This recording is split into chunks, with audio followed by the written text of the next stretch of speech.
Good morning, everybody. Good morning to our committee members and visiting councillors. Good morning, Mayor Tate.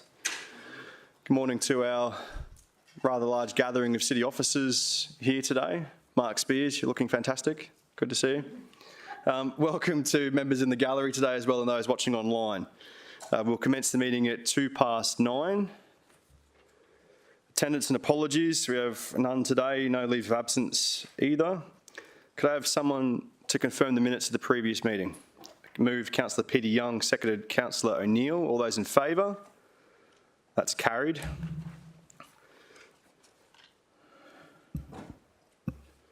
Councillors, with the Mayor's attendance here this morning, we are going to take care of 6.8 first. So I'm going to go to Councillor Gates for her two conflict declarations on this item, and then we'll go to the presentation. So over to you, Councillor Gates. Thank you, Chairman. On the screen you'll see there's a declaration from UPS which doesn't present a prescribed interest for me, but funds were received outside the relevant term. But Hickey Lawyers made donations to me in 2014, 15 and 16, and I'm going to be leaving the room and not participating in this decision. So I'm off. I'll take my coffee and go.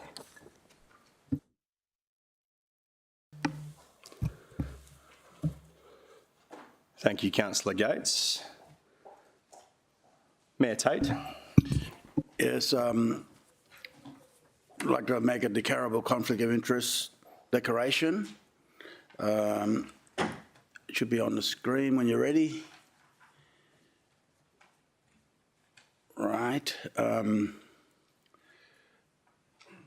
I or entities of which I'm a director have previously used Hickey Lawyers for legal advice on various matters, noting that all times I or the related entities have paid full commercial price for the services provided. Hickey Lawyers are listed in the report as having provided land title advice to the applicant. I've ticked the box, Mr. Chairman, that I am seeking permission to participate in making a decision about the matter. I do not have a close personal relationship with any individual at Hickey Lawyers and have merely engaged their services in professional capacity at full commercial rates. I have not used Hickey Lawyers' services at any time in this current term. As such, the perceived declarable conflict is minor and remote in nature, and I submit to you, Mr. Chairman. Councillors, are there any questions for Mayor Tate before I move a procedural motion? In that case, I'd move a procedural motion that Councillor Tate may participate in this decision despite the councillor's conflict of interest as the conflict is remote and minor in nature and the public interest is better served in his participation in the matter. That's seconded by Councillor Pauline Young. Was that a question, Councillor Owen Jones, or seconding? Very good. So we'll just wait for those words to be fixed up.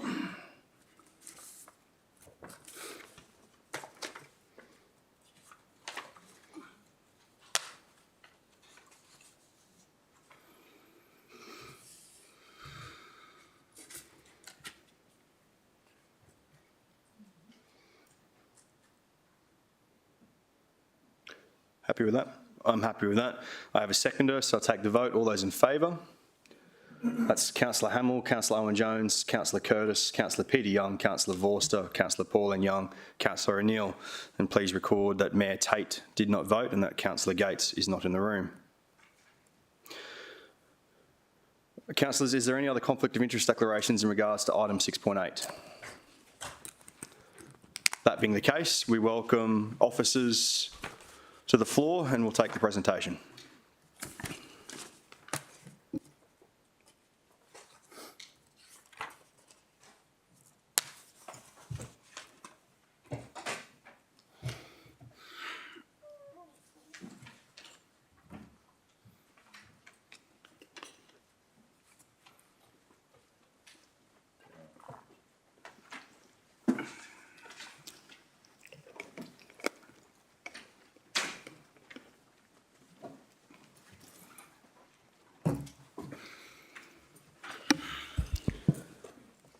Good morning to our city officers and good morning to Liam.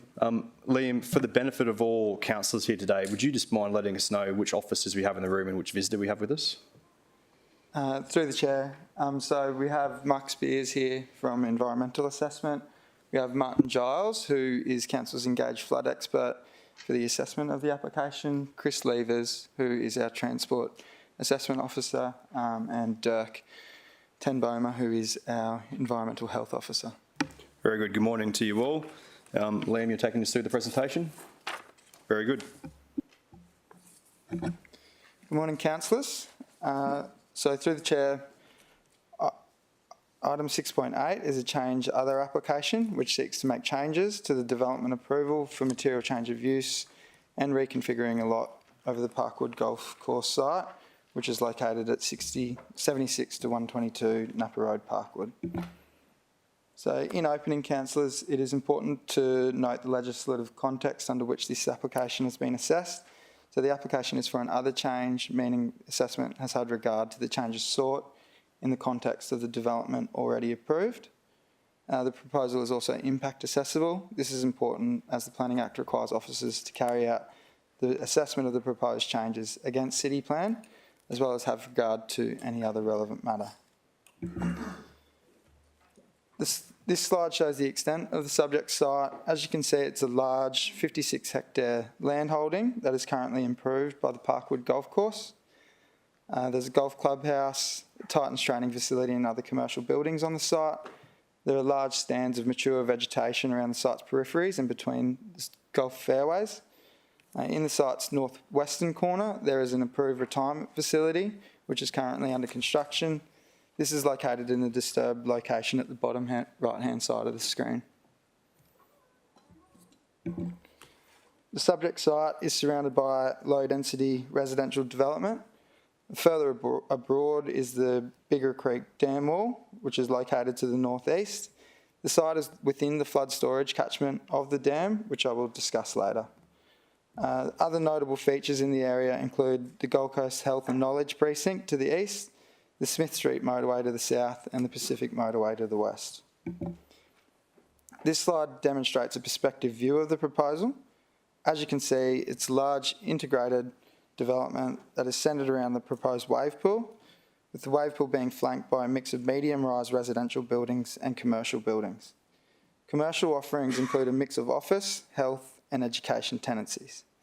There is also an expansion of the food and drink offerings proposed, and the existing club and Titans training facility are proposed to be retained and improved. This slide demonstrates the proposed golf course reconfiguration and how the development will be incorporated within the subject site.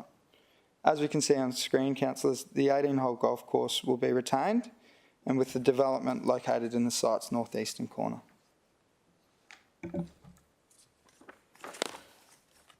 This slide demonstrates the key changes to the proposal, which relate to an increase in the scale and intensity of the development on the site. The red hatched area on screen indicates the footprint of the previous approval. The maximum building heights on site are proposed to be increased from 5 to 8 stories.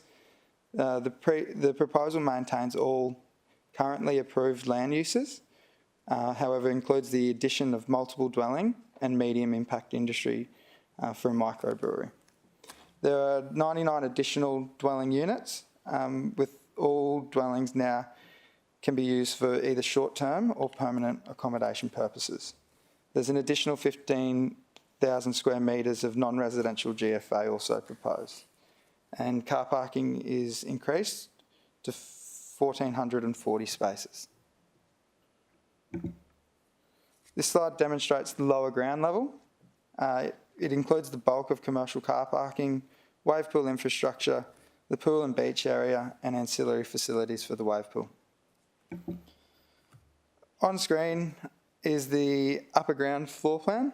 The main vehicular entrance is taken from Napa Road, and the internal driveway flanks around the outside of the residential buildings. There will be a new flood-free access point to West Mountain Court, which is at the bottom of the screen. However, this access point is to be used only in emergency situations. The majority of commercial and entertainment facilities are also located on this level. This slide demonstrates the extent of residential units proposed. Overall, there are 222 units across medium-rise residential apartment buildings, referred to as North and South Beach resorts. There are also 12 three-storey townhouses, referred to as surf and golf villas. There will be a total of 234 dwellings across the site. A large portion of these, councillors, are dual key. Dual key units can be used for either permanent or short-term rentals, which will be managed through a rental pool. This slide shows some perspective drawings of buildings within the site. On the top left are the surf and golf villas. The right-hand side is the central office and commercial building. The bottom of the screen is the event centre, which will hold functions. The event centre is proposed to only operate on weekends. This slide shows the brewhouse and pavilion. So this building has ancillary facilities for the waves pool beneath the undercroft, and it includes surfboard hire, change facilities, a surfer briefing area. The upper level includes the main food and drink facilities for the site, and the building will also include a microbrewery. Councillors, as the application is impact accessible, it was subject to a period of public notification. 1,258 properly made submissions were received. 182 of the submissions were in objection, and 1,076 submissions were received in support. So this slide includes the Australia-wide submitter map and the Pimpamata Coolangatta submitter map. As shown, spatially there is broad support for the development throughout Australia and the Gold Coast, with the majority of submissions in objection being concentrated within close proximity to the site.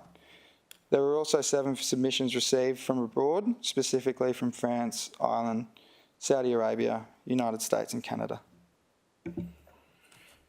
This slide shows the submitter map for the immediate locality. It's noted that submissions in objection are concentrated around the subject site. There are also submissions in support adjacent to the subject site and throughout the surrounding area. The green is in support. Oh, sorry. There's a red and there's a green, is there? Yeah, can you see the yellow green? Yeah, so I can see that there's 2 different colours. One looks like a darker colour, one looks like a lighter colour. I think through you, Mr Chair, Councillor Tozer, the more dispersed colour is the green, if you can see, and there's a more concentration of the red closer to. Okay, great, thank you.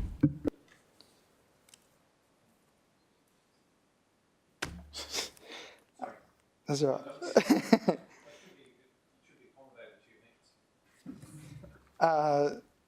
Sorry. Mr Chairman, just to be clear, I understand these maps were supplied by the proponent, correct? Through the chair, no city officers created So city this officers map. generated these? Yes. Okay. So the left of the screen indicates that the key matters that were raised by submitters, which have been considered and addressed within the agenda report, specifically on page 1954. So this slide summarises the key considerations for the proposal having regard to city plan, the assessment benchmarks and the matters raised by submitters. In relation to land use mix and scale, officer assessment has determined the proposal is appropriate for the subject site, as the development, when considered holistically, will enhance and maintain the sport and recreation function of the land. The 18-hole golf course is maintained and the wave pool offers a unique sport and recreation offering. The economic considerations of the proposal have been peer reviewed by council's engaged economic expert, who noted the economic benefits of the development for the city and that it would not undermine the Centre's hierarchy provisions of city plan. Officers have reviewed the built form, scale and intensity and consider that it does not present any unacceptable visual amenity or character impacts from the area. The proposal maintains appropriate separation distances to surrounding residents and provides perimeter landscape planning to buffer the development. Officers have engaged a visual amenity expert who confirmed the officer assessment is comprehensive and the conclusions outlined within the agenda report are reasonable. The amenity impacts have been considered of the development have been considered in detail. Of note, the noise assessment and air quality assessment were also peer reviewed. by an engaged expert. Assessment has determined that the proposal will achieve compliance with the relevant standards for noise, air and lighting, subject to compliance with the relevant conditions, or recommended conditions, sorry. Social impacts are expected excuse me, to be appropriately managed through the recommended conditions and future liquor licensing requirements. As noted previously, the subject site is flood affected and is located within the flood storage catchment of the Bigara Dam. Upon receipt of the application in 2021, City Office engaged the services of a hydraulic assessment expert, Martin Giles, from Water Engineering Plus, who is here with us today. Advice received indicates the flood constraints have been suitably addressed. The development maintains flood storage and no unacceptable flood impacts have been identified. The risk to people will be managed through the submitted flood emergency management plan, and the development is not expected to impact the safe operation of the Bigara Dam. Officers have considered the site's environmental values, including the site's occurrence within the Southern Moreton Bay to Kirribah hinterland to coast critical corridor. Assessment has determined the proposed site rehabilitation will improve the site as an ecological corridor and the development will not prevent fauna movement through the site. City officers have carefully considered the traffic impacts associated with the development. Assessment has determined that the safety and efficiency of the traffic network will be maintained and appropriate parking and servicing provision will be provided on the site. Conditions are included which requires upgrades to both local and state controlled intersections, which will cater for the increased traffic volumes associated with the development.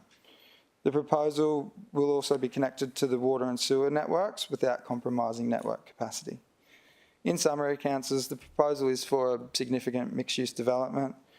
The mix of recreational, commercial and entertainment activities provided will provide considerable benefits to the city's tourism, sport and recreation sectors. Officer assessment has determined the impacts generated by the development will be appropriately managed and mitigated through the recommended development conditions. Critically, the proposal maintains the sport and recreation function of the land through the redesign of the 18-hole golf course and the introduction of the wave pool facility. Officers are recommending approval of the application subject to conditions. Any questions? Questions, councillors? Councillor Peter Young. Thanks, Chairman. Good morning. So this is identified as outdoor sport and recreation principally, the wave pool component, I mean. So what distinguishes this from, let's say, wet and wild, which I would consider to be outdoor sport and recreation, but it's a tourist facility. So is this a tourist facility or is it outdoor sport and rec?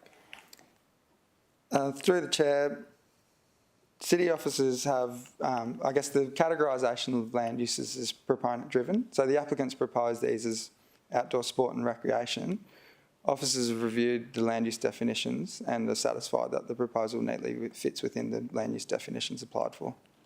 So would motor car racing fit within outdoor sport and recreation, in your opinion? Through the chair, I believe there is a specific definition for motor vehicle facilities, racing facilities. Horse racing? Through the chair. Is there a list of things that is included within outdoor sport and recreation, or is it just whatever the proponent thinks might be suitable? Through the chair, there's a list of definitions provided on page 2054, where outdoor sport and rec Thank you. is listed.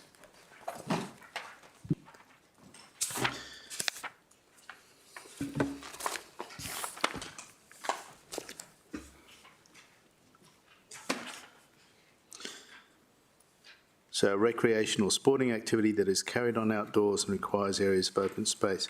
So that could be wet and wild. Through the chair, if a proponent were to propose a wet and wild, we would consider the applicable land use definition at the time. I'm just thinking ahead, maybe someone else will want to develop another golf course into something akin to wet and wild, and under the definition here, and under the example that you're proposing here, there's clearly an opening for a wet and wild style development to be included in any golf course in the city. Through the chair, I'm assuming, Councillor Young, that you're referring to the wave pool. Yes, specifically, Yes. I referred to that earlier.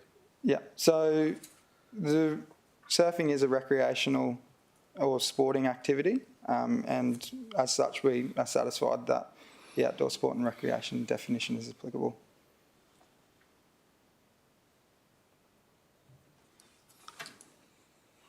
Further questions, Councillor Young? Yes, please. I wonder if you could show us the extent of the flood detention dam or basin, please.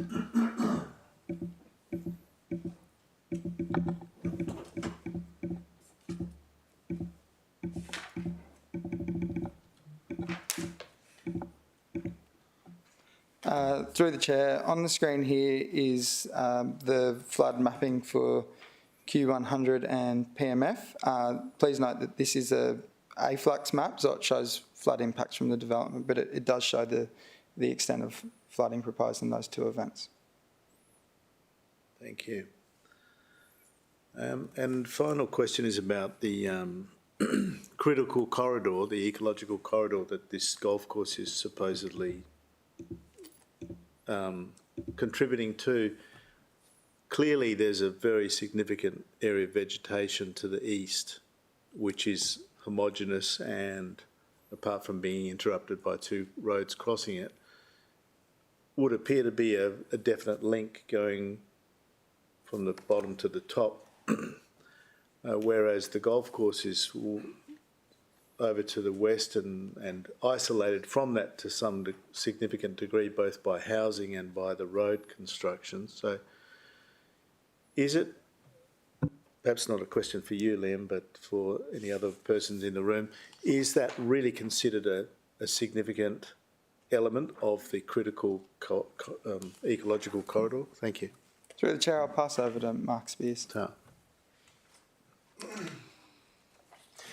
Through you, Mr. Chair, the critical corridors are typically mapped based on broad aerial photography. Golf courses are often picked up in that because there are minor fauna movement opportunities through golf courses. In this case here, one of the reasons that environmental assessment officers were in a position to support the proposal is that, as you correctly pointed out, this isn't the primary fauna movement in this particular portion of the corridor.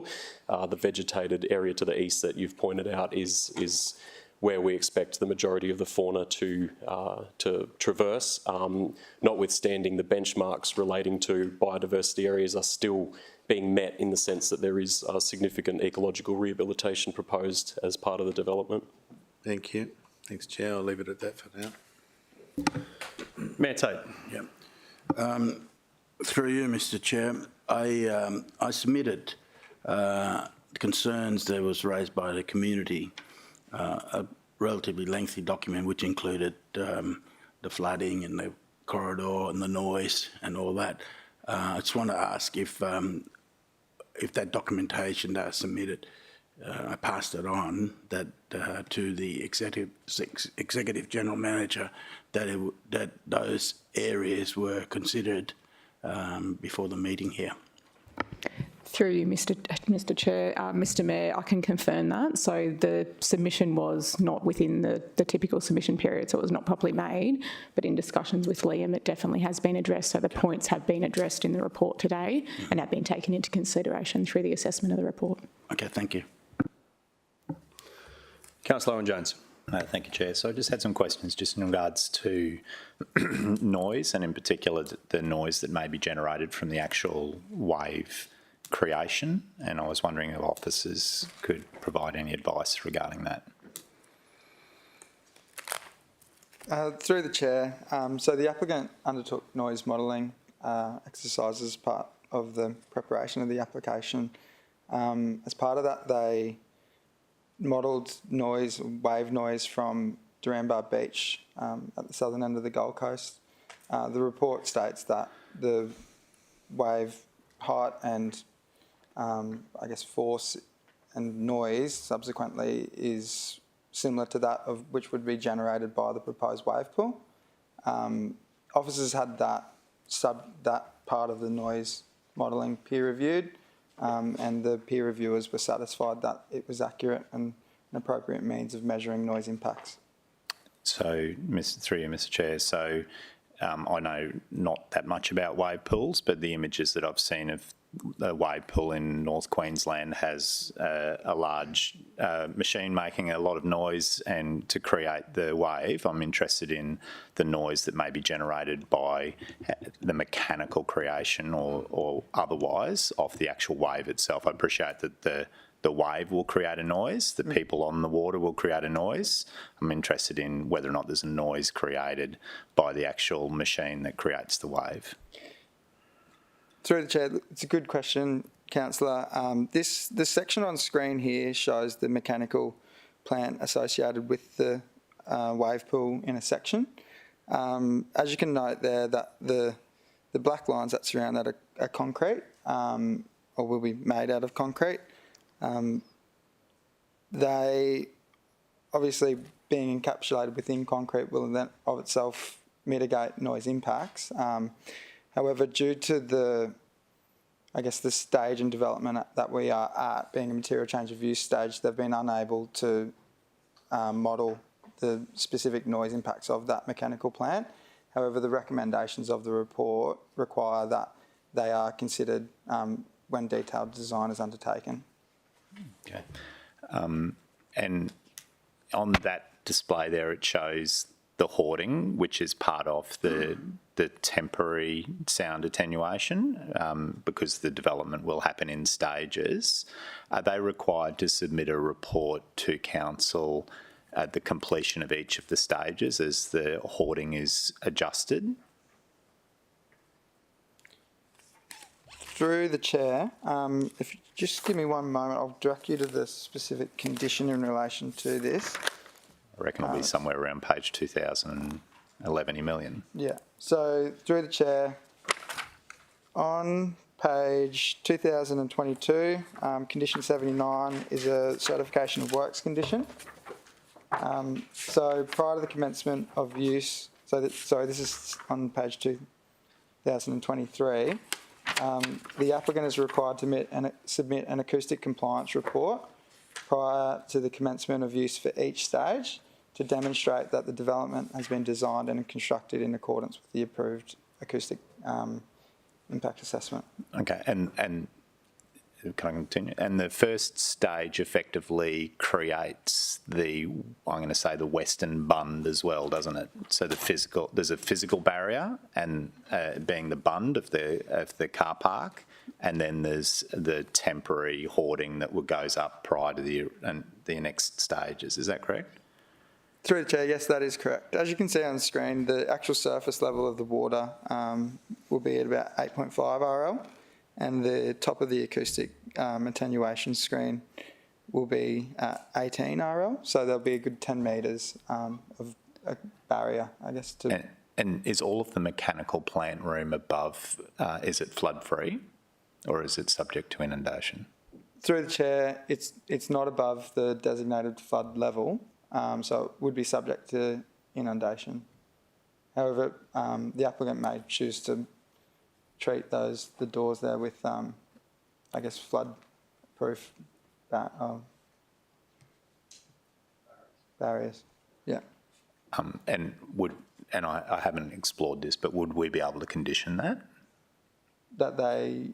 So I suppose I'm interested in the event of a NOAA flood, and we've had advice in regards to the impacts that it may have in regards to the dam and Napa Road and the movement of water and any changes that may have. But I'm actually interested in how the pool, once it's finished being used as a detention, is re-established so that it can operate again. Does that make sense? So the pool itself in a large flood event will form part of the temporary storage on site, and then it'll need to be ultimately remediated. So I appreciate that the water in the pool is going to be effectively just like a swimming pool, and if it ends up in the stormwater system, that's okay. But Generally, I'm interested in how long it may take for operations to be re-established on site and without it being standing water that's impacted by flood. Does that... Through the chair, it's a good question, councillor. I guess we've approached this assessment from a compliance with city plan perspective. We haven't got that information from the proponent. Okay, so I'm not going to do anything today in that space, but it might be something that we explore later. If I can just go back to noise, I'm interested in how we may be able to secure the information in regards to the monitoring. We've got an item later on today which is involving a Northern Gold Coast quarry where there is monitoring that takes place for the Department of Environment and Science, and traditionally the city has had difficulty in gaining access to that information because it can be generally difficult to condition it as a relevant and reasonable condition. In the case of here, we've clearly got a clutch of residents that are nearby. We've got a potential noise generator. We've got monitoring that takes place for the Office of Liquor and Gaming, but at the moment we don't have, I believe, a condition that allows us to gain access to those noise records. Is that the case? Through the chair, yes, that's the case. So I'd be really interested in having, if we proceed, having a condition that required the proponent to provide access to their noise monitoring on site logs for any compliance activity that the city may be required to do. So we've had this conversation before. My most recent recollection of it was in regards to the Kira Hotel and the south of the Gold Coast, where officers had suggested that maybe it wasn't a relevant and reasonable condition. I've been to a public meeting where residents raised noise, and I've had a conversation with the proponent as well, where they advised that they have six noise monitoring stations on site. So I think that we have an opportunity of gaining that information through a condition, and I'd like to see that in there so that we at least have something to gain information for development compliance purposes. Through the chair, officers would be happy to draft a condition following the meeting. Okay, thank you. And then, Mr Chair, I also had a question just in regards to the hours of operation. So Liam, my understanding is the 4 a.m. ultimately allows them to start operations at the moment, and the noise that may be generated is actually I'm going to say the slapping of the wave. Would that be fair? The activity that already is undertaken on the site involves early starts for golf, and that's effectively dictated by the sun, more or less. There's not a lot of early morning winter golf prior to the sun. I'd be interested in having a condition, and I appreciate that the 4 o'clock allows them to establish, operations, but I'd be interested in having a condition that potentially limited commercial users being able to be on the water prior to 5 o'clock, which I don't think is unreasonable. So I don't know if anybody else has any thoughts on that. Anyone have a contribution in regards to Councillor Jones' thoughts? Councillor Pauline Young. Thank you, and through the chair. Just as feedback to that as well, I would envisage that would be a fair and reasonable condition to actually put into place there.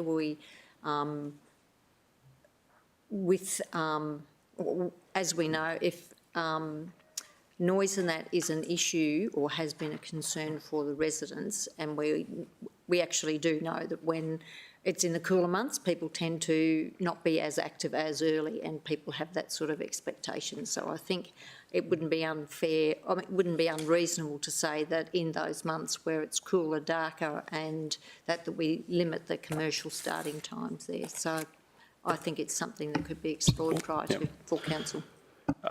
Okay. Since we've now put two things out there, can I just check with Liam and Lara? Are they both conditions or amendment to conditions that you would need between now and full council to change, or are they ones that we could adjust here today?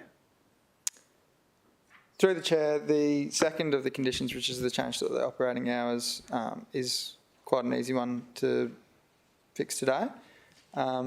With regard to the noise monitoring from OLGR, we could refer to the Kira Beach Hotel conditions that we drafted. So I don't think we drafted conditions for Kira Beach Hotel, and it's actually not the OLGR information I'm after.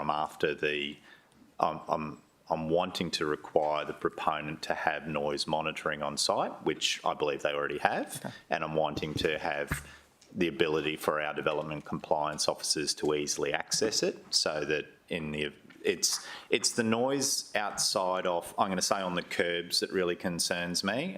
And when I say curbs, basically from 7 a.m. to 10 p.m. is kind of normal type of noise generation. It's the bits outside that concern me. So through you, Mr Chair, if we could have between now and full council, we can package the 3 conditions up together. I think particularly for the mechanical room, it would be good just to make sure we've got the right wording. Let's see what else. Councillor Jones, did you have other questions?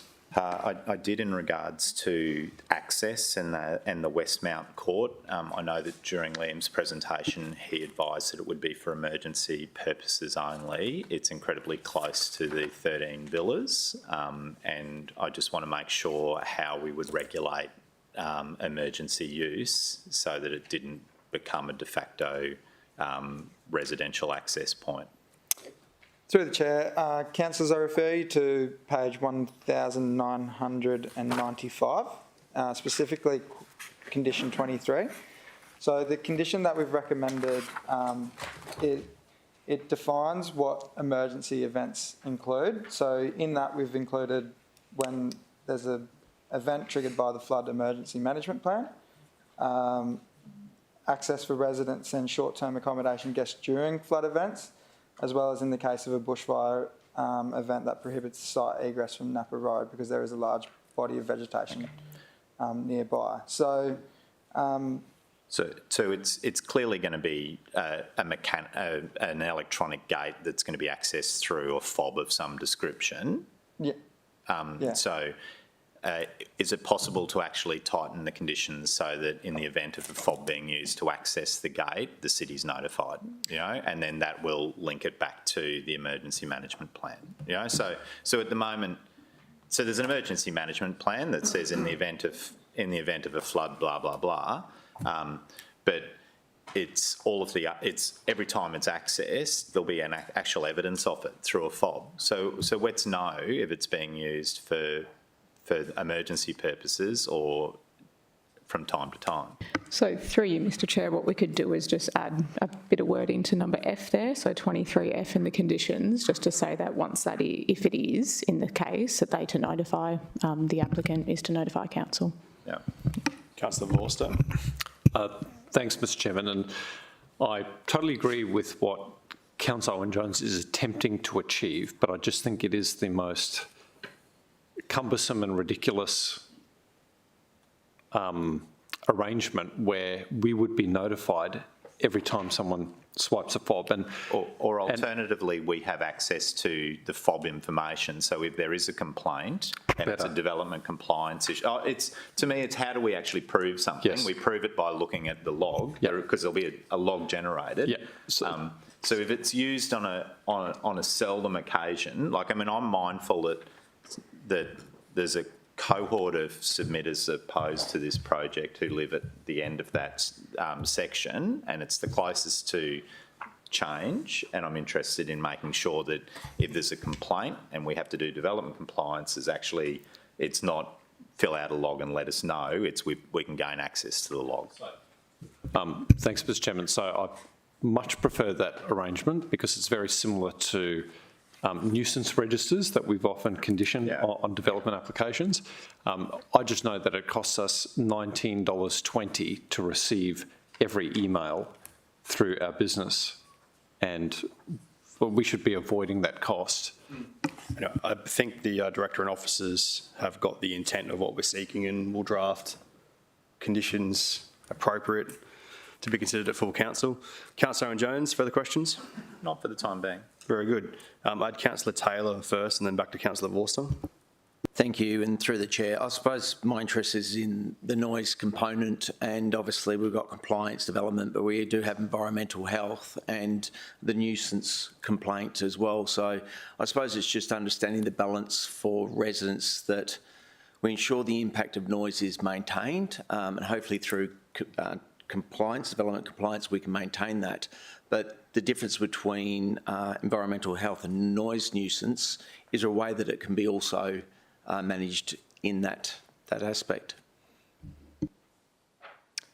Through the chair, I believe you might be referring to... Sorry, Councillor Taylor. Liam's going to struggle to answer that because I'm not actually sure what the question was in there. Can we try and be a bit more specific? Yes, so we've got many cases where we have a noise complaint and we go back to the original DA compliance.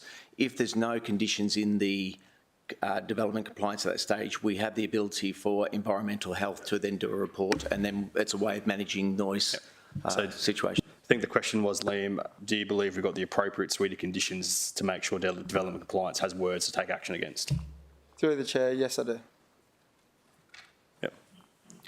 Other questions, Councillor Taylor? Councillor Vorster. Thank you, Mr. Chairman.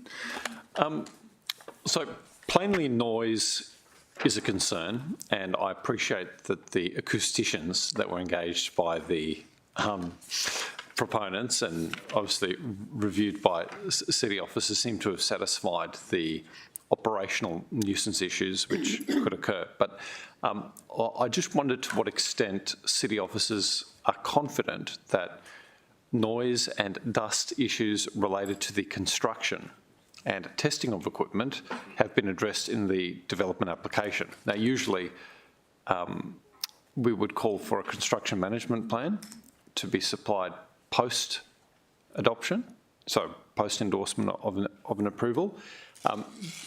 Have we attempted to, I suppose, strengthen those protections through conditions on the approval itself during the construction phase?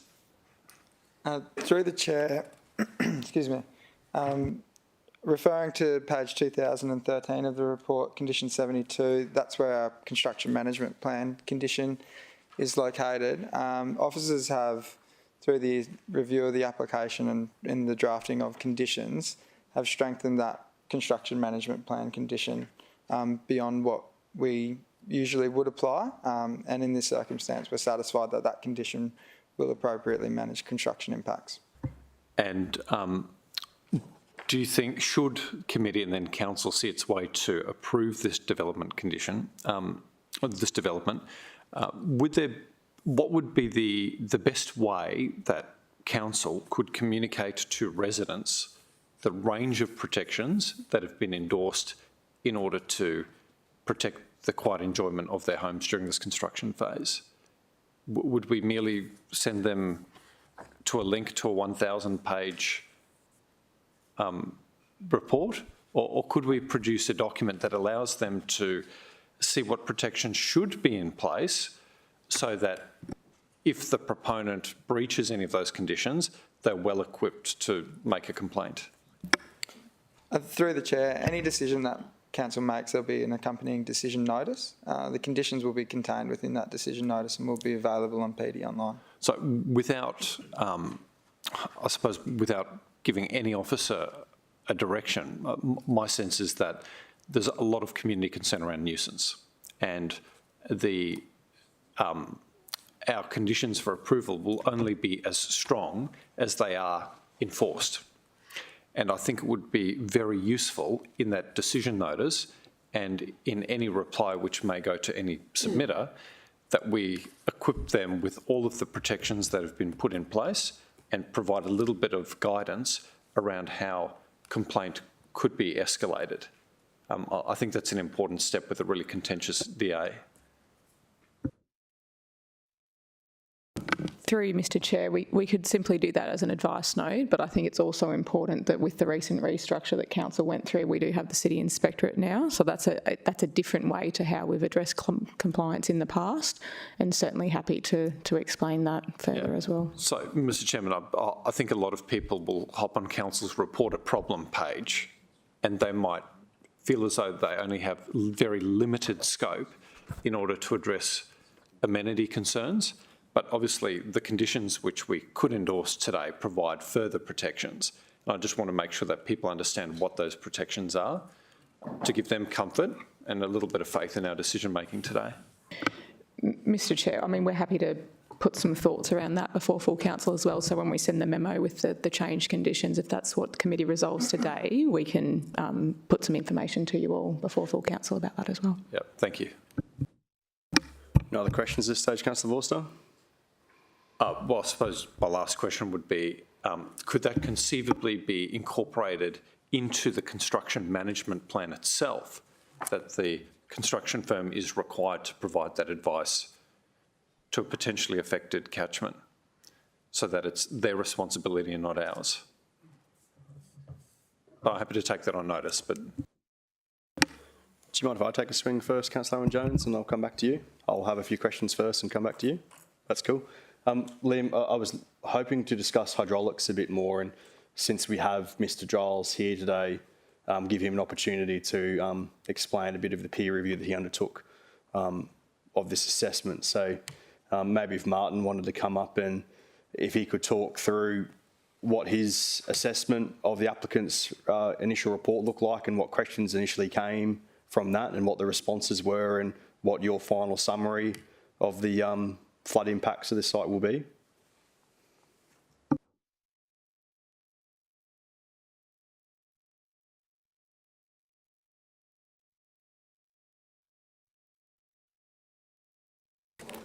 Just the flood map.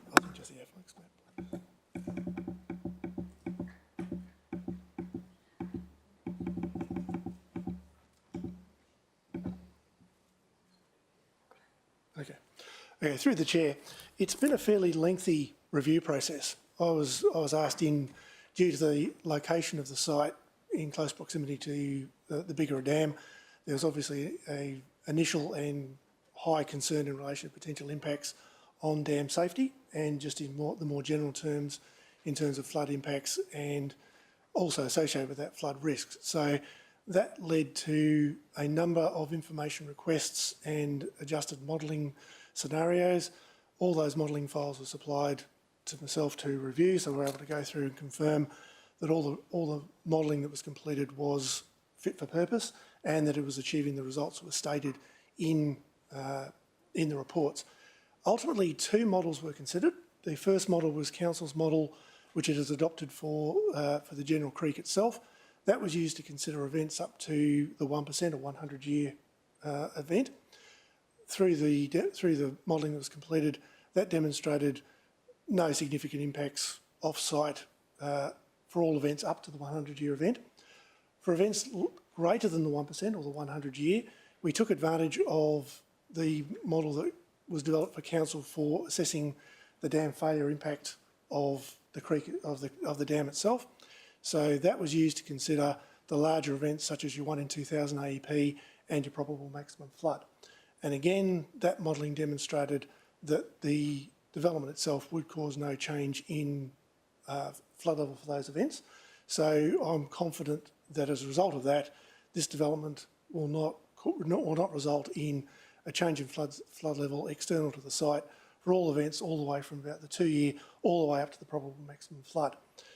The key reason for that is that the development itself results in no loss in floodplain storage. So there was a heavy emphasis on demonstrating that whatever works were being completed would achieve no loss in floodplain storage all the way up to the probable maximum flood. The normal standard in the planning scheme is for no loss of floodplain storage up to the defined flood event, but because of the proximity of the site to the dam, the extra step was taken to ensure there was no loss of floodplain storage all the way up to the probable maximum flood. So the consultants of that completed calculations at a number of levels between effectively the 2-year all the way up to the probable maximum flood, and we verified those calculations, and the point I probably make is that they were incredibly detailed. They weren't just your standard, let's put it into one of our earthworks models and see what the levels are.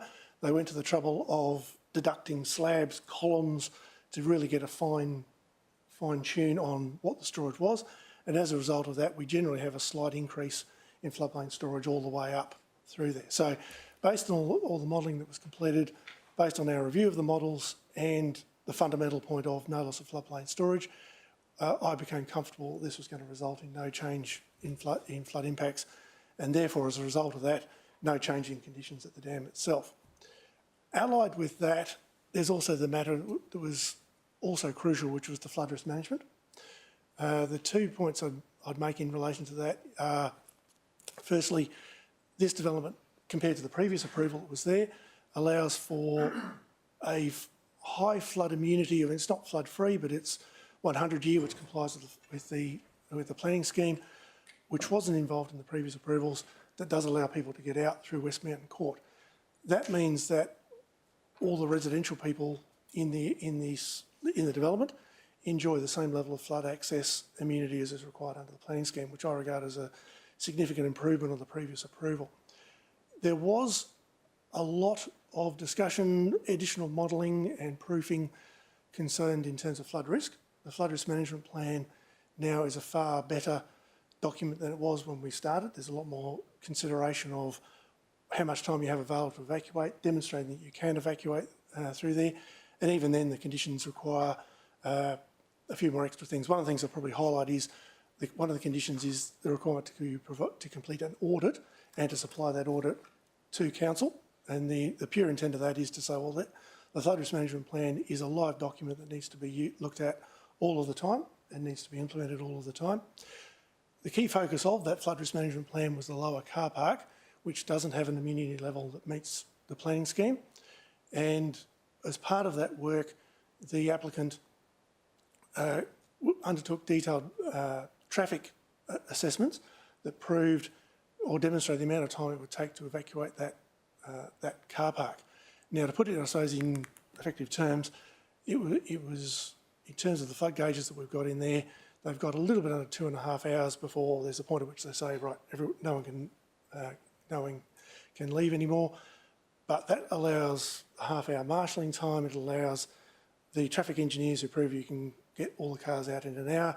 You've still got almost an hour buffer, and even then you've got another half hour on top of that. So I'm comfortable that provides sufficient management of risk associated with a lower car park. I'd also add that implicit in all that is an understanding that the potential for that car park to be full when a flood occurs is quite low. Peak usage is on a weekend. It doesn't occur 7 days a week. And there's a logic that says when you've got the wave park and the golf course, when it's raining, particularly for the amount of rain we're going to need to cause flooding, that the patronage of the facility is going to be well down. So the number of people in that car park who all need to get out will be well down. And as a result of all that, and the changes that were made in terms of things like adding flood gauges and other measures, I'm comfortable that mitigates the risk to a tolerable level. Martin, thank you very much for that. I had Councillor Peter Young for a question first, then Councillor Owen Jones, and back to Councillor Curtis. So there's no impact on flood storage because the flood storage is within the buildings, correct? It's within, the short answer is yes. The longer answer is it's within the car parking areas. All of the residential areas are up above That's the PMF. enough, thanks. So it's in the car parking wave pool. In the case of a special event, ideally that won't be on the weekends. It'll be during the week, so we can avoid this problem of having the car parks fully occupied and when a rain event occurs. Is there some kind of equation we can apply to ensure that we get the conditions that you've just outlined to us as being most likely to occur? Well, through the chair, realistically, we've assumed that worst case scenario in terms of the calculations. So it assumes the car park's full and needs to be evacuated. And so the demonstration from the applicant is that there's ample time for that to occur. The point I was making is that the chance of one of those events occurring during a peak occupancy of the car park is lower than what was assumed when they were doing the calculations. Thanks, Chairman. Councillor Owen Jones. Adjacent to that question, how many days rain or volume of rain do you actually need to have to trigger a PMF event? It's around, through the chair, the peak event is, from memory, about either a 24-hour or 48-hour event. So you're talking hundreds of millimetres of rainfall. Yeah,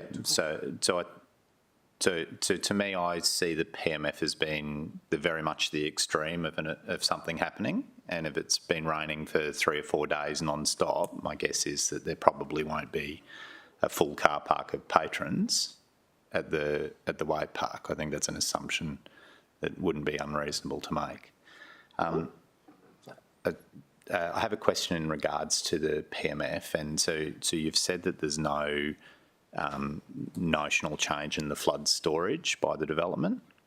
Through the chair, yes.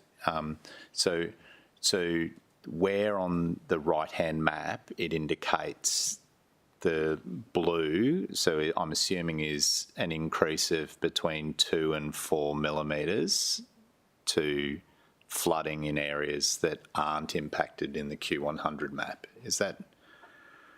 Through the chair, unfortunately, because there's an aerial photo beneath it, it makes the interpretation of the colours more difficult. But effectively, we're talking less than 2 millimetres throughout that mapping area there. The deeper blue is in an area where there's excavated floodplain storage, and so it's showing up as being a darker colour because it has the earthworks under it.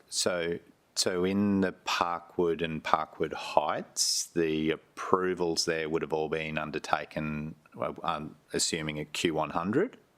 Through the chair, yes. And the habitable area for housing, for the houses, is then going to be 300 mil above the Q100. Is that right?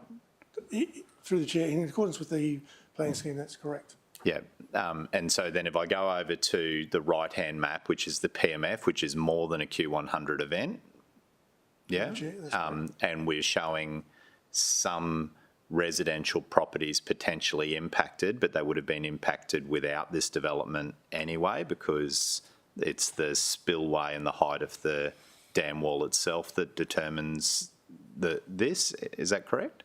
Through the chair, the level of PMF in this particular area is governed by the dam. Yeah. But it's also reasonable to say that the planning scheme requires the minimum floor level of the defined flood event, which is effectively a 1% plus 300 millimetres. Yep. The probable maximum flood is a significantly larger event. It is difficult to sort of say what sort of occurrence interval it is because it depends on the catchment area, but in rough terms, it's a 1 in 100,000 or 1 in a million year type event. It will necessarily cause higher levels than the design standard. And when those higher levels occur, it will inundate those areas that are only set at the DFE plus 300. Yeah, so I'm going to be, I'm going to say that I'm not an engineer and hydrology scares me, but I think the fact that the city's accepted some information that a proponent's put forward and then peer reviewed it, my take on all of this is ultimately it's the height of the dam wall and the spillway that determines what impacts might happen on this project. So whilst the wave park may go underwater, everything above, everything that has to be habitable in the project is going to be flood free, and everything that is external to the project, being Parkwood Heights and Parkwood residents, there's no habitable area that's going to be impacted by this project. Through the chair, that's correct. If there's an area that's inundated at present, there will be no change to that, and any area that's free from flooding wouldn't change either. And my final question, and I don't know if anybody can answer it, it's just in regards to, I think we've all lived with receiving increasing insurance bills from insurers. Is there anything in this mapping that may impact any of the non-project areas, so the Parkwood Heights and the Parkwood residents, in regards to their potentially higher insurance bills for flooding? Through the chair, I can't speak to insurance because that is a funny It's even business. funnier than hydrology. What I can say though is that the mapping for, particularly on the left, is reflective of council's adopted mapping for the 1% event. So it's a known feature that council has adopted and therefore shouldn't affect insurance considerations prior to or following the development. So if I could, Mr Chair, through you to Mr Mayor, as in there are concerns from some residents in regards to the external impacts of this site. And I think that from time to time, insurance companies in particular take advantage of maps that the cities produce. I think that we should be, if we proceed with this project, I think we should be really mindful of making sure that no insurance company attempts to squeeze any of the residents who are adjacent to the golf course because of a decision we make. Because I think we're receiving advice from experts that suggests that there is no impact additionally in regards to storage. So I don't know whether or not we've done it before in regards to some of our flood mapping, but I think that it's something that we may need to be mindful of, and it's something that you may wish to communicate to the insurance industry. Through the chair, I think it's always best to go in before they start recalculating, assessing their risk. So should this go ahead, I would say the meetings with the insurance association and highlighting that and our advocacy to go, there's no change in risk because we have the captive insurance, so I will be using those officers in there to help me advocate the position. And I have two more questions. One's in regards to traffic. We'll finish hydraulics first and we'll come to traffic. Councillor Curtis, did you have a question on hydraulics? Yeah, I do. Thanks through you, Chair, and I apologise in advance because the articulation of this question is probably going to be very clunky because I've got a lot of new knowledge on board that I just need to reconcile. So as part of our agenda for planning today, we did have information on the city plan designing for flood package. So I've sort of had a crash course in what that looks like, and we have some restrictions on what can be built, particularly in that agenda item about the Gurungamba floodplain and engineered platforms with parking underneath, that sort of thing. Could you explain to me what is different between that site and, say, the functionality of this site for flood mitigation, and like why we would have different rules for them? Just because I don't have that as a background piece of knowledge. Through the chair, I have to acknowledge that I haven't seen the new work that's coming through, so I can only talk in general terms. But what I would say, based on the previous TLPI for that area and the general state of play in the flood risk industry, because a lot of councils are adopting fairly somewhat similar responses to flooding now, and so there's a although every council's approaching it in a slightly different fashion, there is a general similarity. I think what I'd probably say is, and again without seeing the requirements, the fundamental difference in this case is that we can say it two ways. One, the first one is that the residential areas in this case are not only above the DFE, they're above the probable maximum flood. So there's a high degree of security for the residential areas. The areas which have lower flood immunity than would be prescribed under the planning scheme relate to the commercial uses. So there's a distinct difference between what's happening in terms of a residential use and what's happening in a commercial use. So, and there is a difference in terms of how you treat that in terms of flood risk, because obviously a residential area is far more important in terms of making people safe and minimising their risk, whereas commercial areas you can evacuate and you can leave them for periods until you can come back again. So there's a difference there. Here, though, the other fundamental difference is that these areas are able to be controlled under a flood risk management plan that's controlled by a body corporate. And you quite often don't have that luxury particularly in residential areas, because it's sole owners of areas. You only get better control when you actually have units where you have a body corporate where they can control here. Here, we're another order again, in that you have an entire building operation, site management, that can focus on the operation and can resolve the flood risk associated with those lower areas, so that they can actually deal with it and manage the flood risk acceptably. Sorry, that's a long answer to a short question. Well, it was, through the chair, in fairness, it was an awkward question, but I think I was trying to hone in on the lower car parking, and I'm reading between the lines as to why we have those restrictions in other areas, and I'm assuming it's because, like you spoke to, in a residential situation, those vehicles would then have to get out and they wouldn't have anywhere else to go, whereas is what you're explaining, because this is predominantly intended commercial use, the evacuation of those vehicles from the car park is intended and expected and they have somewhere else to go? Is that kind of, or have I misread? Through the chair, that's pretty much it. Because it's a commercial development, you have the ability to close it off, and if you need to, keep it as closed as long as you need to. So it's not one where you have a specific need for cars to be there. You can close the facility under the flood risk management plan and keep people out. So,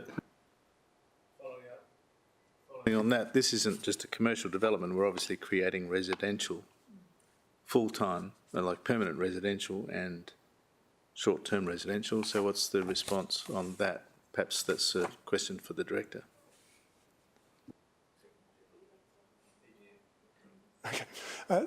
Through the chair, all of the residential area car parking is at a level that complies with the planning scheme. So it's above the DFE level, with some additional areas that are also above the probable maximum flood level.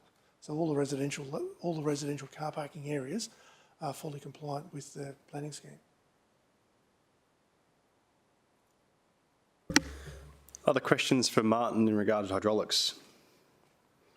In that case, Martin, thank you very much for that. Chris, I think it might be your turn on traffic, I'm feeling.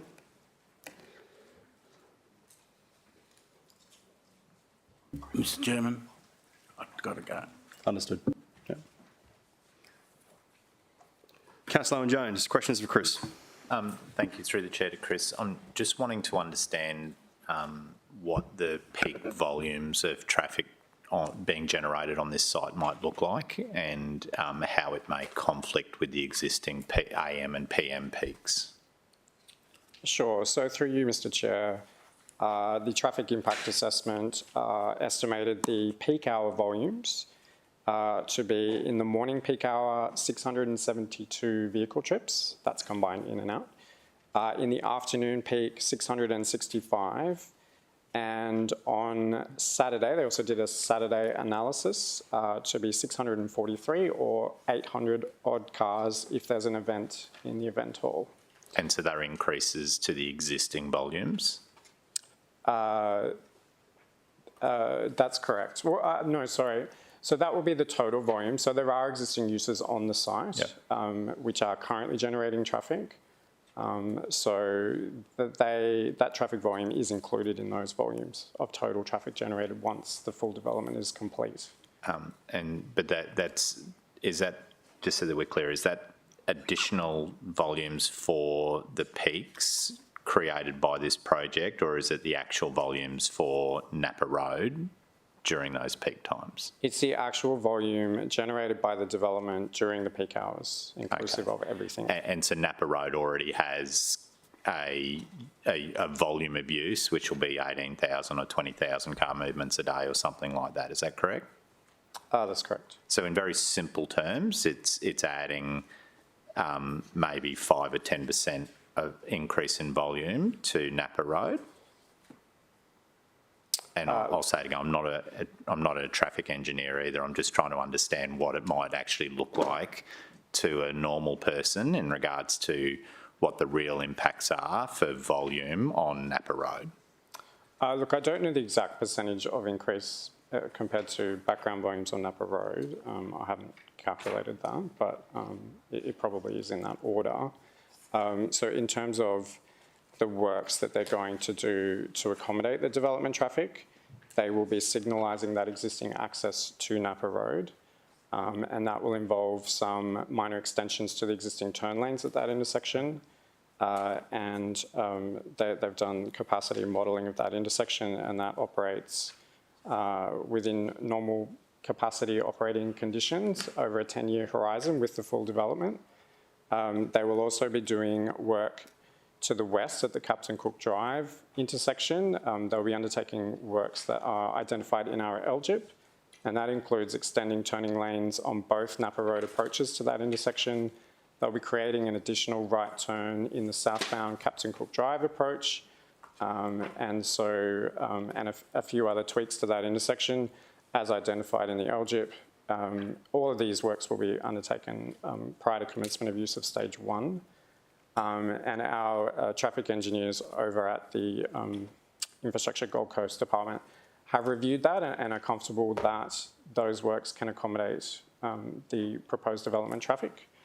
They will also be undertaking works to the east at the Olsen Avenue state-controlled intersection, and that includes creating an additional right turn lane in Napa Road and a left turn lane in the eastern approach to the intersection, and some other tweaks to that intersection. And the state are again comfortable that that will accommodate the proposed development traffic. Would you mind, I feel like in the presentation suite there is actually some diagrams of these intersections.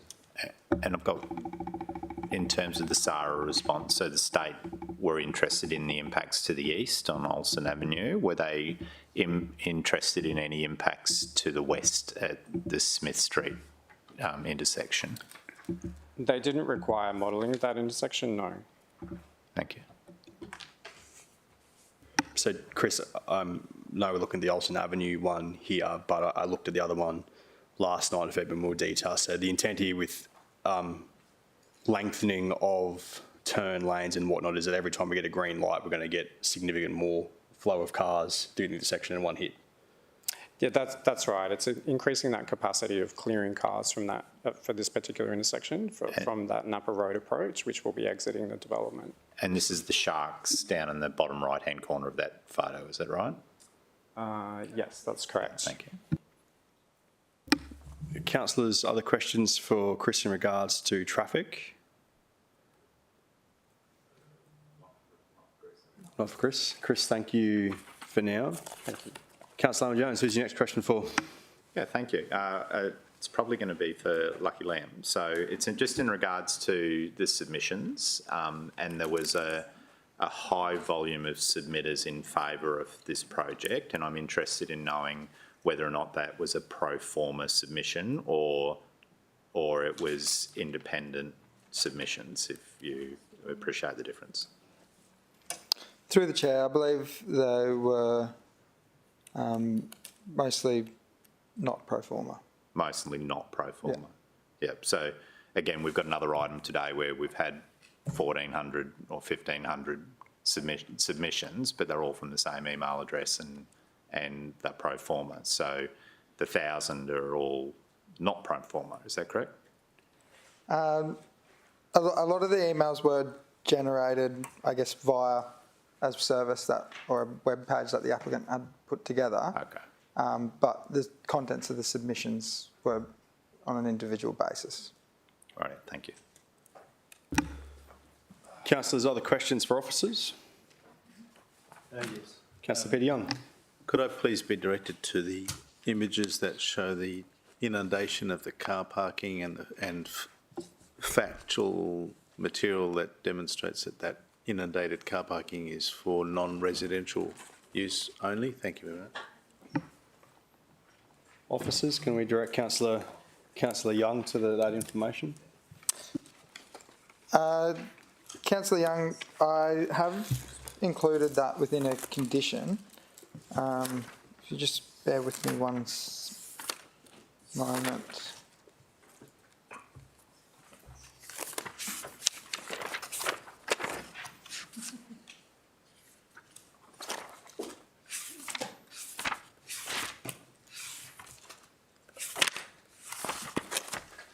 Okay, so through the chair, page 1992, condition 14I. It states no resident or short-term park accommodation guest parking is permitted within the lower ground car park. Thanks, Liam. Thanks, Chair. Other questions, councillors? That's okay. So just in regard, it's going to be okay, Liam. So just in regards to the impacts of flooding, so where there's car parking, is there going to be any electrical services that are going to be impacted by a flood event? So we've had approvals, for example, in Hope Island, where we've sought to make sure that wherever possible, electrics are above the flood event.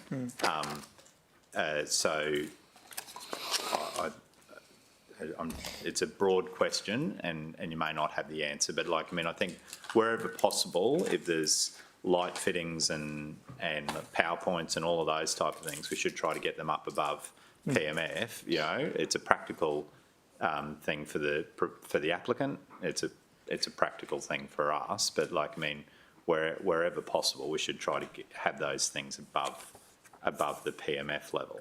And I don't know what that actually looks like. Through the chair, so the majority of electrical equipment for like the residential units, etc., would be all okay. up above the DFL, which is the flood planning level that we work to in terms of design and development. We've considered the PMF insofar as it relates to the dam and I guess the residential floor levels of the development. In relation to the electrical components of the development, obviously because of the flood depths that will occur within the lower ground car park, there will be areas that are subject, or electrical components that are subject to inundation. We have included an amended plan requirement for the flood emergency management plan, which is condition 9XII, page 1988, which it requires the applicant to provide for electrical equipment to be progressively shut down in the event of a flood. So we have covered it in conditions. Okay, thanks. I'm not an electrical engineer either. Well, it's important for electric vehicle chargers. It's actually important for everything. It's important for the recovery of operations after a major flood event as well. So you actually, wherever possible, you want to get commercial operations back up and running without having been impacted by a major flood event. So, Councillor Peter Young. Thanks, Chairman. So further to my previous question and the answer given that there's a condition that says no resident or short-term accommodation guest parking is permitted within the lower ground car park. How do you anticipate that might be achieved, please? So there will be body corporate and management structures on the site. Obviously the residents that are attending the site, or either residing on the site or I guess a guest of the hotel accommodation will be directed to their allocated parking spaces, and all of those parking spaces are above the DFL. Yeah. So I'm a resident there and the car park I normally use is busy, so what's going to stop me from going to the ground, the basement? So through the chair, the residents will have allocated car parking. Right. Thank you. Liam, could you confirm for me, I was trying to find the report again, but the site coverage that's noted in the report, that's this development and the approved aged care facility combined, isn't it? So 10% is the figure in the report. That's both developments combined? Through the chair, that's correct. Okay, thank you for that. And it includes the wave pool, which is 3 hectares or whatever. Only you've got it on one of the slides, and it was one of the concerns raised by submitters and raised at the community meeting as well. So you had a light, I'm guessing a lighting impact visual.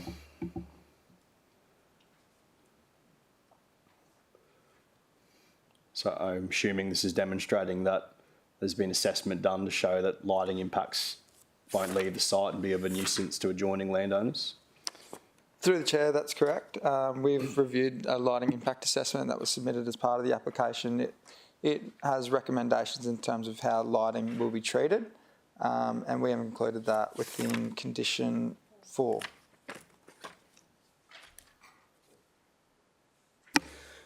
Councillor, I was doing a review to make sure, I wanted to make sure that we had spent some time on all of the issues raised by submitters. Liam, the final one, so there was concerns raised around servicing and what time delivery trucks and waste trucks and whatnot will be there.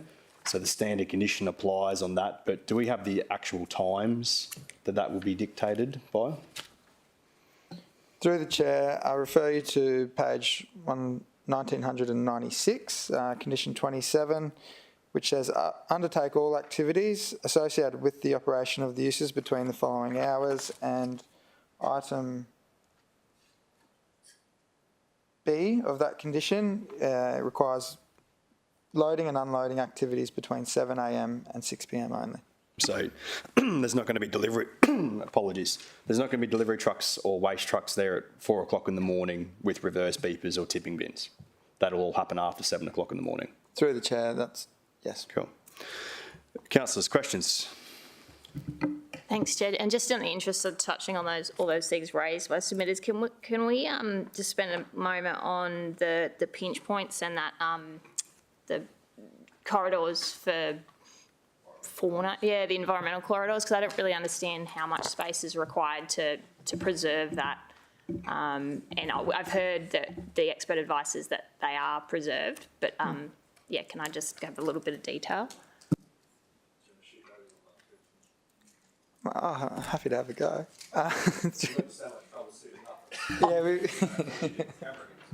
Can I also just add the lighting and noise impacts to that question as well, like, and what that does? Through you, Mr. Chair. Sorry, could you repeat the second part of the question? I was walking. So beyond the corridors, also was interested in the lighting and the noise and like the hours of operation and the impacts that might have on the fauna in the area as well. Sure. Through you, Mr. Chair. As you saw on the lighting slide earlier, the assessment considered that the lighting wouldn't represent any meaningful impacts additional to what is happening at the moment on the site to fauna in the area. Similar with sound. When you have an area that's surrounded by residential development with ambient urban noise, cars, etc., Australian native fauna has a remarkable ability to adapt to, ambient urban noise, which is somewhat surprising considering how recent European settlement's been in this country. No, the impacts aren't considered to be significant to warrant any position other than supporting it from an environmental perspective. The pinch point that you've pointed out, Councillor, is that was probably the main sticking point throughout the negotiations. We've got a situation where the current state of affairs at the moment is a fairly open golf course with sporadic scattered vegetation. That represents quite meaningful fauna movement opportunities through the site. This obviously will result in a pinch point in that area, but that's where the process of negotiation with the applicant to achieve these, so those black circles that you see on the screen here, they're habitat nodes. So the idea of those is that they're fairly densely planted pockets of vegetation throughout the site that fauna is able to move between throughout the landscape. What is mitigating that pinch point? So obviously, we're narrowing the movement, but we're embellishing it quite extensively with quite a lot of rehabilitation. So there's a total of about 1.9 hectares of replanting that's happening. And then if you see the green, the blue and the yellow, there's other infill planting and weed management on the peripheries of the golf course and in the waterways, which represent further ecological improvements there. So essentially, we're counterbalancing that pinch point with improved habitat quality. Councillor Peter Young, question on the same vein? To that, thanks, Chairman. Thank you, Mark. So obviously Napa Road itself is a significant barrier now, and that will only increase in time as we're encouraging more habitat in this through this site rehabilitation and so forth. So how do we address that movement across Napa Road to the greater extent of environmentally valuable land? Sure. Through you, Mr. Chair. There is a large culvert underneath Napa Road from the site that is equipped with fauna movement infrastructure currently. We've also conditioned fauna exclusion fencing along the interface with Napa Road. I'm advised by the koala team that they negotiated with the applicant and that's already been built apparently. So the mitigation from a fauna movement perspective along Napa Road is that the koala exclusion fencing would direct the animals to that culvert underpass, which connects through to the Collingwood Court parklands on the north side of Napa Road. So that's a further mitigation on, as you'd probably be aware, Napa Road is one of the sort of hotspots for koala and fauna vehicle strike. So it's another improvement with the exclusion fencing and then the channeling of the animals underneath Napa Road through that culvert infrastructure. Thanks, Mark. Thank you, Chairman. Councillor O'Neill, first question of the day. Thank you, Chair.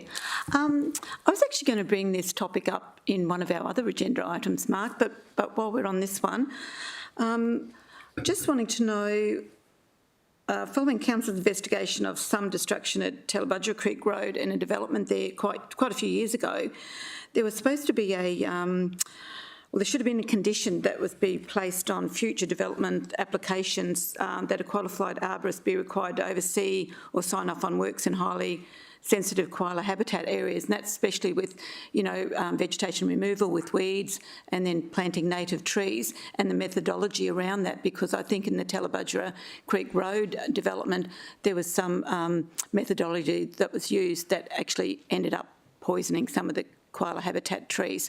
This was actually a comment for another agenda here, but just wondering if this applies here and just your comments on that. I don't think it did end up in our city plan, to my knowledge. Sure, through you, Mr. Chair. The ability to remove vegetation on this site is predicated on a future operational works application for vegetation clearing. Through that process, appropriate conditions relating to management of both trees and also fauna is applied to those operational works approvals.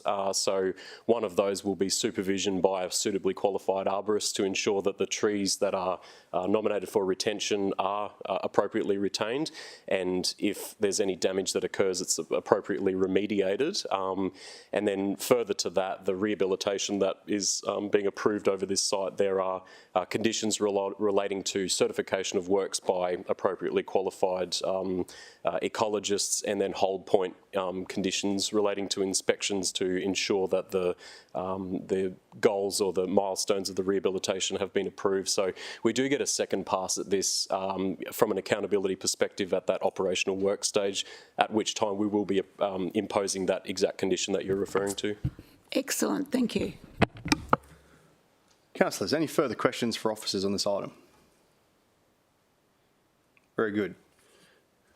In that case, we'll seek to move to debate. So we have a officer recommendation, noting that I think we have 4, if not 5 items that between now and full council we may look to adjust, but we have an officer recommendation in front of us here today. Do I have anyone looking to move that recommendation? No? Okay, so in that case, I'm happy to move it. Do I have a seconder? Councillor Pauline Young seconds. So can we just cover off the items that we'll look to have touched on between now and council? Happy to. So through you, Mr. Chair, we'll look at the, Councillor Owen Jones, the condition for the mechanical rooms and ensuring that there's flood mitigation barriers. Yep. The OLGR monitoring. Hours of operation for the commercial uses, the 5 a.m. Yep. We will look at condition 23F, which is notification to council of when a fob is used to the side. And the final one was Councillor Vorster's about looking at the construction management plan to ensure that the, one, to see how we can notify and communicate, but also to see if there's, just go really loud then, to see if there's any way that we can strengthen that to ensure that the developer or the applicant at that time notifies the community, which it is in there, but we can certainly improve that.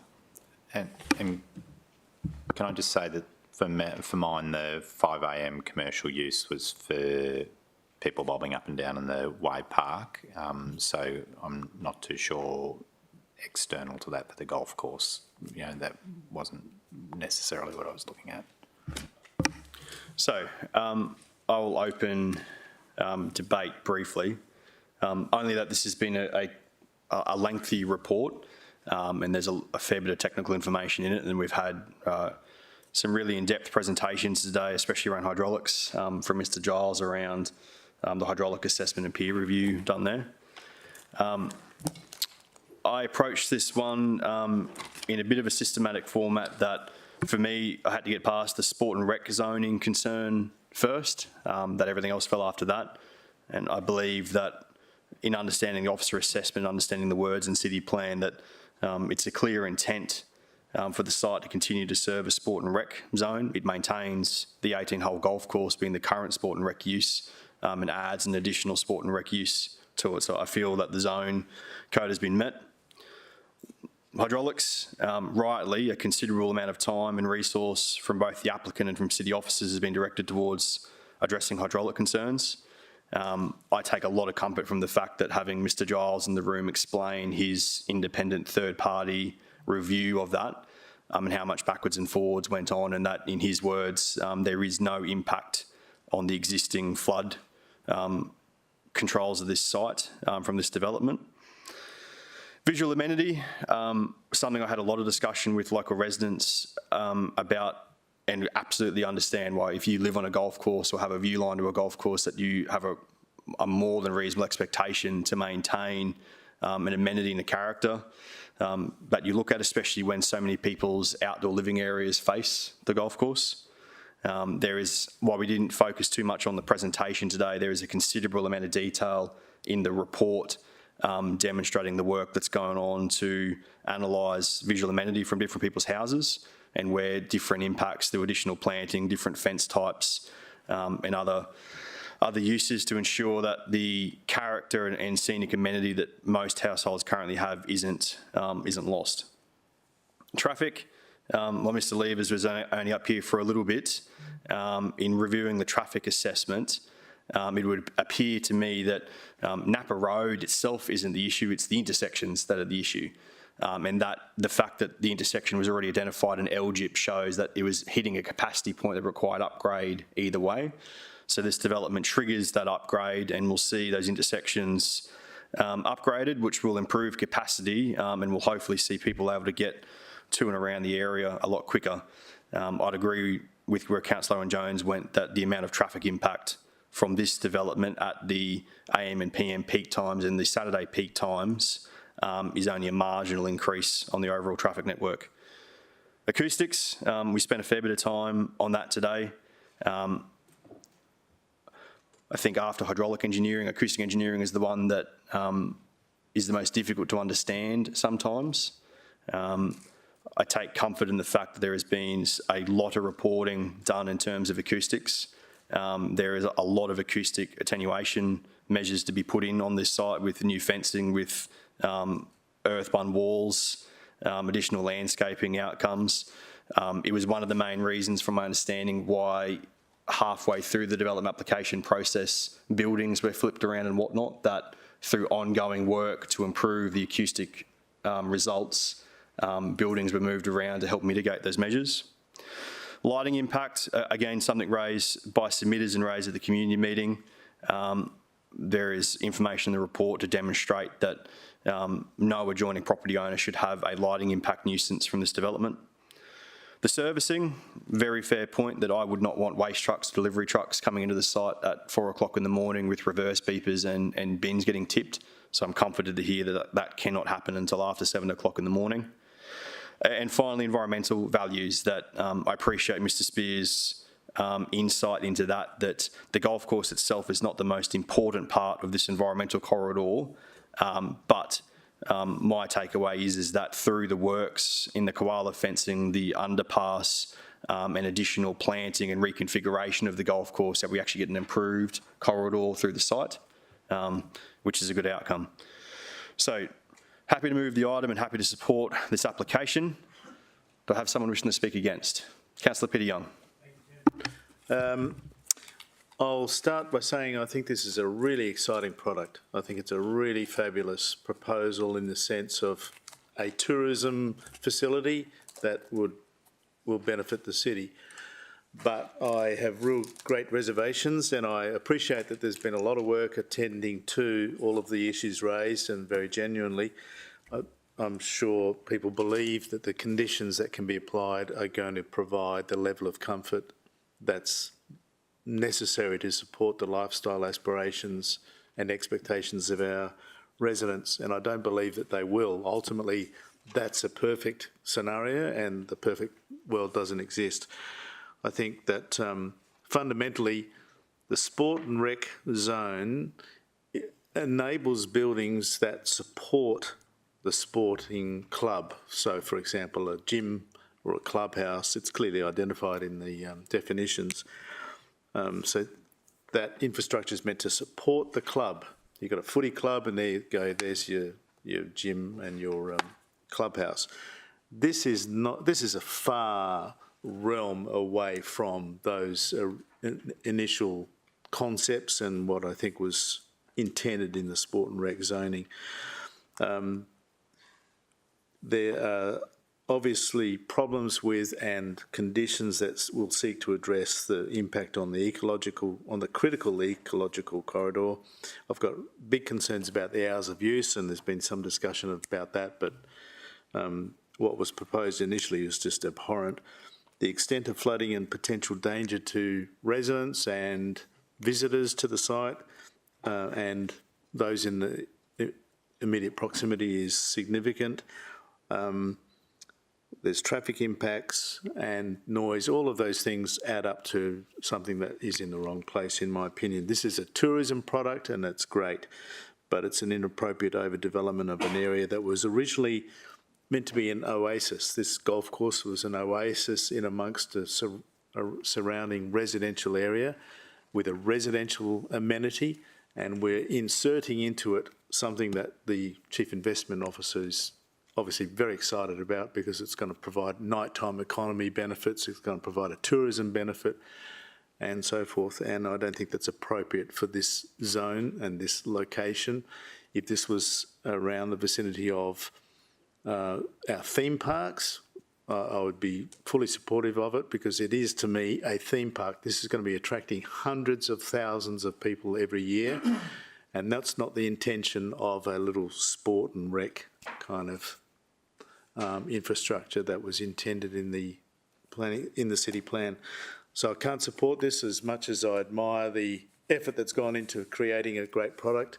I just think it's totally the wrong location and totally the wrong solution to the problems that this golf course obviously has in maintaining its economic viability. And I think that the management really needs to take a good, long, hard look at themselves and the distress that they're causing to the local community, both by proposing this and if it's supported by actually implementing it. Thanks, Jim. Councillor Young, thank you for your input. I had Councillor Owen-Jones in favour first. So I'm going to speak in favour of it, and I'm just going to quickly touch on a couple of things that Councillor Peter Young's just said. Firstly, I think that this has been a proposal that's probably been 3 years in the making, so has happened independently of any excitement that the Chief Investment Officer may have wished to inject into it. The golf club at the moment is privately owned and runs at a profit, which is probably indicative of how it's been operated. So in my short time as a councillor, I've been lucky enough to be the councillor for an area that's had several golf clubs. One of them has been completely redeveloped in regards to the surrounds. The Helensvale Golf Club basically reached the end of its life and was the only golf club owned by the city. We fought really hard to keep it rather than sell it, and it's currently being operated as very much a workman's course, which is below the standard that Parkwood is being operated at. Parkwood has, the best I can see, about 350 houses that surround it, and I actually was really interested to see the volume of submitters that happened. So there was, of those, there were about 60 submitters that were opposed to it. And interestingly, there was 180 odd owners who didn't make a submission, and I think that actually is indicative of the extent of consultation that may have happened through the actual operator. So I think that there's a balance there that needs to be struck. I actually look at it, and whilst this is at the very extreme in regards to the commercialisation of the site, I think what it also does is it actually protects 50 odd hectares of golf course for a long period of time, and that's very different to what happened at the surrounds, and to me it's very different to what may happen at some other golf courses where they've stopped operating because they haven't been run well. So I actually look at this in the context of the whole site. There's 56 hectares, 50 odd hectares off it will remain open and in its active use, and in fact it's probably going to be easier to manage because they're actually adding a hole. So there's now going to be 19 holes rather than 18 holes, and that allows for the rotation and the re-establishment of holes over time. So when the Helensvale Golf Course fell over, there were probably 5 or 6 holes that needed to be completely constructed. So I think that there's clearly a big impact in regards to a change in regards to this application, but I think that there's a counterbalance to that in regards to the continued operation of the golf course.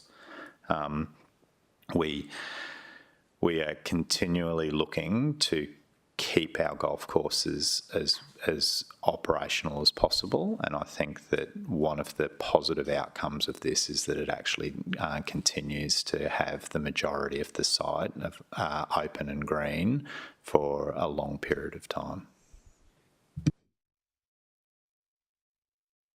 Do you mind if I ask a question to Councillor Owen-Jones through you in response to that? Yes. It's very specifically, he's rested... Let's have it, but let's keep it short and sharp. Thanks. He's relied significantly on the continued operation of the golf course as a justification for this. Is there anything in the conditions that require the golf course to continue its operations beyond the immediate? So my understanding is that it'll become Lot 1, and it effectively then becomes the backbone that creates all of the services that all of the other lots will rely on. So it's actually a positive structure. That's how I see it. So I don't know if Liam has a different answer. Through the chair, if I may, yes, I agree with Councillor Owen-Jones' statement then. And just to build on that, we've got a condition in the development, or in the recommended conditions, condition 11AI, basically which requires the applicant to carry out the golf course reconfiguration prior to the commencement of stage 1. And they reconstruct the golf club itself, becomes a new building that faces the new hole. That's how I saw it. And then that becomes Lot 1, and then the other lots basically then have to rely on Lot 1 existing, so they have to fund Lot 1. So it's the same mechanism that happened with the retirement village. The retirement village partly funds the maintenance of one of the holes because it's their visual aspect. But that to me is actually that creates sustainability for a golf course. So, Councillor Young, are you happy with the response you've got? Does that answer your question? I'd take that as a very theoretical answer. Thanks, Chairman. So now I'm going to have to respond to that it's a condition that they can't actually build the wave pool until they redo the golf course. So I wouldn't see the point of spending all that money if they weren't going to operate it. They're going to build the golf course improvements, and that's fabulous, but there's no guarantee that's going to last 5 years. No guarantees in this world in general. A speaker against? I'm happy to, given the size of this application and its important public focus, to take contributions in general. So I had Councillor Pauline Young first and then Councillor O'Neill for a contribution. Thank you very much, and through the chair, I am speaking in favour of this application today, and favourably in knowing that the depth of the examination of every part of this site is undertaken. For me, I think it's a very exciting offering to the city. One, because it's a master plan site. It's not coming to us with individual breakdowns of proposals for the site. It's a master plan site. It's going to cater for every age possible. We're going to have a childcare centre there. We've already got the aged care centre on the side of it under construction. It's going to give people the ability to to comfortably enjoy that green space. They've got healthcare, they've got short-term accommodation, and the introduction of the wave pool, and I'd have to go back to what Councillor Peter Young stressed several times, it's a tourism offering. It's not just a tourism offering, it's a local and tourism offering. As Chair of the World Surf Reserve for the last 7.5 years, one of the biggest things talked about by local people who use our surf breaks and that is the overcrowding and the not enough offering or not any offering to disperse that overcrowding within our surf breaks and that. So this is also going to give the ability for our younger surfers to hone their skills. We have the World Surf League holds a lot of their biggest competitions here. It's going to give the ability for those surfers to come in and to actually still be able to practice if we've not got perfect conditions out the front. We've retained the golf course, which having also probably 4 or 5 years ago, not an application of this scale, but at Burleigh Golf Course, where we had a golf course that had no other offering there and is an essential part of the green space for Division 12 and now has gone into partnership with an aged care centre. So we now have actually 175 aged care units being almost completed on that site, as well as the addition of a 19th hole on that course as well. So not only are we protecting the corridors, but we're also protecting the green space that's essential to a linear city. So I see this as the green space here as being not only protected but enhanced with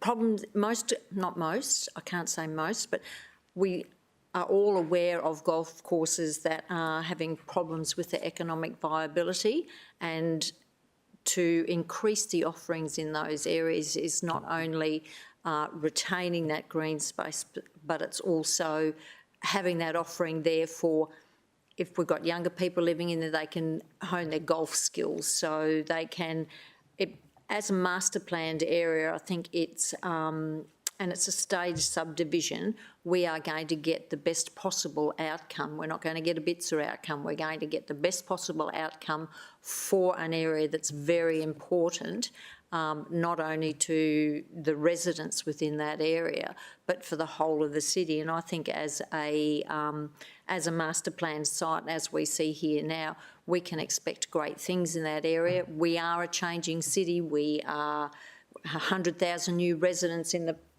I think since I've been a councillor in the last 7 years or so, 100,000 new residents. We've got the potential of 1 million people living here within the next 15 odd years. So if we can have these master plan sites that are going to add the quality of product as this one is indicated to the city, then I think for me it's a product that I can see myself to support, and I can actually see it as not just a tourism offering to the city, but something that locals will be able to enjoy now and into the future. And we are planning a city for the future. We're not planning a city for today.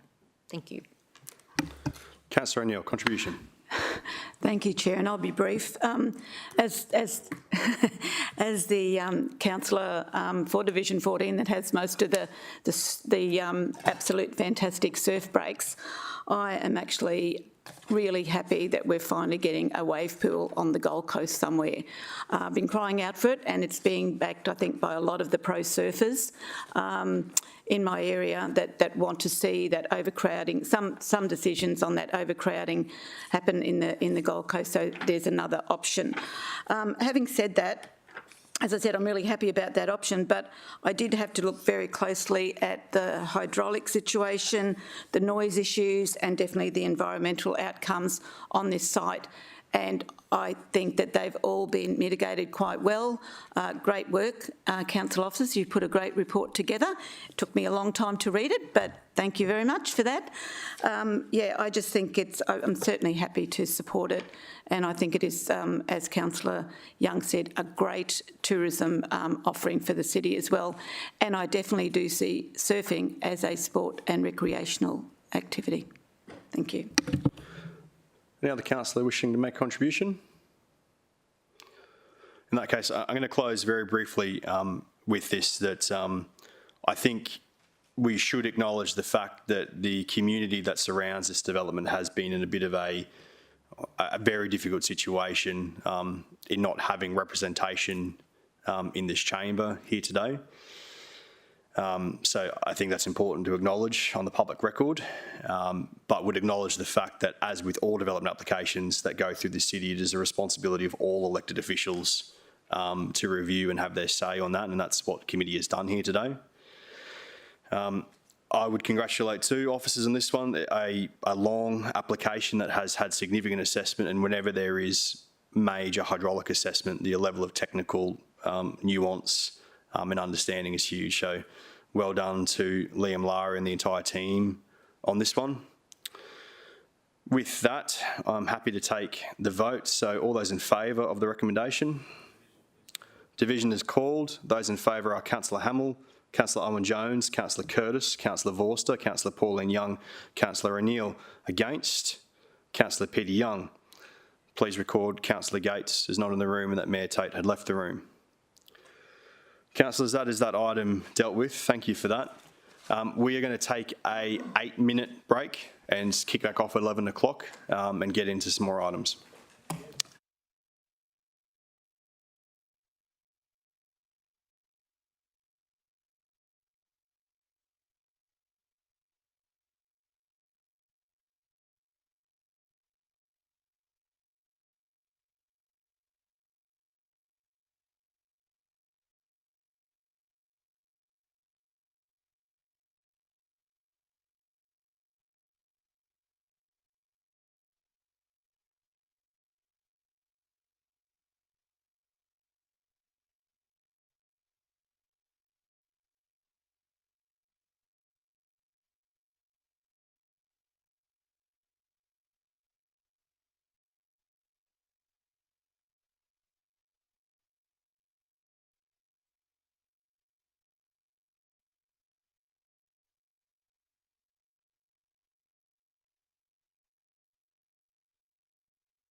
Okay, we are back on streaming. Thank you for being back with us.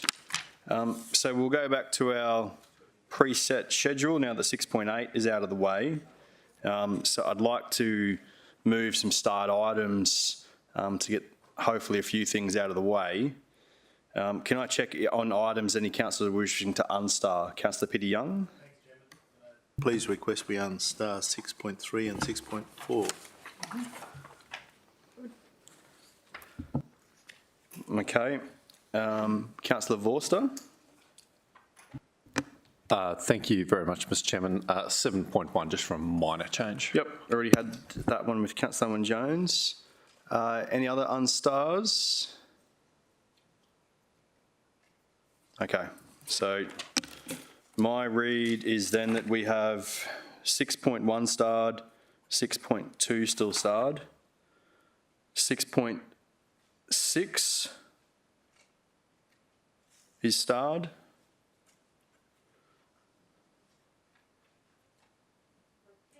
$6.10.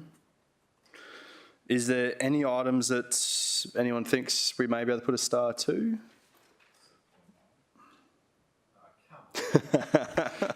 It's the geographic heart of the Gold Coast. It deserves our full attention. Okay. All right. So just one more time for everybody. So I have 6.1, 6.2, 6.6 and 6.10 still starred. Everyone's comfortable with that? In that case, I'd seek a mover for the start items. Councillor Pauline Young, seconded Councillor Owen Jones. All those in favour? Carried unanimous. Councillor Tozer, my sincere apologies. Okay, and Kathy, thank you for your contribution.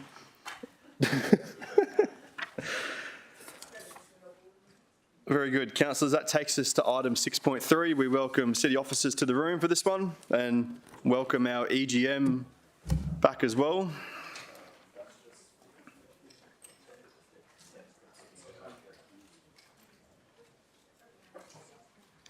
We're 6.3, 192 Gold Coast Highway and 192 Jefferson Lane, Palm Beach.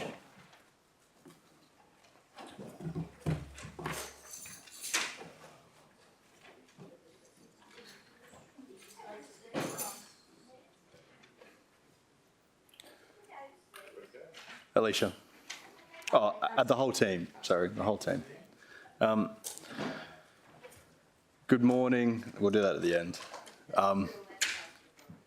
Good morning to our city officers here today.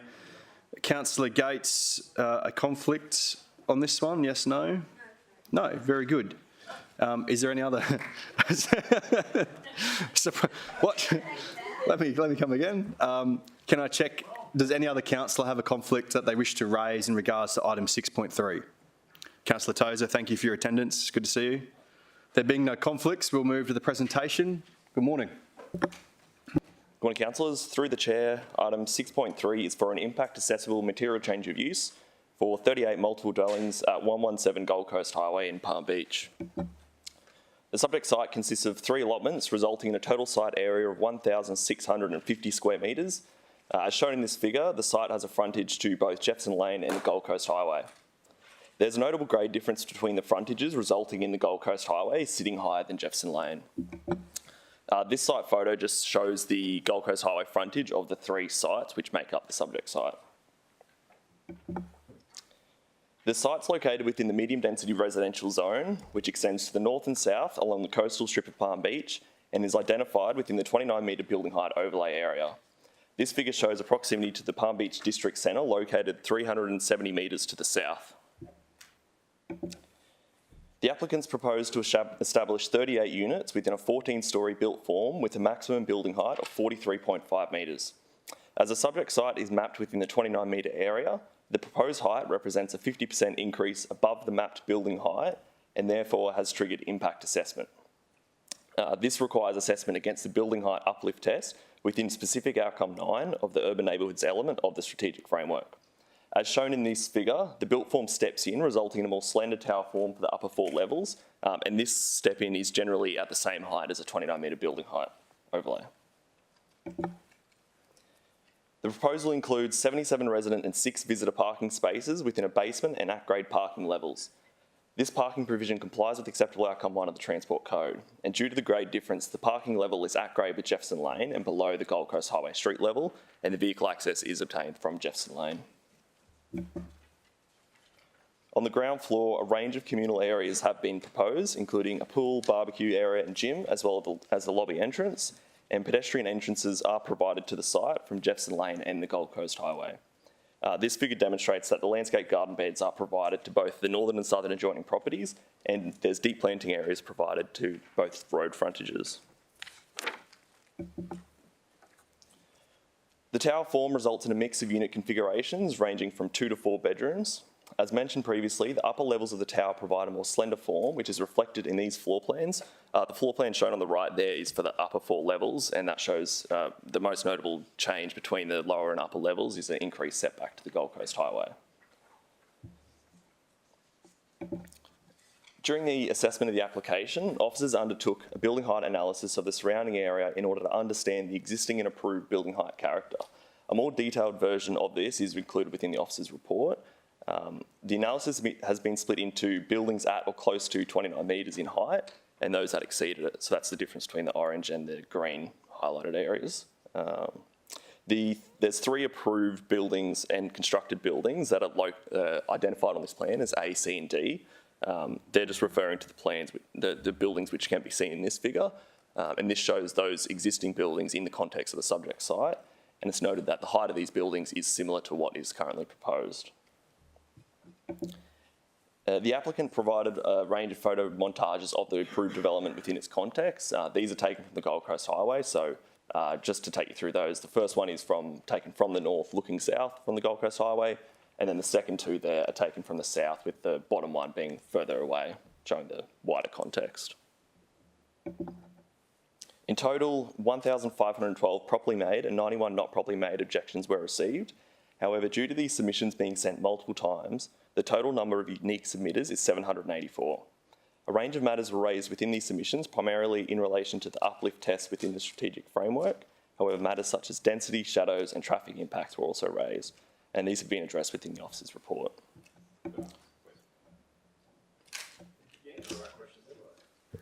Close to. Yeah.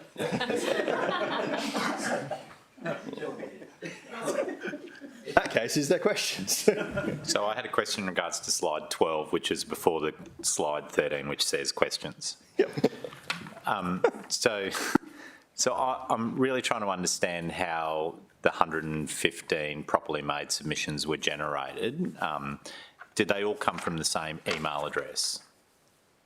Through the chair to the councillor, yes, not all of them. There were, I've got the figure in front of me, 1,507 of those were in the pro forma format. So there were a couple of unique submissions, but the pro forma ones all had come from the same email address, but the information provided on that, like the submitter name and residential address. I appreciate that, but it's the same. Yeah. So it's effectively like an automated petition.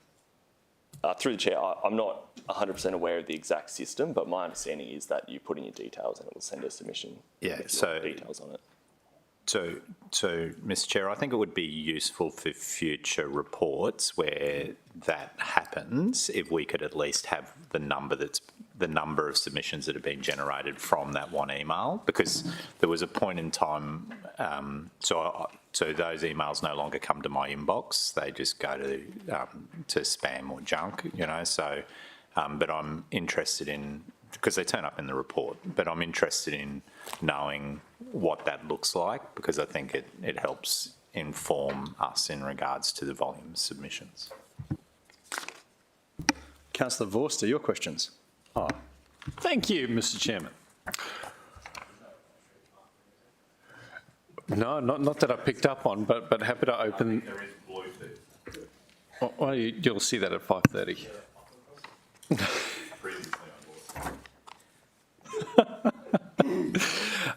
Thank you, Mr. Chairman.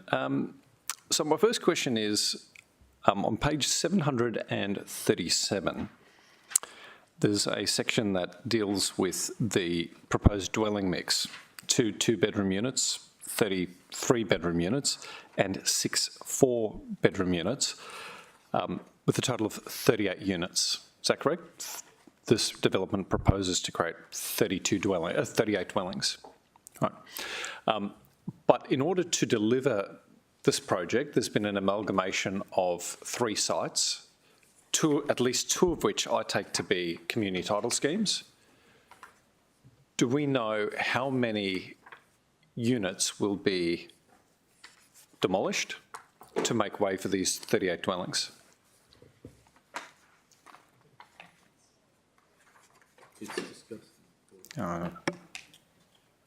Through the chair to the councillor, so I can go through it, what's on each actual lot. Yes. So the subject site on 192 and 179 Jefferson Lane, single detached houses, and then on 1177 Gold Coast Highway is 6 times 2-bedroom apartments. So there's so it's 8 dwellings in total. So there'll be a net increase of 30 dwellings across the 3 sites. All right. Thanks for that. My next question relates to page 763.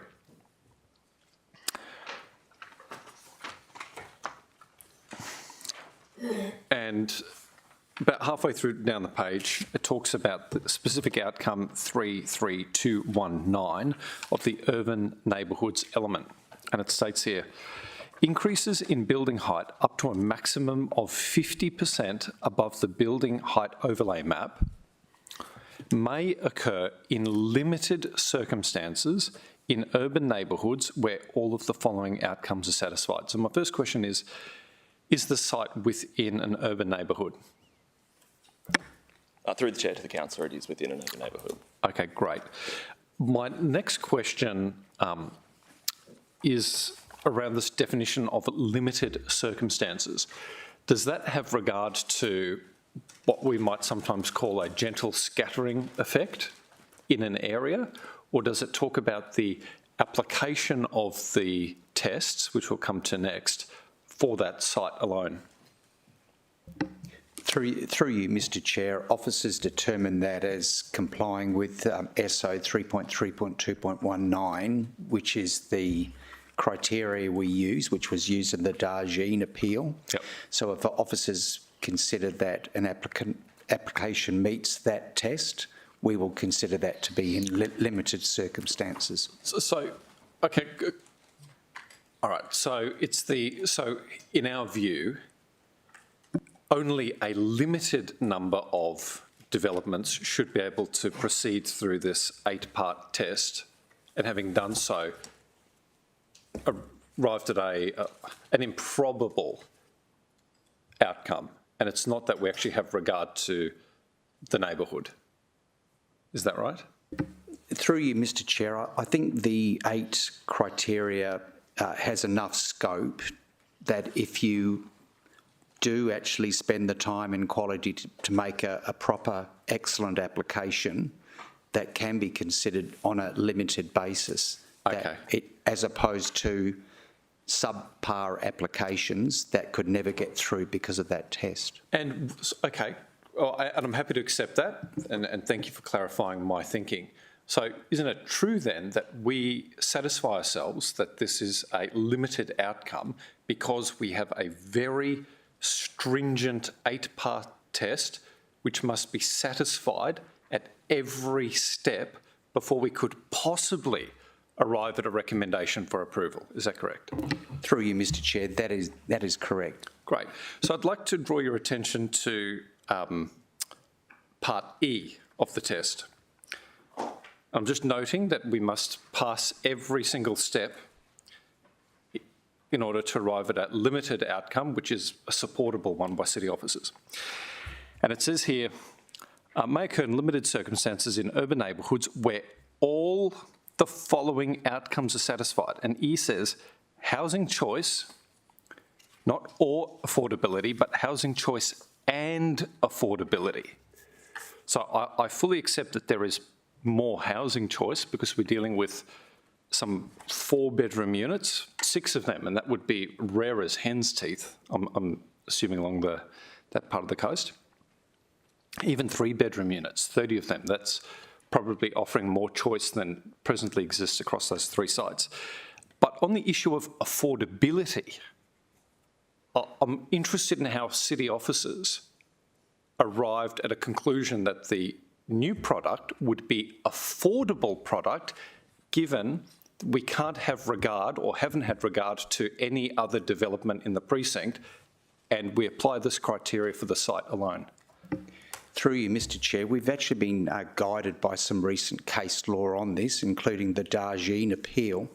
And in fact, Judge Recommenced believed that this was the only criteria that was actually complied with in relation to 3.2.1, on the basis that affordability is interpreted not the way that you're perceiving it to be, but on the basis that this is a product where, as opposed to detached dwellings, this is actually an affordable outcome for a lot of people that want to live in this area. Housing choice, but also it is actually more affordable than a detached dwelling product. Okay, so, and Mr Chairman, I'm asking these questions because I think it's very, very, very important that the community understand the way in which we're fettered in our assessment here. So, just to be clear, despite the fact that our planning scheme has a test that attempts to guarantee housing choice and affordability, it has been the courts that have effectively determined how we test affordability, and affordability is taken from the perspective of the would-be buyer rather than the city's ability to curate development outcomes to provide housing for middle-income Australians. I think it's important, through the Chair, I think it's important to look at the word affordability. It's not affordable housing or housing affordability, it is affordability, and that is the way that we interpret it in relation to housing choice. Okay, so can I ask, could you describe the difference between an affordable and a non-affordable 38-unit outcome at the site? Through you, Mr Chair, I think we need to put it into context that this is an affluent area. So the expectation for development on this site is at the high end, not at the low or middle end. Look, I mean, I don't necessarily accept that the proposition there. I don't, but I'm happy to rely on your professional judgment if you can walk me through the difference between what could be an affordable 38-unit outcome on the site and a non-affordable 38-dwelling outcome. And I'm only asking that question to understand the judgment that is, the professional judgment that's exercised by city officers in applying the test for this DA. Through you, Mr Chair, I don't think we're compelled to do that as part of this argument. This is a high-end affluent area. The expectation is that they are high-end products. The term is housing choice and affordability. As I said before, it's not affordable housing. That's not part of the determination here. Housing choice and affordability. This is providing affordability, as I said before, in relation to this particular product as opposed to other products. So, yeah, so I can't accept that there is this ephemeral mapping that we apply across the Gold Coast where we decide what's an affluent area and what is not an affluent area, which doesn't exist in the planning scheme, but nonetheless we seem to rely on to decide whether a DA should progress or not.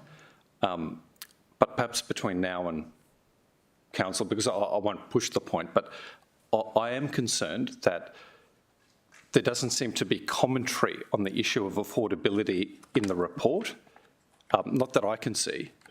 And for a test that we say to the community we're applying very stringently and is to deliver approvals of a 50% uplift in only limited circumstances. Vorster, are we getting to a question here, or are we going to go into debate? Yeah, no, that's a question. A little bit to a question mark at the end of it somewhere. Yeah, well, you've said that to Councillor Taylor before, and it didn't go down too well. It won't go down well with me either. My question is around the application of that 50%. Now, is it the case that this site sits within an area where we had hoped to reduce building heights in Amendment Package 2 and 3? Through the chair to the councillor, it is within that area. Under the proposed amendments, it was 17 metres in building height. Right, so it's currently 29. We had hoped to bring it down to 17. Had we brought it down to 17, would the 50% uplift provision still applied?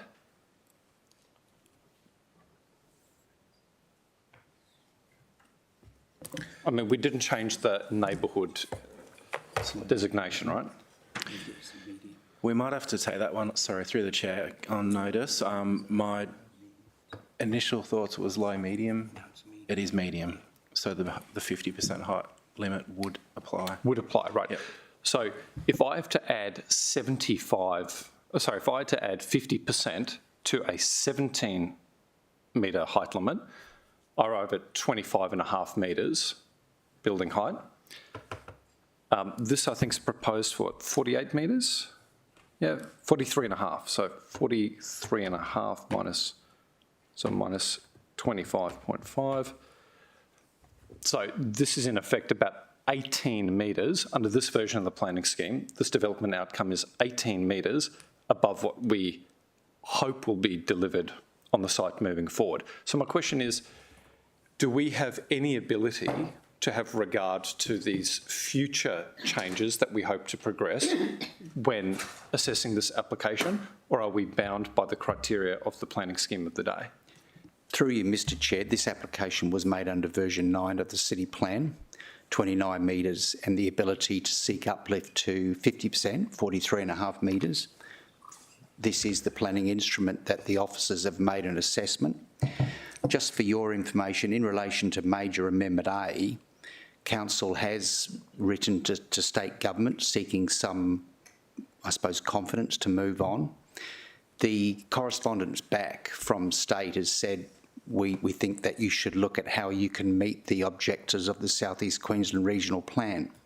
So this actually has stalled. Nothing has happened. So there's actually a great deal of uncertainty whether the hope that you have in terms of lowering the height around this part of Palm Beach will actually occur.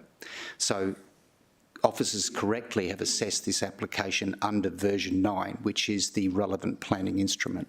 And Mr Chairman, my final question is, had the state government endorsed package 2 and 3, and we had to receive a fresh application from one of the neighbouring sites in 12 months, so allowing those superseded rights to run their course, would we have been in a much firmer position to limit development outcomes to that 25.5 metres? Through you, Mr Chair, possibly. I would like to add the superseded planning scheme process, which an applicant is entitled to use, and that superseded planning scheme process allows an applicant for a whole year to apply what the superseded planning scheme was. So they would have had a year to have made an application seeking 50% uplift based on 29 metres. It's the city's perspective to actually support an applicant's request under the superseded planning scheme on the basis that it's in legislation and it's limited to a year. And in this case, if we're actually taking away a person's development rights, we do run the risk, the severe risk of compensation. So it would be officers' recommendation that we would support an application under the superseded planning scheme request. Yeah, and I'd agree with that. Thank you, Mr Chairman. Thank you, Councillor Vorster. I think I might have had Councillor Gates. Yeah, I think it was. I think it's Councillor Gates, Councillor Pauline Young, and then Councillor O'Neill maybe, and then Councillor... Let's just go to Councillor Gates first. I may have butted in, and thank you, Chairman, but it relates to the specific queries of Councillor Vorster and the proposed 17 metres. Through the Chair, could you tell me why 17 metres was proposed? Did the officers actually ever prepare a report proposing 17 metres? Because my recollection is that it was a height just basically plucked by a councillor in response to community consultation, and there was no real science behind the decision to go forward with 17 metres. And all the feedback I've had at a state level is they're unaccepting of that proposal. So I don't really see the relevance in talking about it today because it doesn't apply here. But the background to it I am interested in. Through you, Mr Chair, and I'll take it on notice so I can get the proper answer, but my recollection of that time was it wasn't officers' studies that endorsed that 17, or that's how it came about. I think it was part of the consultation, and I think from memory when we were making amendments, that was put in as one. There was quite a few at that time, and that was one of the amendments that was made. There was a few at the end, right at the end before we went to the advertising. But I'll confirm that before full council. Councillor Pauline Young.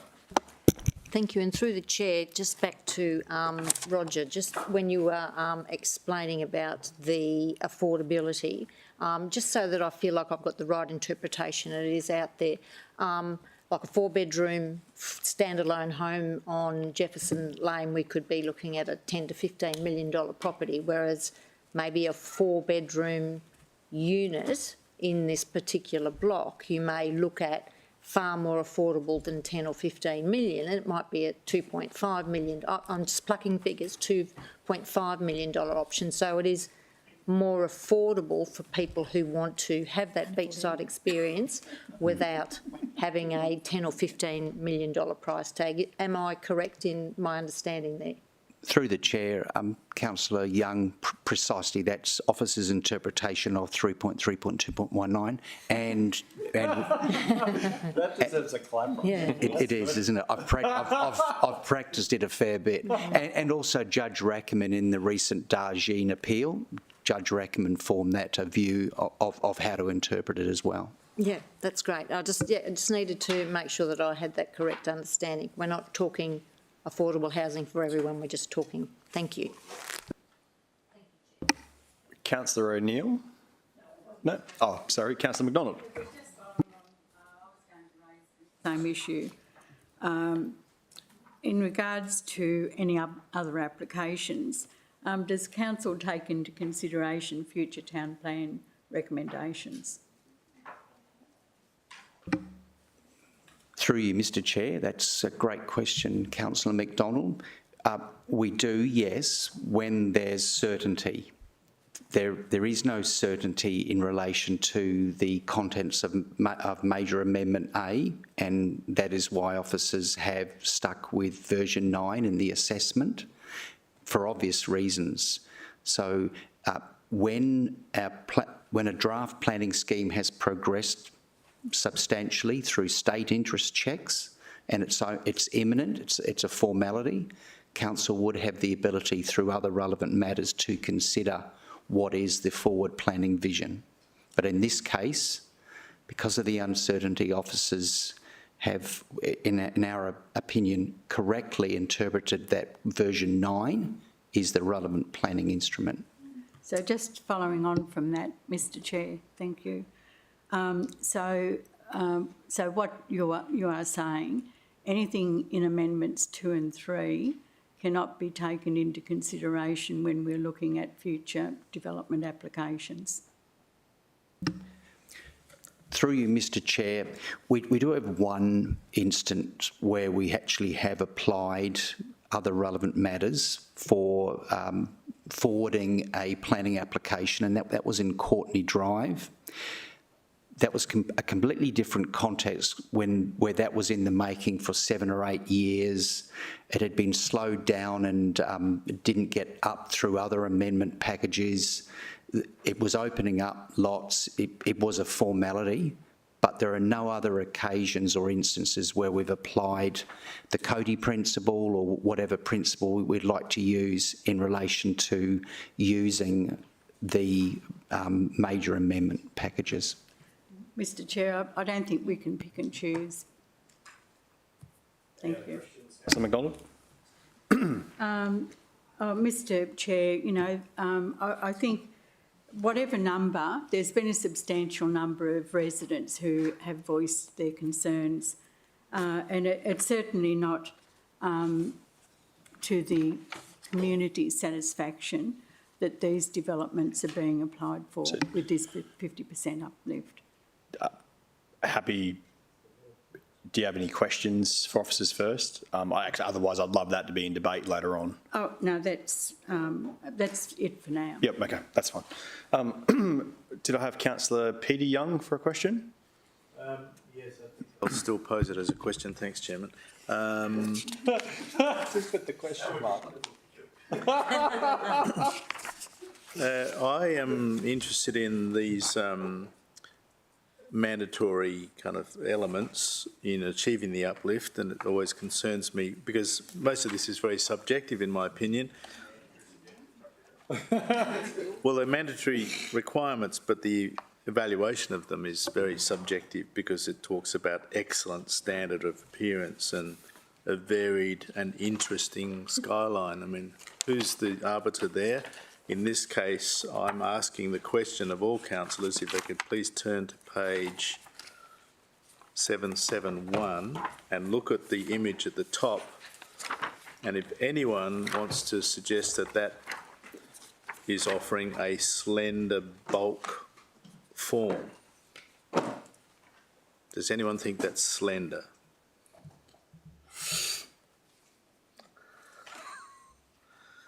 I think. Do you want us to answer individually? Yes, it's an open question through the chair. So can I go first? No. So we're not going to do this. All right. Councillor Young, if you have a question of an officer to respond to that, the representative city architect office is here, and I'm happy for her to answer.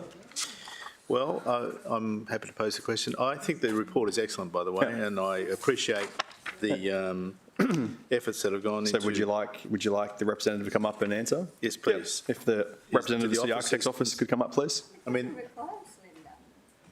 There's no mention of slender in yeah, it is. The office is here, so are you comfortable with Page. On page 763. Yes. Let me find it. Thank for you.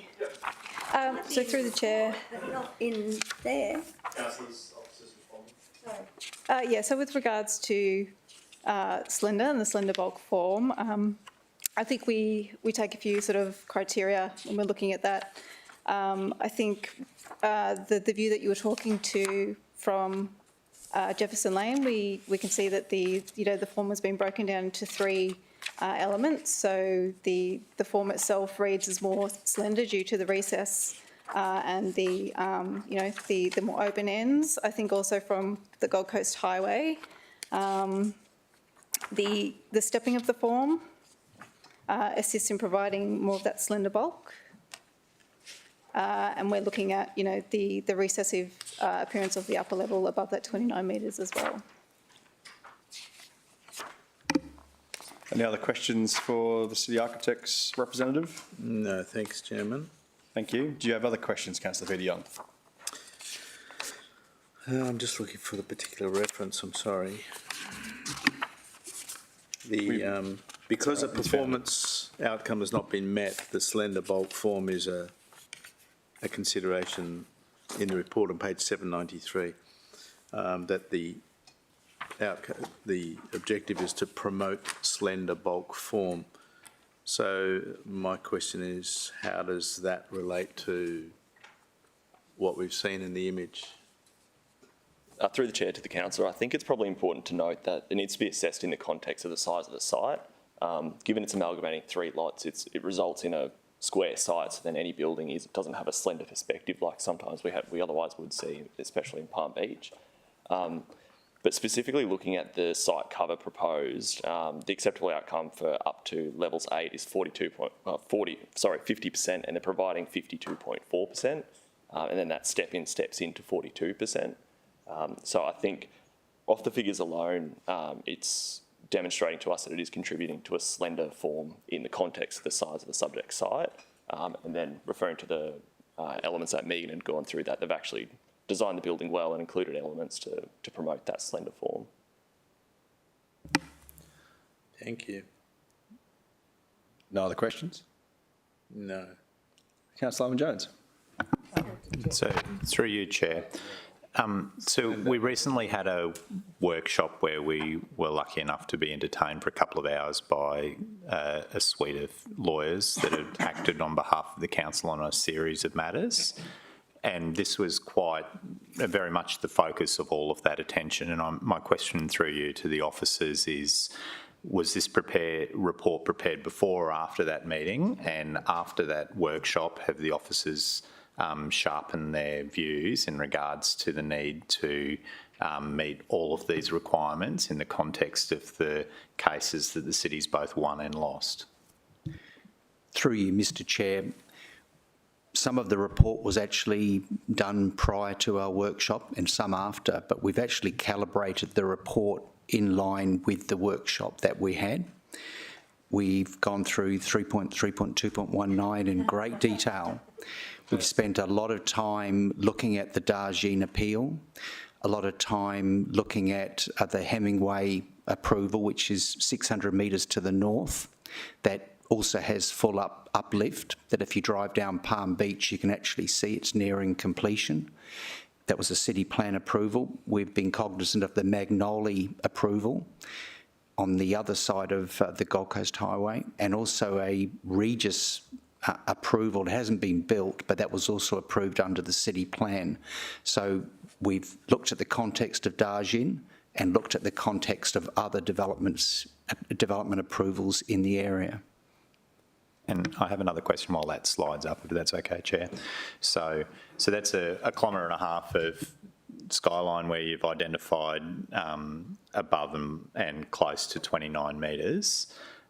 What might be helpful in the future is to identify which version of the city plan those 26 buildings were approved under.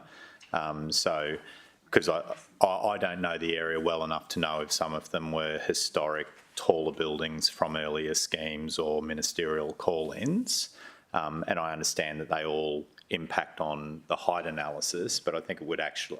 So I don't know if all 26 of those approvals have happened in the last 30 years, you know? So I think that if we were going to be given this profile, having a profile of the years of approval and the scheme may also assist us in understanding where they fit.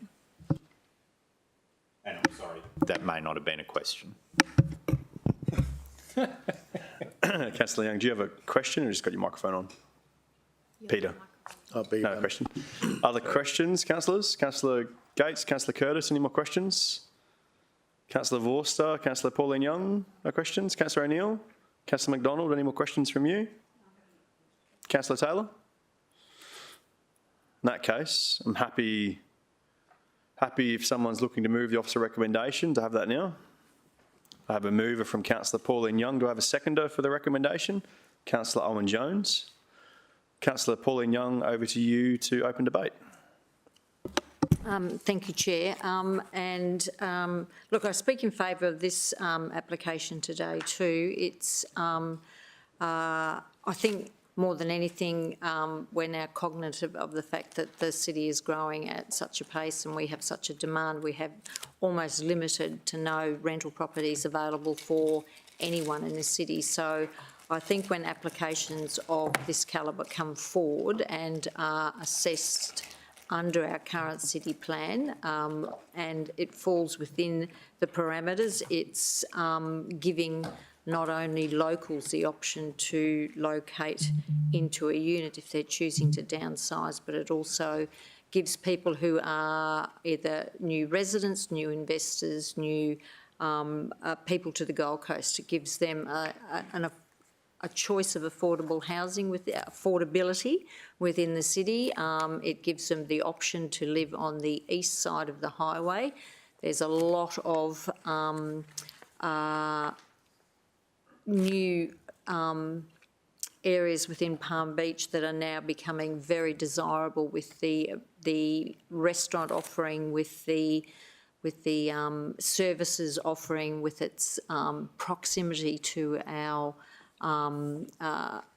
public transport network, and people, if we are to give people the option to move around our city and not have to rely on cars, then we need to be aware of when products like this present themselves and they fit within our city plan, that we need to give it very, very good thought as to how we go about approving them. And I think the officers have delivered a report here that has again addressed the issues raised, and I am a product of this quality within that area is also going to, it's a changing area down in Palm Beach, as in the majority of the Gold Coast, and this urban renewal is giving more people the opportunity to enjoy that coastal experience that Palm Beach has to offer. Thank you for your contribution, Councillor. Do I have a councillor wishing to speak against? Councillor Vorster. Thank you very much, Mr. Chairman. Now, before I get a few glib jabs from my colleagues here, I just want to make the point that I've fairly consistently since 2016 voted against development outcomes here at Jefferson Lane, where I feel there is an impact on local character and amenity, and where I think we have, in my view, pushed the bounds in terms of this 8-part test. You can go all the way back to 2016.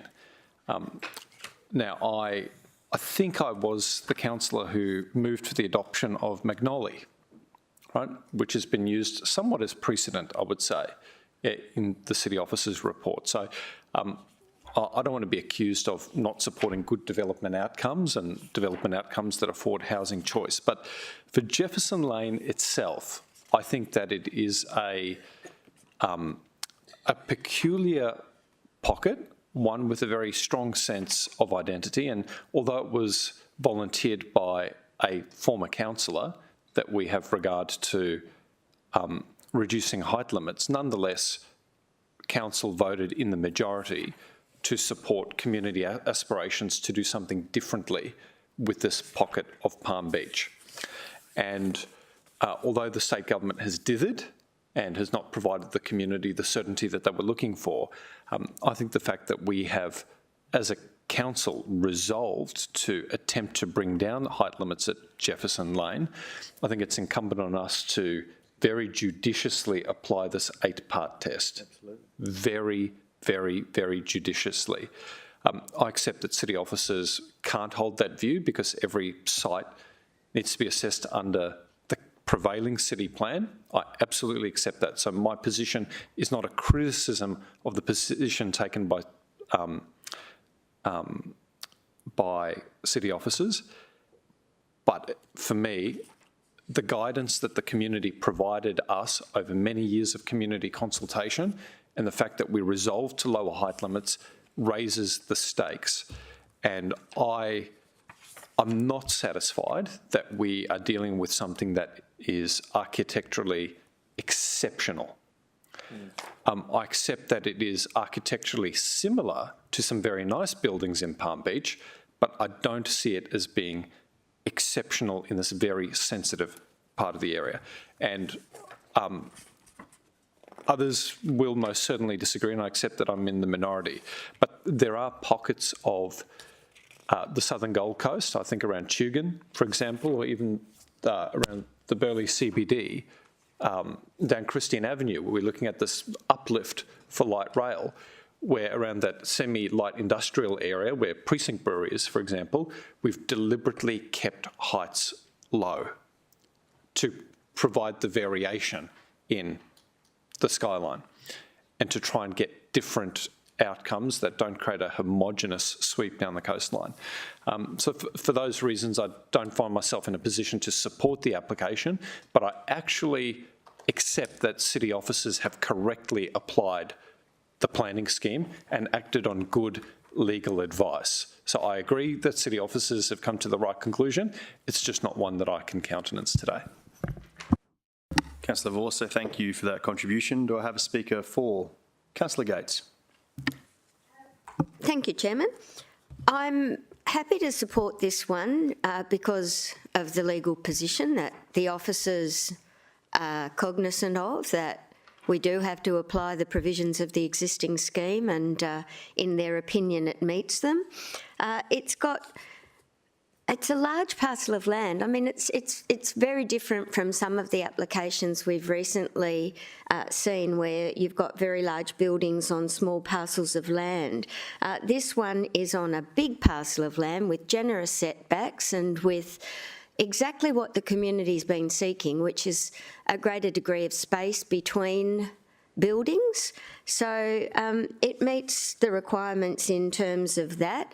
The stepping in of the top 4 floors gives a bit of variety, and when you look at the heights of the buildings that are mentioned within the report, they range from 9 to 18 stories, and this will provide that variety of skyline appearance that we strive for, rather than just a flat level of height right across this very important part of our city.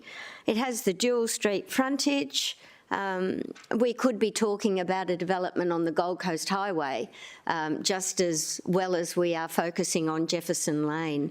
And of course the Gold Coast Highway is a very busy road and the main road right through our city. So I think the officers have done a great job. I'm glad to know that they researched thoroughly the Dargin finding, because we would probably end up back in the courts if they had have considered this differently, in my personal view. So happy to support it. Thank you, Councillor Gates. Speaker against? I'm happy to go to Councillor Peter Young first, but I will be coming back to you, Councillor McDonald. Thank you, Chair. Yes, as I said earlier, I think it's a good report, and I think the officers done a good job to try to provide us the information we need to demonstrate that they've evaluated this very carefully. But I do trip up on this issue that I raised about the 50% uplift and the fact that these provisions, it's an absolute mandatory to be met, and I believe that these are very subjective positions. In the first instance, we've got a reinforced local identity and sense of place, and the officers argue that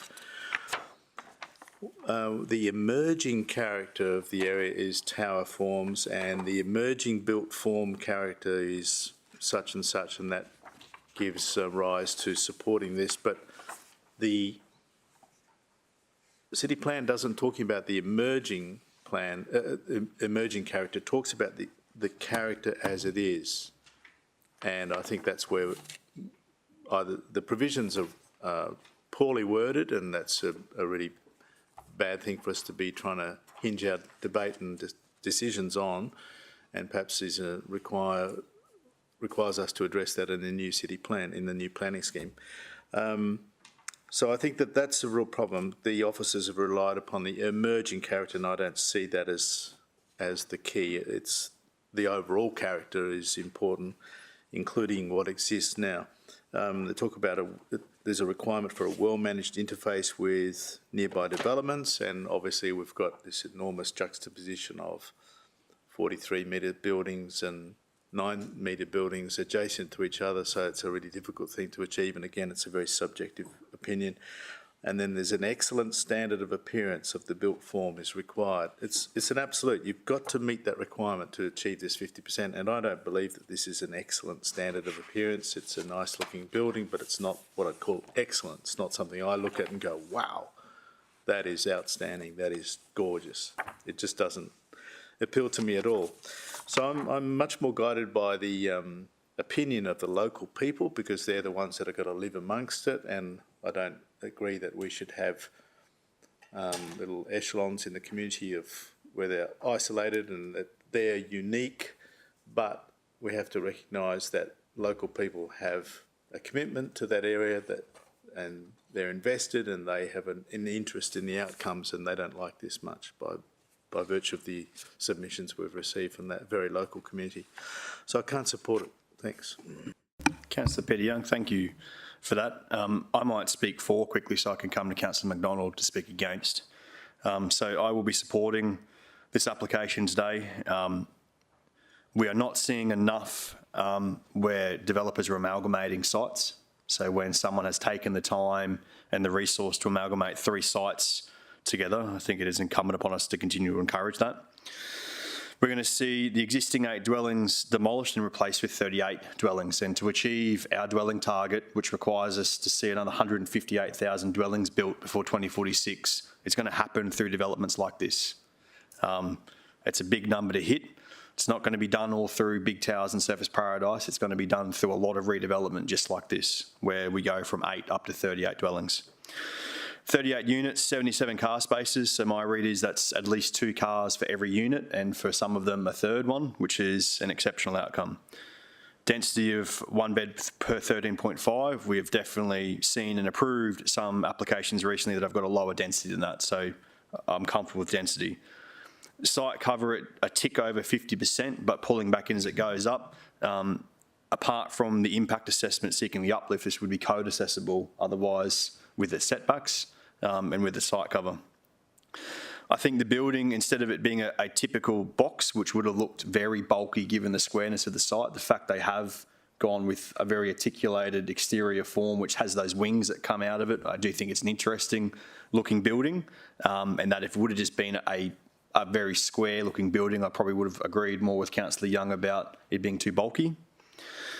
400 metres to high frequency bus stop, 100 metres to the beach, 2, 3 and 4 bedroom units, which is really important for that dwelling choice. The final thing, 16 metre separation to the tower at 197 Jefferson Lane, so good separation between buildings, which I would agree is something the community wants to see reinforced. My final comment on this one is that while I appreciate that the 1,500 submissions, and if we call it 715 as unique identifiers, came from a pro forma setup, which has definitely given some bulk to numbers, the thing I was very impressed with was the quality of the submission. Like the points raised are connected back to city plan and are connected back to town planning outcomes. It has resulted in the best part of 10 pages of officers having to respond back to those submissions. So from page 814 to 821, I actually think that's an excellent example and possibly one of the best ones I've seen of high quality submissions attached to actual planning outcomes having to be responded to by officers. It has obviously made the officers really work on this one and provide a highly professional and thorough assessment. This one has my support today, but I will go to Councillor McDonald now to speak against. Thanks, Mr. Chair.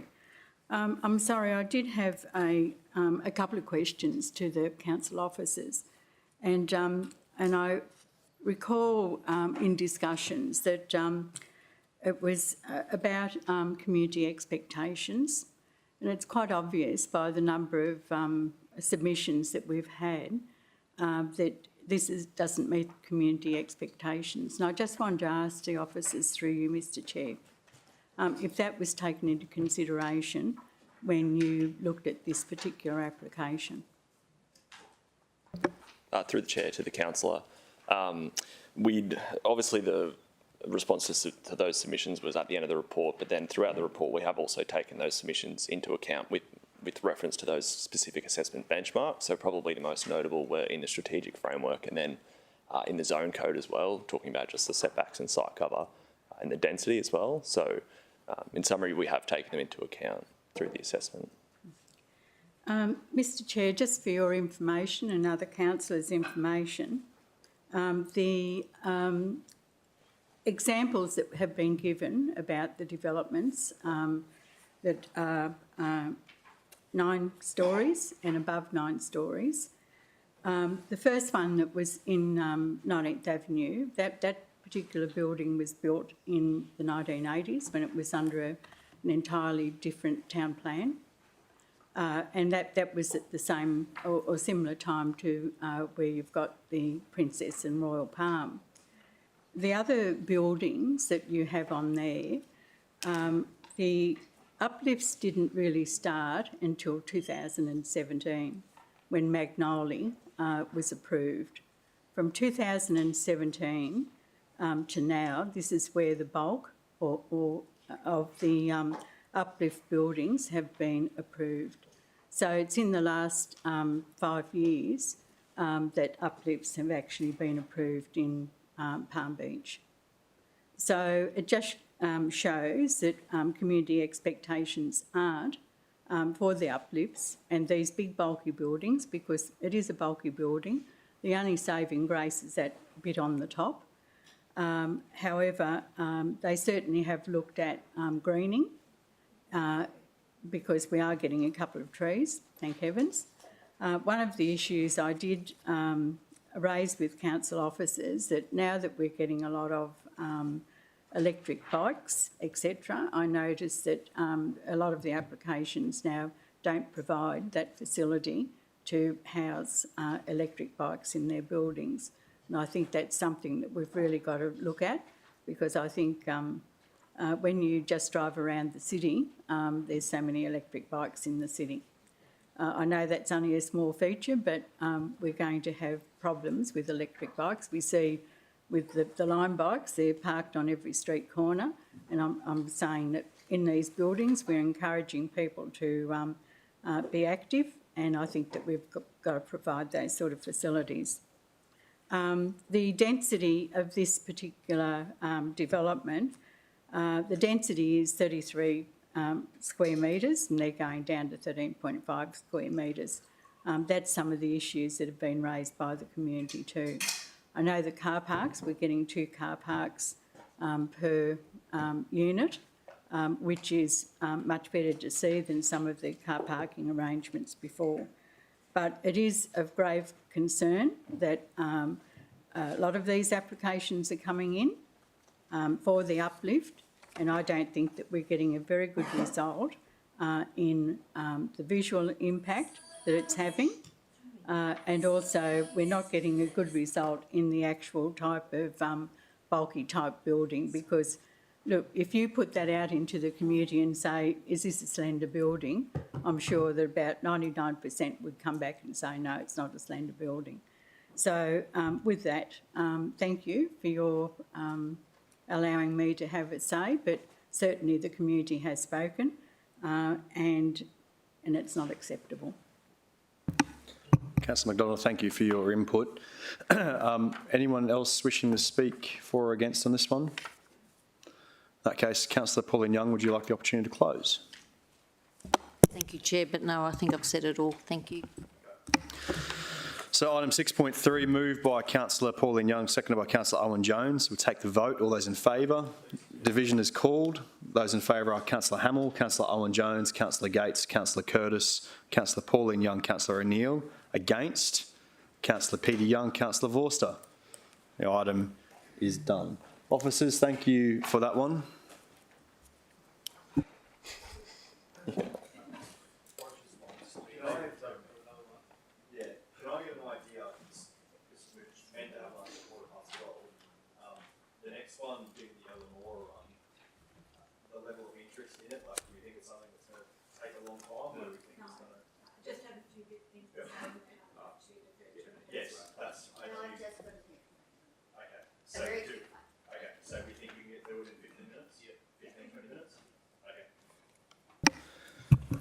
Councillors, we will move on to item 6.4. Our officers are here. Can I start with Councillor Gates for a conflict of interest declaration, please? Thank you, councillors. And this one's very brief because I received $675 from RPS Planning in 2011. I dread to think how many years, 12 years ago. But anyway, I put it out there. It's a minor interest and 12 years since the donation, and I've had no contact with the consultant. Question for Councillor Gates. In that case, were you looking to move a procedural motion, Councillor Young? Yes, happy to do that. Okay. Happy to move a procedural motion that Councillor Gates may stay in the room and participate in the debate because the conflict is minor and remote and very aged. So, like the representative. Councillor, I actually think that's an important point to put in there. Like, it's outside of the relevant term. Like, if I was moving it, and it's your motion, but I actually think that there are words we could include on some of these ones that are so old now that while it was Councillor Gates' choice to raise, I think making the point that it's outside of the relevant term as well, if you would be happy with that. Yeah, that's what I did move. I didn't say ancient, I just said age. More than 65 years. So, interest is minor, remote in nature, the conflict's outside the relevant term. Was that necessary? Happy with those words, Councillor Peter Young? Thanks, Chairman, yeah. Yep. Okay. Do I have a seconder for that procedural motion? Councillor Curtis. All those in favour? That's Councillor Hamill, Councillor Owen-Jones, Councillor Curtis, Councillor Peter Young, Councillor Vorster, Councillor Pauline Young and Councillor O'Neill. That procedural motion is carried. Any other conflict of interest declarations? In that case, we will move to the presentation from officers.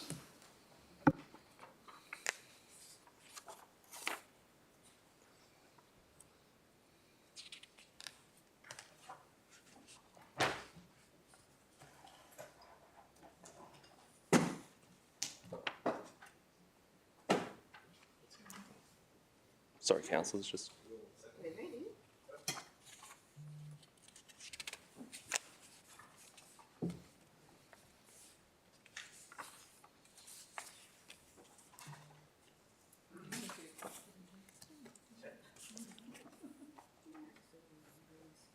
Great. Thanks, Mr Chair. Through the Chair to the councillors, item 6.4 is for a combined development permit for an impact accessible material change of use for 42 multiple dwellings and a reconfiguring a lot to create an open space lot at 215 Guineas Creek Road in Elanora. The subject site consists of a single allotment with an area just under 11 hectares. The site has 3 road frontages to Guineas Creek Road to the south, Tarrable Drive to the north and to an unformed road off W Drive to the east. And this figure demonstrates that the site contains a number of vegetated areas along with some more clear to maintain sections. These site photos show some portions of the subject site. In particular, Tarrable Drive is shown on the right and the unformed road off W Drive is shown below. And then the first image is just taken from within the subject site. The subject site is identified within the low-density residential zone, within the low-density residential zone and specifically within the large lot precinct. The area surrounding the site to the north is within the low-density residential zone, and to the south there are pockets of medium-density residential zone land. However, it's primarily located within the rural residential zone. So historically, there was a rezoning approval over the site in 1990, and then there was a subsequent approved development over the site and the adjoining site to the north, which approved a total of 119 dwellings within the footprints that are shown on the screen at the moment. This approval, however, lapsed in 2013. The subject application was lodged in 2018 under version 6 of the city plan and originally proposed 108 dwellings within 2 precincts with a total development footprint that was approximately 50% of the site area. The balance of the site was proposed to be transferred to council as public open space. It is noted that when the application undertook public notification in 2019, the development footprint was very similar to that on the screen. In the response to submissions against the development and to officers' further information requests, the development was reduced in size to the following. So the current development proposes a total of 42 dwellings split over the 2 precincts, which is Precinct A on the left-hand side of the screen and Precinct A on the right-hand side of the screen. And these 2 precincts make up approximately 22% of the subject site, with 84,770 square metres proposed to be transferred to council for public open space. The amended development form results in an overall site density of 1 dwelling per 2,600 square metres. A range of dwelling types are proposed, which are predominantly in a detached form, with 8 of the dwellings being attached. There are a variety of building heights proposed, predominantly being 2 stories. However, there are some which contain a partial 3rd story. Each of the dwellings contain 4 bedrooms. The dwelling types have been specifically designed to provide a variety of building forms, with each dwelling type providing a unique appearance. The result of this variation in building form can be seen in these streetscape perspectives, which just show the varied building form at the future private road. This figure shows the development in the context of the surrounding area, and on the screen, officers have labelled 2 nearby townhouse developments, with the one up the top being along W Drive and the one down below being along Guineas Creek Road. And officers considered that with the density proposed and the development form provided, that it is in keeping with the context of the surrounding area. The subject site's identified within the environmental significance overlay map as containing general priority vegetation, state significant species, and a waterway. It is noted that the site is not identified as being within a biodiversity area, and therefore the relevant provisions of the city plan do not require a total protection of the matters of environmental significance on the site, only that damage is minimised. Officer's assessment of the relevant environmental provisions of the city plan have determined that it is appropriate as the impacts to map general priority vegetation and habitat for state significant species is minimised, resulting in the retention of 89% of the mapped areas on the site. 91% of the koala feed and shelter trees on the site will be maintained and will be located within the portion of the site that is to be transferred to council. The applicant will construct koala exclusion fencing along the Guinness Creek Road frontage in order to reduce the risk of vehicle strikes. And the balance of the site will be rehabilitated prior to being transferred to council, significantly improving the ecological quality of the site. Supporting some of those comments is this figure, which demonstrates the koala feed and shelter trees, with the red showing those proposed to be removed and the green is those proposed to be retained. It's probably also important to note that there's where it's shown on the screen where there's not a large concentration of koala feed and shelter trees, those areas will be rehabilitated with a mix of plants, including some koala habitat plants. The application went through public notification in July of 2019 with the previous development form. And notwithstanding this, a total of 724 objections were received, with a number of concerns being raised, and a detailed response to these concerns has been provided within the officer's report. Officer's assessment of the relevant provisions of the city plan have determined that the development should be approved subject to conditions. Councillors, questions? Councillor Peter Young. Thank you, Chair. Could I take you back to slide 13, please? It's an excellent report. There's a yellow dashed line joining the two precincts. Can you explain what that is, please? Through the chair to the councillor, it's a previous iteration of the development, but we haven't had an updated plan of this since the development changed. At one stage, we're proposing to put a sewer line through the middle of the site, but officers weren't supportive of that outcome. So, with the exception of that one tree within that area and that yellow area, that's generally the impact of the development footprint. So it's not intended to be a road connecting the two precincts? Through the chair, no. It was meant to be an easement for a sewer line and just for sewer infrastructure, but they've since changed the sewer outcome to not need that. Is it likely that area would be rehabilitated too, like have trees planted, as you mentioned would be the case in part of the site? Through to the councillor, yes, that's correct. They will be providing a more comprehensive rehabilitation management plan when they get the more specific details, but generally it's more of the degraded areas or areas that aren't heavily vegetated at the moment outside of the development footprints. Those are the areas that will be rehabilitated. Great, thanks. Thanks, Jim. Councillor O'Neill. Thanks, Chair. I'm not sure if Mr Spears is still here, and I know I brought it up earlier. Are you there? And this was a site that I was talking about earlier that I really needed some confirmation that we were going to have an arborist on site through all the means that we can, because this is a very important site. And I'll just say thank you to the previous councillor of Division 14, Chris Robbins, for bringing this to my attention, because she dealt with the Tallabudgera Creek property and she had a lot of concern. So thanks to Chris, I'm bringing it up here, and I just wanted that confirmation. Thanks. Sure, through you, Mr Chair, to Councillor O'Neill. Consistent with the earlier item we were discussing, operational works for vegetation clearing application does need to come in post this, if this is approved today. And similar to earlier, officers will be imposing conditions relating to supervision by a suitably qualified arborist and spotter catcher, in addition to certification of works to ensure that the extent of vegetation clearing is limited to what we see on the screen here. And just another question, and I think the concern was also about the methodology of actually clearing sites to ensure that any koala habitat trees, don't get poisoned accidentally in the process. Through you, Mr Chair, I am familiar with the site that you're talking about. There was some very particular considerations on that site in terms of the poisoning or otherwise. We could probably discuss that in a separate time outside of here. This particular site here, the conditions that officers will impose will be specific and custom to this site. Its needs, the direction of the clearing, the manner in which trees adjacent to the clearing area are protected, in accordance with the city plan requirements in terms of minimising the risk to adjacent trees to reduce the risk of similar declines to the site that you're referring to. I've got complete faith in you. Thanks, Mr Spears. Through you, Mr Chair, I appreciate the confidence.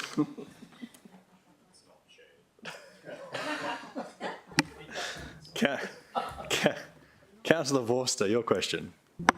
Thank you very much, Mr Chairman. I attended the, what was it now? It was the big day for Aussie wildlife or something last Sunday. And Environmental awards. no, it was the day after. Oh, the day after. Yeah, I love it. Before the Swans. No, it was at the Swans event. It was at the Swans event. Yeah. You've got 1 minute. This development did pop up, and I won't repeat the suggestion that was put to me by the this particular complainant, but she did ask, given the environmental values of the site, what protections would be in place for the resident wildlife during construction? Through the chair, I might throw back over to Mark Spears for that question. I might stand up here and hover to the side. So the question through you, Mr Chair, was relating to protection of wildlife during construction? Yeah, yeah, like everything from errant koalas to lizards. Sure, really good question. So essentially, there's several methods that are going to be required as part of future operational works applications relating to vegetation clearing. The main one is going to be fauna exclusion fencing of a temporary nature around the footprints.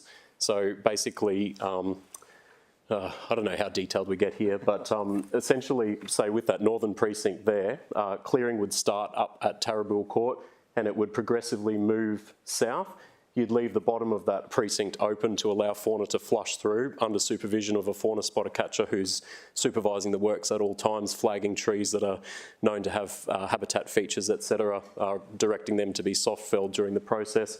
There's fauna exclusion fencing around the sides of that with the open end. As soon as those trees are down, fauna exclusion fencing is completed around the entire footprint, and then any further works, such as earthworks, civil works, etc., that are occurring within that footprint are safe from fauna entering back into that works area. So that's the first thing. The second thing is that along the entire length of Guineas Creek Road, here to the south of the site, officers have conditioned the construction of koala exclusion fencing. That fencing has to be constructed prior to the commencement of works. So we've got a situation at the moment where our friends in the koala planning team embedded within city planning have identified Guineas Creek Road as quite a hot spot for koala vehicle strike. If this development is approved today, at no cost to the city, we're going to get koala exclusion fencing along the entire interface of Guineas Creek Road there, which is quite a positive impact. That then opens to a gap at the southern point of the site, which channels the koalas over Guineas Creek Road at the slowest point as you come up the hill there. So that will be in place. Fauna exclusion fencing of the actual precincts themselves will be in place, in addition to supervision by a spotter catcher. So these are all the methods that we use to minimise risk to fauna during construction. Thank you. Through you, Mr Chairman. Thank you for that. That gives me a level of comfort given the ferociousness of the question that was put to me. That one's for lunch. Just a question around the land that would be dedicated to council. Now, I wonder about this eucalypts, I'm assuming, that will be planted on site. At what level of maturity will the eucalypts be? And I'm not here to argue for a 400 litre bag size because it should be 800. So I'm not here to argue for 400, but I am interested in how the smaller plantings will be protected from wildlife which may want to chew the very subtle, small little leaves, so that we actually end up with a sustainable planting? Yeah, yes, that's a good question. And through you, Mr. Chair, the rehabilitation management plan, which is conditioned to be amended and subsequently approved, will require plant guards around the tube stock. From an ecological restoration perspective, advanced growth trees don't take as well in new soil. Tube stock is ideal. Yes. It most mimics seeds growing up out of the ground, so we get a much better ecological outcome from using tube stock. Wildlife predation, as you've mentioned, is a huge risk to rehabilitation projects. So this particular site, with fair use of wallabies and kangaroos, which would graze on those plants, will be plant guards around individual planting. Because, Mr. Chairman, in my experience, the red swamp wallaby, for example, while a beautiful and majestic, iconic creature, not very good for new plantings, when will the obligation sort of evaporate for the proponent? At what point are they off the hook for the ongoing management of the space? Through you, Mr. Chair, we officers have conditioned 2 years of maintenance before handing that over to council, at which time there would be a hold point inspection by city officers to confirm that the rehabilitation has met the requirements in the approved rehabilitation management plan. Awesome, thank you. Councillor Peter Young. My question relates to koalas and ongoing, or all of the wildlife really. We're dropping in a couple of, not very intense, but certainly urban developments into this zone. Will there be any restriction on the movement of cats and dogs intended? Did we put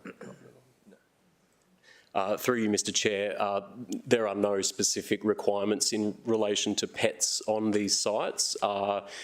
Speaking a little bit off the cuff here, but the nature of the dwellings and the steepness of the site and those footprints, I would consider the risk of dogs especially getting out of those areas and down into the open space area to be fairly low. It's also, the city plan doesn't specifically regulate pets in terms of the environmental significance overlay code requirements, which are the relevant benchmarks here.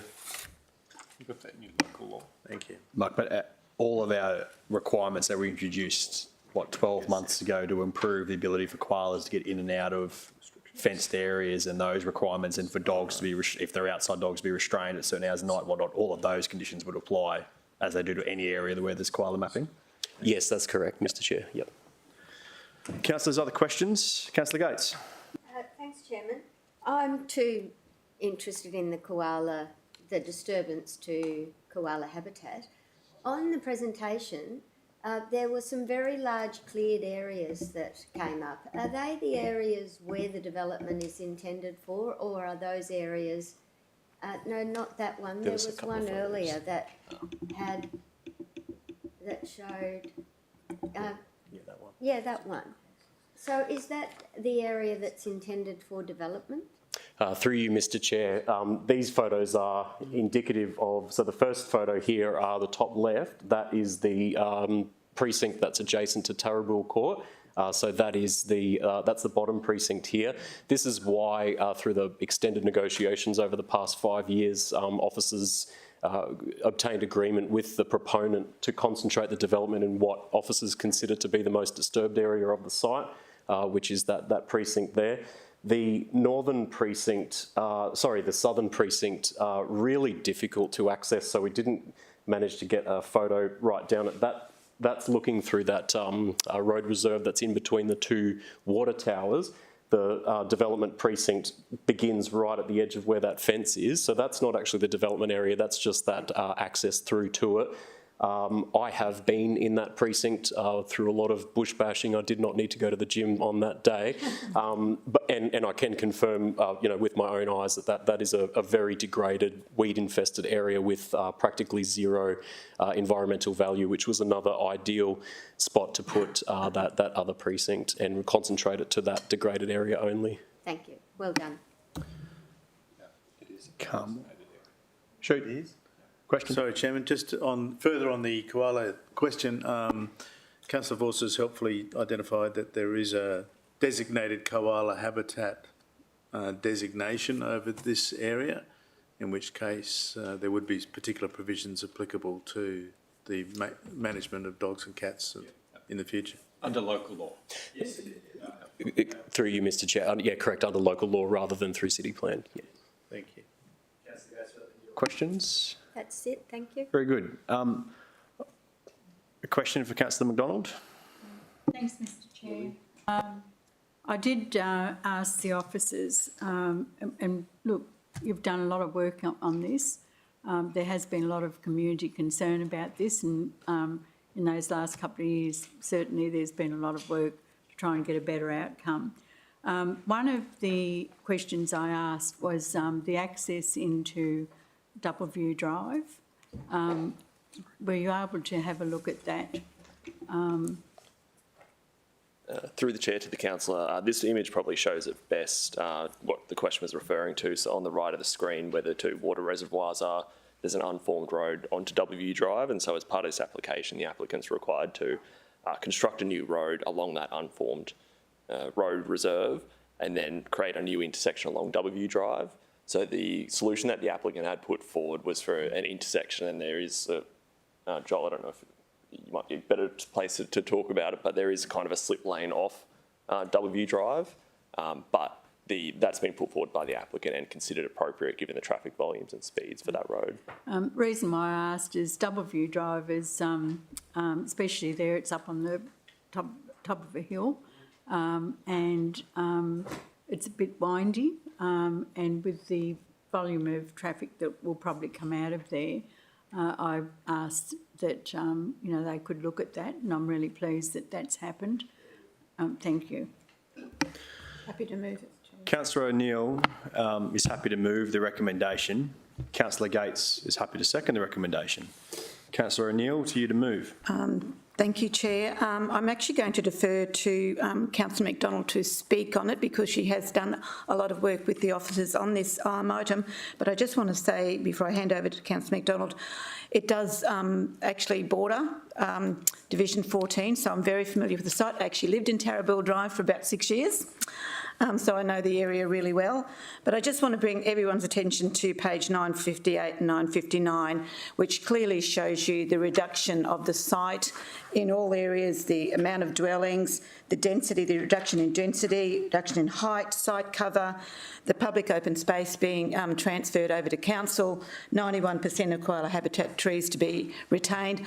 I think we've got a good outcome. I also think that by the time this development gets actually constructed, the M1 hopefully will be finished, and that will alleviate my issues that I had with the previous proposal that had a lot more density and potentially traffic going onto the highway from KP McGrath. Over to you, Councillor McDonald. Thanks, Mr Chair. Certainly, again, congratulations to the officers for the amount of work because, as you mentioned before, this started out with 108 dwellings and now it's 42, so it's a reduction of 66 dwellings. That's absolutely amazing to get a much better outcome. This is a koala corridor, and everything's been put in place to try and accommodate the koala population in that area and also protect those in that area. For those that don't particularly know the area, it's quite hilly. There's a little creek that runs down through there. I did raise with the officers my concern about the creek because when it gets down to the bottom, it's then piped. And my concern that was expressed, and I hope it's been addressed, was in relation to those downhill properties and any impacts that could be, if we have really heavy rainfalls on potential flooding of the area. I was given the assurance that with the protection of the areas that it's not being developed, that there's some pretty strict plans in place to protect those areas, and I'm sure that the community, in reading the the report will see that there's been every opportunity that officers have taken to try and protect that area in the growth, because it is 78% of the site that's going to be handed over to council, which amounts to about 8 hectares, which is a pretty large area, especially when you have a look at the original plan that was in place. And with that fencing along Guineas Creek Road, we have many koala kills with the koalas crossing there. So that fencing will divert them to a space. And, you know, I think that will be a much better outcome, because then they go over into Westminster Boulevard from there. So in all, I think with our koala population, we'll probably see an increase in the population and a much better outcome. The drainage, you know, that's been addressed through those areas. Also the weed clearing impacts, we did speak about that, what impacts it was going to have, but I have been given the assurance that in the future, with the tree planting and the weed clearing, that area will be protected, which I'm sure that I'm certainly happy about, and I'm sure that the community will be happy about. So in all, I think this has been a really good outcome for the community, and thanks again for the amount of work that the officers have put in place, and I'm sure that this is something learnt for future developments too. Thank you. Just a point of clarification, Chairman, the original approval in 1990 would have allowed 260 dwellings. Councillors, is there anyone else wishing to make a contribution on this item? Councillor O'Neill, do you wish to close it all? Okay. In that case, we'll take the vote. All those in favour? That is carried unanimous. Councillor McDonald, thank you for your contribution on this one. Thank you, officers. Councillors, we will take lunch and resume at 1:10.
Councillors, it being 1:10, we'll recommence Planning Committee. We're now at item 6.5. Could I please confirm with councillors there's no conflict of interest declarations to be made on this item? There isn't. In that case, we welcome officers and welcome Emily for the presentation.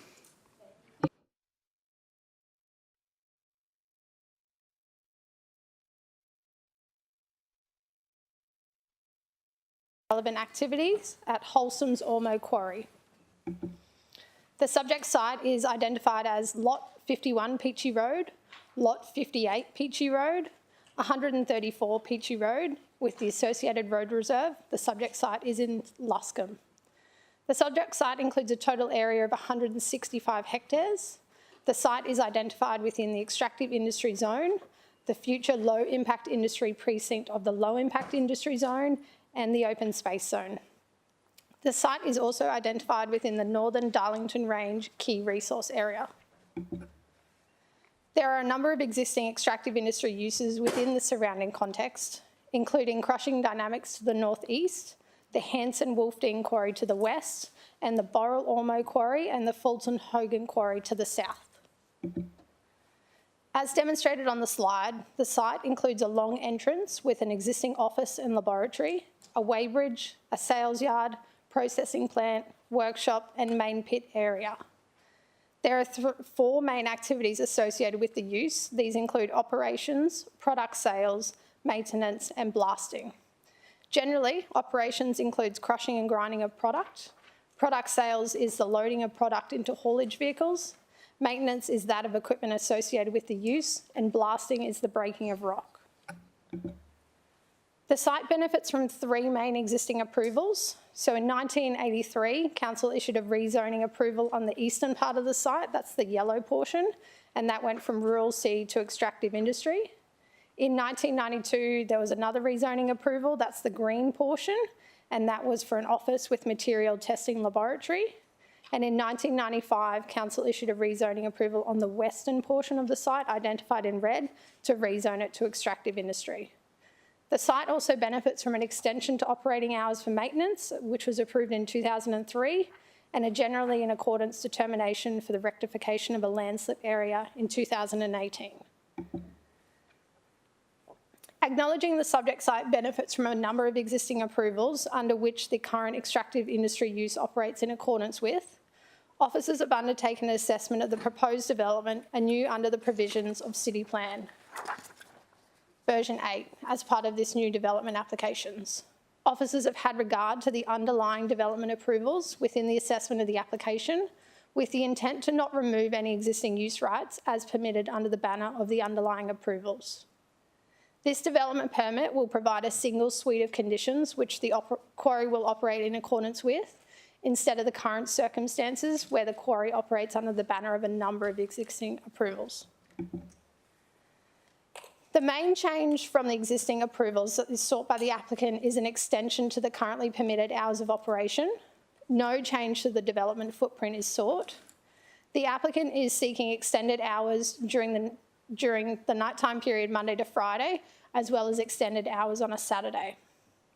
This application was lodged in April of 2021.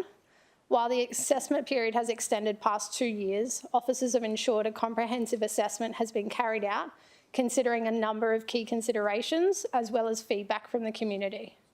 This includes the support for temporary extensions to operating hours. The subject site is in proximity with the rural residential zone. The nearest sensitive receiver is 107 metres from the boundary of the site at the pinch point, but the majority of identified residents on Venell Drive are 260 metres from the boundary of the site. Officers must therefore consider the reasonable amenity expectations of nearby sensitive receivers. Potential amenity impacts include dust, noise, light spillage, vibration impacts from blasting, as well as visual amenity. Officers' assessment has considered the cumulative development impacts the proposed development may have on sensitive receivers and the perceived overall operational intensity sought. With regard to noise, given that it is a key consideration, officers sought a third-party review from an acoustic consultant, and they were supportive of the acoustic findings. With lighting, there's obviously potential impacts associated with additional lighting for increased nighttime hours. Potential impacts from dust and vibration are managed through the Environmental Authority, which governs the prescribed environmentally relevant activities on the subject site. Between August 2022 and September of 2023, officers endorsed a series of temporary extensions to operating hours associated with the use.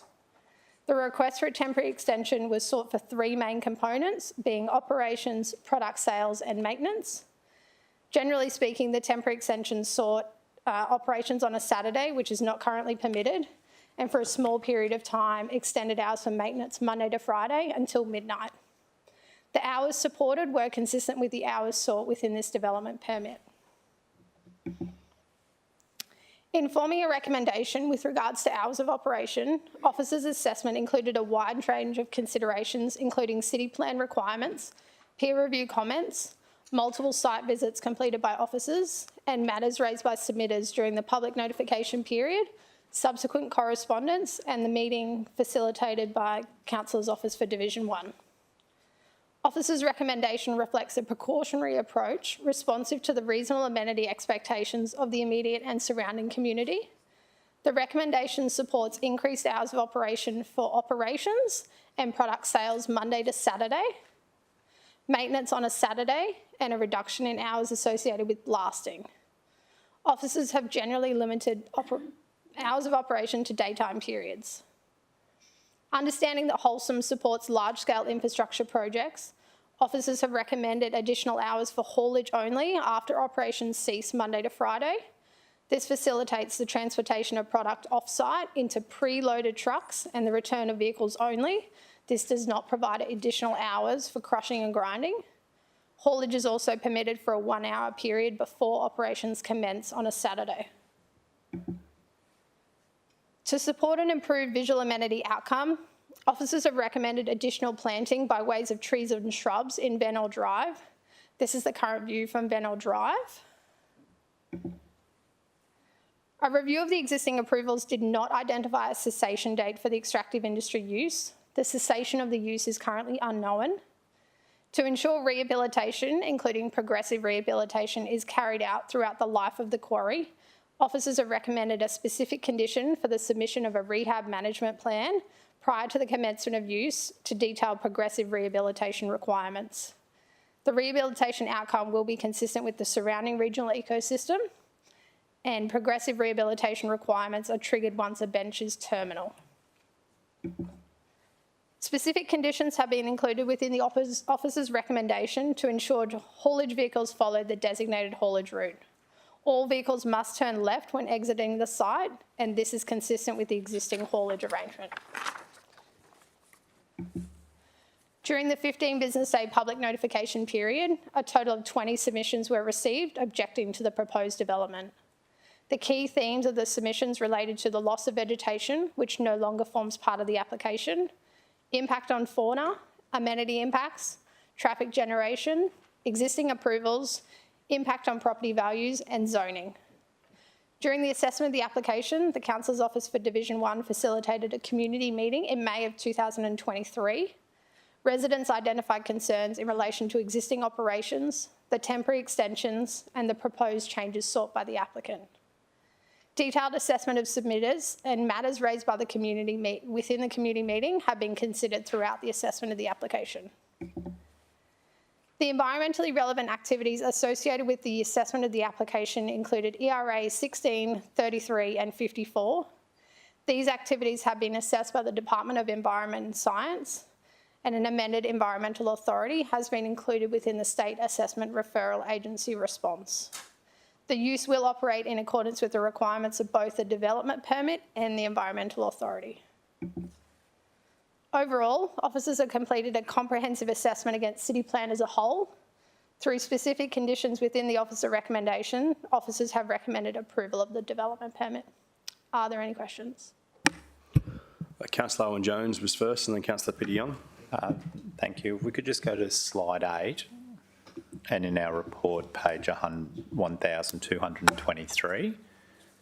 And I'm just trying to get an understanding as to the proximity of the sensitive receivers to the edge of the footprint of the quarry itself.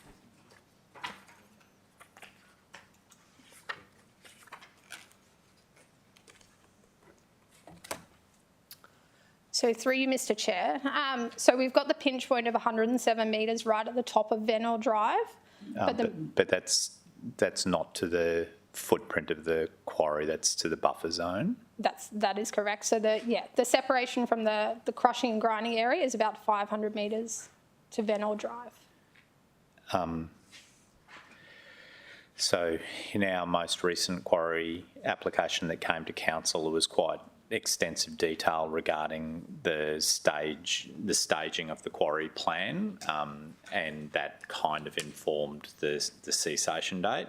And I'm aware here that we don't have a cessation date, but we also don't have anything in regards to what the actual plan for the quarry is, you know. So I don't know, for example, whether or not benching is restricted to on the western side, whether or not that is the edge of the benching that will now happen, or whether or not they will square up and make it a more regulated shape.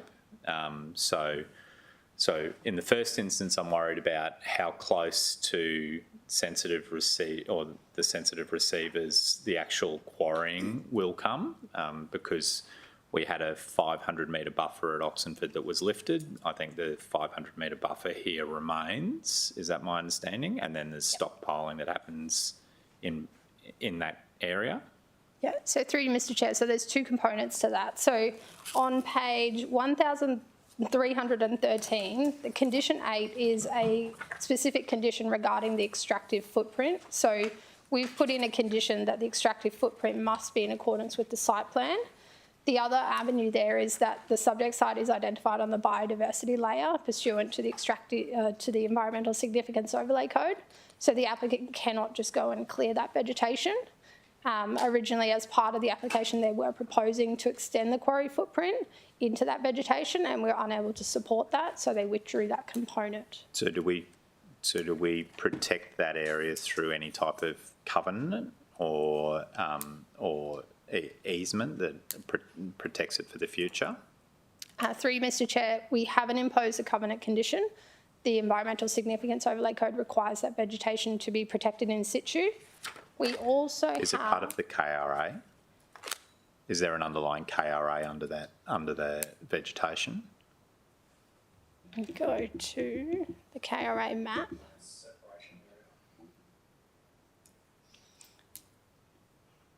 So my lived experience is a state government that lifted a buffer, and then there was another application that was received. And so I don't know whether or not we have an opportunity at this point in time to at least ensure that that vegetation remains vegetation for the foreseeable future, as opposed to a future government making a choice in regards to the KRA. So I'm happy to leave it as something that we can maybe discuss, but where there's vegetation that's within a buffer area, if we could protect it by way of a covenant, in theory, it's already contaminated by, it's already isolated by way of the existing buffers in both the zone and in the KRA.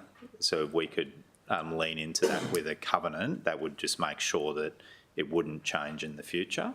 So that's something that happened in Oxenford, and I don't think it should happen here.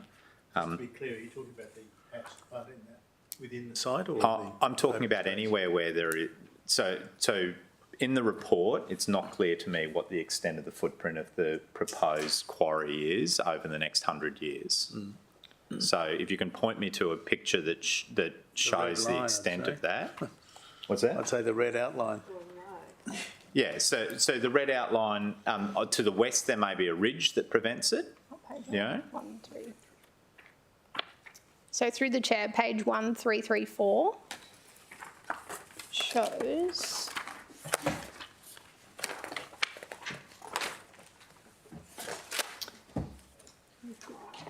Yep. the blue hatching there, which is a little bit difficult to see. That is the quarry footprint, and then that condition we've imposed, they must remain within that. Okay, so the area outside of that blue hatched area that I can't see. No, I can't see it.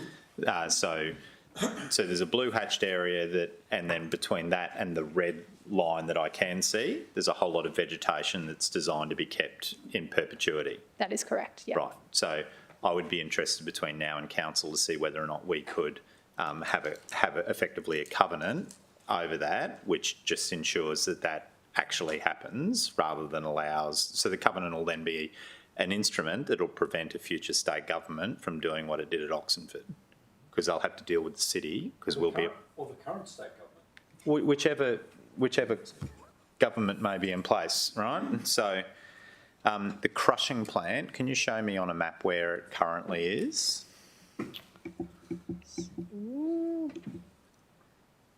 So we've got the processing area in blue. Yeah, in blue. And so what's the proximity of the noise generator, so the actual crushing plant, to the sensitive receivers? So is that about 400 metres?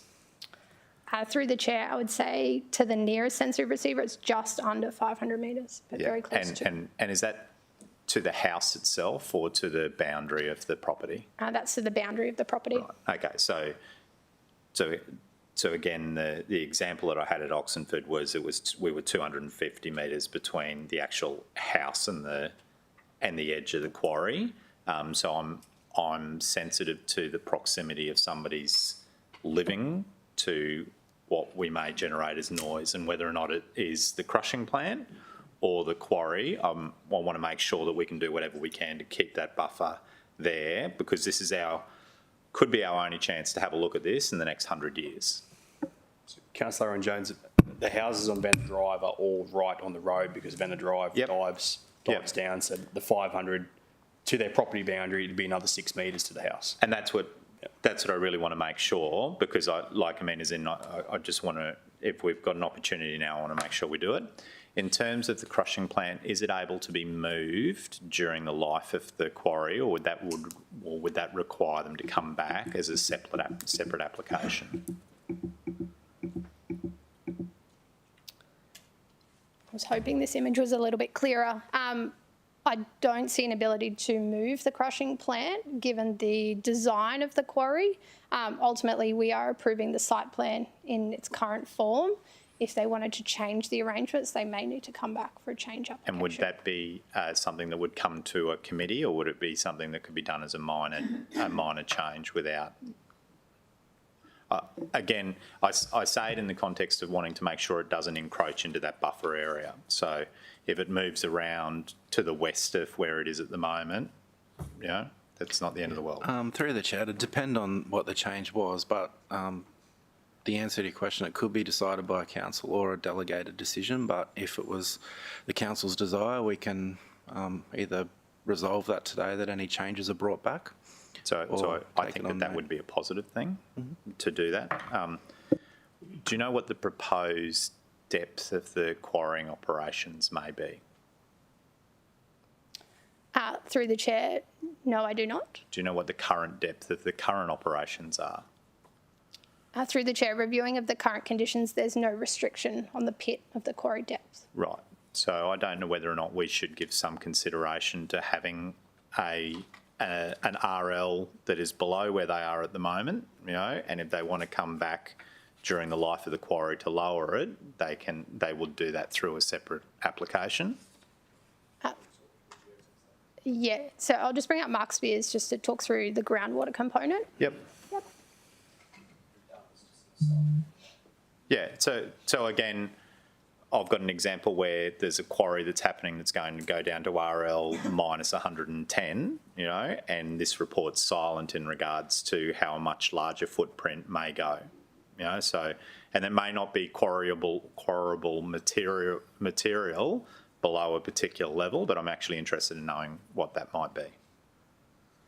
Sure. Through you, Mr. Chair, the city plan head of power in terms of limiting the depth of quarrying is a little outside my knowledge area, but the one comment I'd make, often limiting the depth of quarry is in relation to potential impacts to groundwater. So we made some quite extensive queries with the Department of Environment and Science, who issues the environmentally relevant activity environmental authority to undertake this work. The feedback that we received from the department was that it wasn't even a consideration as part of their assessment, evidently, because their conclusion was it was so far away from groundwater. As such, the Environmental Authority didn't impose any limits or extent of depth of quarrying there. And I would just note that the Environmental Authority has a condition which prevents impacts to, it just says any waters. And in the Environmental Protection Act definition, waters does include groundwater. I'm of the view that the main reason you would prevent it going beyond a certain depth would be for risks to groundwater, which those risks aren't present in where this quarry is, per department advice. So there wouldn't be nothing preventing us identifying what their current RL is for the bottom, for the base is, and them advising us between now and council as to how deep they intend to go. You know, so because I don't know what the RL is at the moment. It might be RL 25, I don't know, and they might want to go to RL 10. Who cares? You know, so, but it may also be that they want to go to RL 80. You know, minus 80. And at that point in time, I think we should actually consider it as part of this. And we may consider it by just saying they could go down to RL minus 10. You know, I don't know what they are, so I'm just guessing. And if it was to go below that, it actually then needs to come back again. And so that's not a cessation date. It's basically just marking a point in time where they could come back and look at the resource again. Councillor Jones, the applicant acknowledges that for them to be able to go deeper, they have a problem that when they hit their existing footprint, they can't bench down to go much below the depth that they currently are there. So that trigger's kind of already there, because for them to go deeper, they have to go wider, and they would have to make a new application to expand their footprint. And I've kind of been here before, you know, so again, to me, it's just about maybe asking them what those questions are, and we could just insert something in that is just a trigger point for them to actually have to come back again in the future, you know, because it may be in 30 years' time they go and approach Premier Vorster about some exciting idea of going low, you know, and he's going to have to remember it. He was talking about my son. Yeah, mate. You know, so I just, the length of time concerns me, and making having some type of trigger there makes sense. I've got two more questions, if that's okay, Chair. One is just in regards to the blasting, and I appreciate that there's a compression of the time for what they currently are able to do, but practically my guess is that they probably have never blasted anywhere near 5 p.m. Do you know if they have, Chair? I can only talk for the last 4 years, councillor, and it tends to be between 12 and 2 would be my recollection of when I get the text message saying when blasting is going to occur. I'm not sure if officers have got a different opinion to that. We don't, but we have included a specific condition for a blast communication management plan, so that will provide the community with more information about when blasts are going to occur. So they're not restricted to a blast a week or a blast a month or anything along those lines, are they? Through the chair, no, they're not. So I just wonder whether or not we could potentially tighten the window for blasting and allow for blasting outside of that by exception with communication with the CEO, so that there's actually more assurance to the community as to what window the blasting may happen. So, because they're not going to blast at 5 o'clock, you know, so, and if they do need to blast at 5 o'clock, I would have thought that would be unusual activity rather than usual activity. And then I had a question just in regards to the proposed rehabilitation and whether or not the city, so we're going to end up with a plan and they're going to do bench rehabilitation on a staged basis. Do we go back and check at what point in time do we go back and check the success of the rehabilitation? Is it after 2 years or 3 years? And is that rehabilitation bonded in any way? Through the chair, so they must come to us prior to commencing the planting, and then it will go on maintenance for a 12-month period where we review again, and then it'll go on a 12 months off maintenance period. By that stage, it should be established and no changes are required. And do we bond that at each stage of the rehabilitation plan? I'll just get Mark Spears to come up.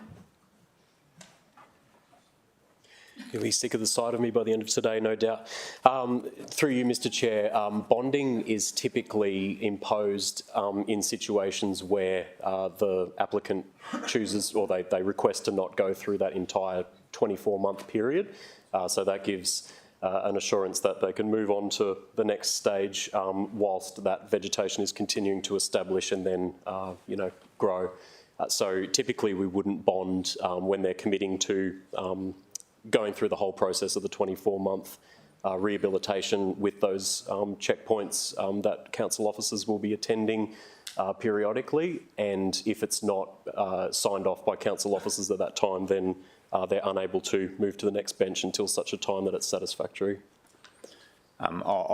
I think that rehabilitation is important, and I think the former Albert Shire also thought it was important, and they had, I think, a $70,000 bond at some stage back in the 80s. It might have been in pounds, So, but to me, it makes sense because, again, if we can control the rehabilitation and control the growth that happens through that rehabilitation, you actually get the environmental outcomes that you want on the site, plus the visual amenity outcomes. So I don't know whether or not we should be giving consideration to having some type of bond as part of that stage rehabilitation program that then is able to be released after 3 years or whatever it might be. Sure. Through you, Mr Chair, typically it's not a routine imposition that officers recommend, but it's not out of the question, it's not unreasonable. It's an extra layer of protection beyond the accountability of the conditions relating to those hold points, but certainly bonding can be considered as an additional surety on top of those hold points. And then my final question was just in regards to the hours of operation, and in part, the way I read it is we've removed the flexibility of the administration of being able to have temporary hours of operation without having to go through a development application process. Is that fair? So through you, Mr Chair, under the current arrangements with the existing rezoning approvals, they were able to apply to council for a temporary extension. We have included a requirement within hours of operation condition 10. Should they take up this development permit, they would not be able to seek temporary extensions to operating hours going forward. They must comply with the hours pursuant to the development permit. And now I kind of have an observation about that. So my reading of the report is approximately 60% of their material heads north to Brisbane, right? And approximately 40% of it is used within the Gold Coast local government area. My view would be that if we could control by exception requests to do additional hours through the CEO, I actually don't think that that's a bad outcome if it's for the supply of material to large infrastructure projects on the Gold Coast, So, and I don't see how they're able to do that at the moment without having to go through a development application process again. So I think that we've actually, I just am a bit unsettled that we've removed too much of the flexibility of the administration. So there was one change that I think happened for 3 or 4 months while they were looking to move product for an infrastructure project. So we know that hopefully in the next 15 or 20 years, the state government might get excited about stage 2 of the Coomera connector. They're going to need to get material from somewhere. I just don't know whether or not we could be a little bit more flexible about allowing the CEO or the administration to allow for some temporary hours outside of what we're approving today. But So through you, Mr Chair, there is a component in there which allows them to do haulage from 6:30 to 10 p.m. Monday to Friday, and that's the haulage of material off-site. So they've got to load the trucks before 6:30 p.m. when operations cease, but they can transport that material off-site until 10 p.m. So for the 11th time today, I'm not an engineer and I don't understand whether or not it's more useful for being able to do bulk haulage off a quarry product into infrastructure projects off-peak in the early hours of the morning. And so there may be some unintended consequences to us sharpening the hours here in terms of what it means to the movement of bulk traffic through peak times. So that I don't know. I don't know if we're wanting them, if we've got construction project, and I'll use the Coomera Connector, and we want them to be delivering product in the early hours of the morning so that they're outside of peak times for travel. I don't know whether or not there's an advantage in being able to be flexible with the times. Councillor Jones, just on Alicia's advice, we will get some possible words together that may allow that to be an option to be considered. Is that the end of your questions? Councillor Gates. Oh, sorry, just in relation to that matter, just in the hours of operation number 10, there is an advice note that could simply be removed, which says that we won't be open to receiving temporary extensions. That's what the advice note currently says. Yeah, so it could just be removed. But anyway, I don't know what instigated the inclusion of that condition. Why, and that's my question, why did officers feel inclined to require that there could never be a request for a temporary extension? Councillor Gates, that came about from the strong community feedback that all they were doing was requesting temporary extensions every week, that it had just become there's always an infrastructure project, there's always something happening, right. And that going through an application that should reset the hours for it. So I think, and officers feel free to jump in, but that was very much in a response to the community sentiment that they've gone through a DA, they'll have the hours through that, having unlimited temporary extensions that they can apply for every week isn't appropriate. Okay, thank you. Other questions, councillors? Councillor Peter Young. Thank you, Chairman. A great report again about a contentious topic, and I certainly have appreciated the input of the community, and I believe their submissions have been pretty good quality as well. The one thing that I'm not comfortable with is, I'm not certain about, I should say, is the dust management. I know it's been addressed in the report, but the response is basically that officers don't consider the extractive industry use will significantly impact on the amenity of the existing residents. That's on page 1304. And I'm not convinced that's the best position to fall at. Is there any opportunity for us to ramp up the dust nuisance conditions, or how through you, Mr. Chair, the Environmental Authority regulates dust emissions associated with the use. Those requirements are more stringent than City Plan can provide. What we have included is a condition, which is, condition 17, which allows us to request monitoring data at any point in time should there be a complaint, and that would allow us to investigate should it be required, but it is managed by the Environmental Authority pursuant to the Environmental Protection Act. Thank you.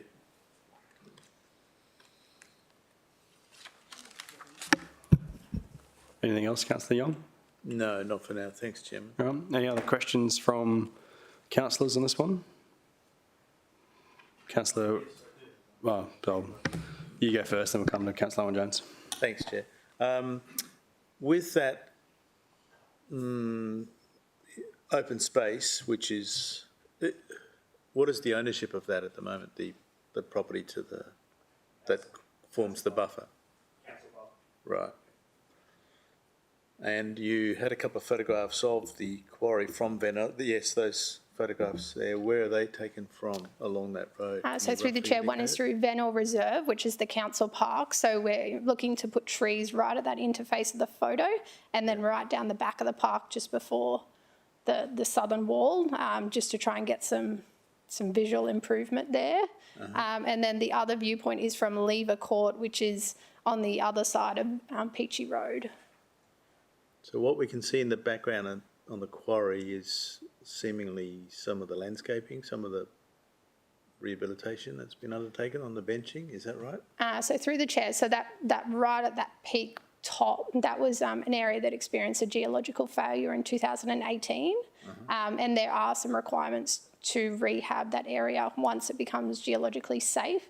At this point in time, it's not quite there. But what they will achieve is they've provided a photo from another quarry here. So this is the area that's still geologically unsafe, and a type of rehabilitation they've done at another quarry, which was planted in 2011. So it's hydromulching, which is a little bit different to what the rehabilitation management plan seeks. However, this is the only safe option for rehabilitating this area. Great, good to see, thank you.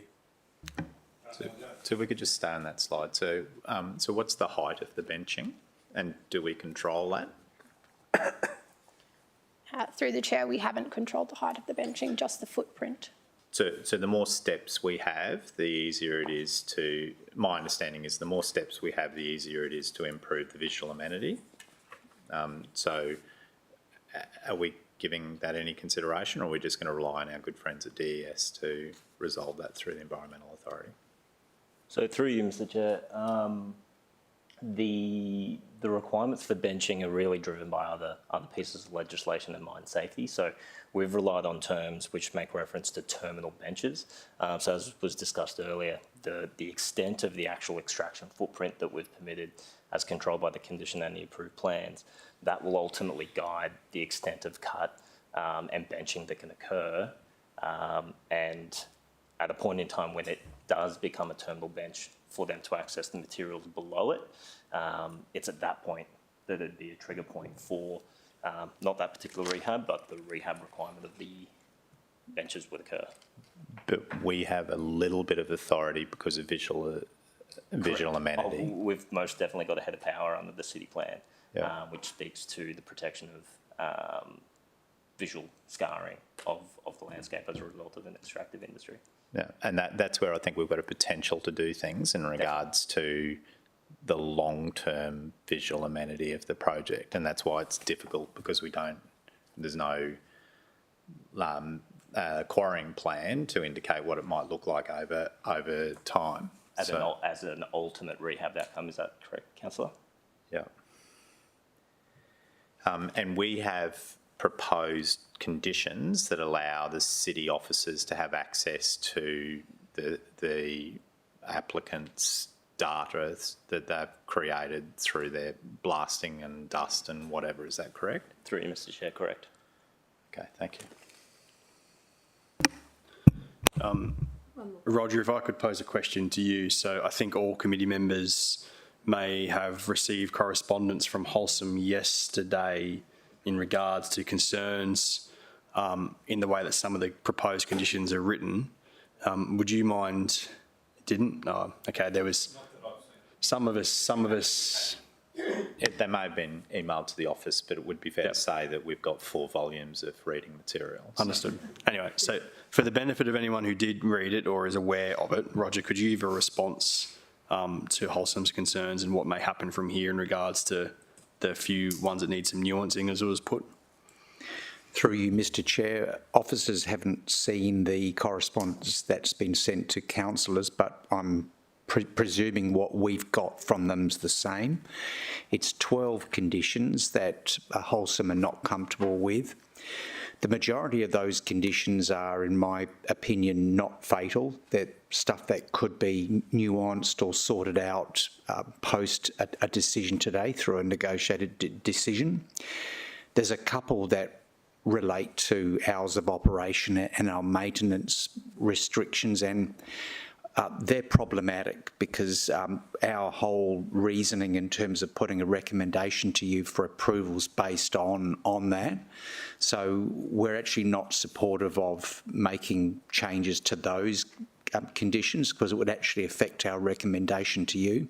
So based on that, Chair, it's our recommendation that we actually proceed today as per our recommendation. Councillors, any other questions before I move the item? Would it be wise, Mr. Chairman, to make sure that the officers have received the correspondence that councillors. Yeah, like sorry. yourself have received them. I'm very confident it's the exact same piece. And then they might provide us all a written response before the council meeting? That's fine. And Roger, so if there is a negotiated decision notice in line with what Councillor Owen-Jones raised before, we can bring that back through committee? Through you, Mr Chair, yes. Yeah, okay. Any other questions, councillors? Okay, in that case, I'm happy to move the item as the divisional councillor. There's a seconder for the item.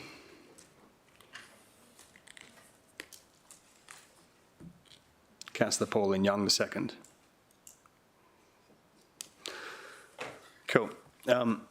So obviously, this being in my division and it being a quarry, it's been one that has taken a lot of my time for the last few years. So I have a few points I wish to go through because they're points that will be communicated to members of the community who have been on this journey for the entire time through. When this application came out, I alerted close to 1,000 households by a direct letter of the application and encouraged them to keep track of the application on PD Online. Since that time, we've had dozens and dozens of meetings with different residents and with the applicant as we've worked through different issues, including one that popped up very early that was dealt with early, which was the removal of the vegetation part. That's strong community concern and strong officer concern very early in any vegetation loss for an overburden stockpile was withdrawn from the application, which was well received by the community. I think it's fair to say, while we've had two this term, that officers rarely get the chance to assess development applications for quarries. And a common theme that I've heard throughout this entire assessment is that the complexity created by the extent of historical approvals and conditions or lack of, combined with the highly technical reporting and the addition of state government referrals and conditions has made this an interesting application to assess. A clear message from residents who attended the town hall meeting held in May this year was that they all accepted that they had purchased a house next to or close by to a quarry. They were aware of the hours of operations when they purchased and accepted these when considering the amenity and lifestyle they were seeking for their family. What the majority of residents at that meeting and in subsequent meetings have well and truly said is that they believe it's unreasonable, it's unreasonable for their amenity and lifestyle to be negatively impacted by the requested increase in operating hours. It's worth noting that during the assessment, officers have attended dozens of on-site meetings with local residents at their houses and spent time in local parks and vantage points to understand the lived experience of residents and hear their concerns directly inside their own living room and bedrooms. I believe this extremely high level of customer service shown by officers should be congratulated. I was proud to be in Venner Reserve on a few different Saturdays and a few night times, including at 11 o'clock one night, so that we could hear noise and understand the lighting impacts that residents were raising. As part of the officer recommendation, there is a requirement for more detailed plans for rehab works on site and the addition of requirement for rehab and adjoining public land. The belief is this will assist with some of the visual amenity and lighting concerns raised by residents. There's also an additional apologies. There's also an additional recommendation requiring a lighting impact assessment if continued complaints are made about light intrusion into private property.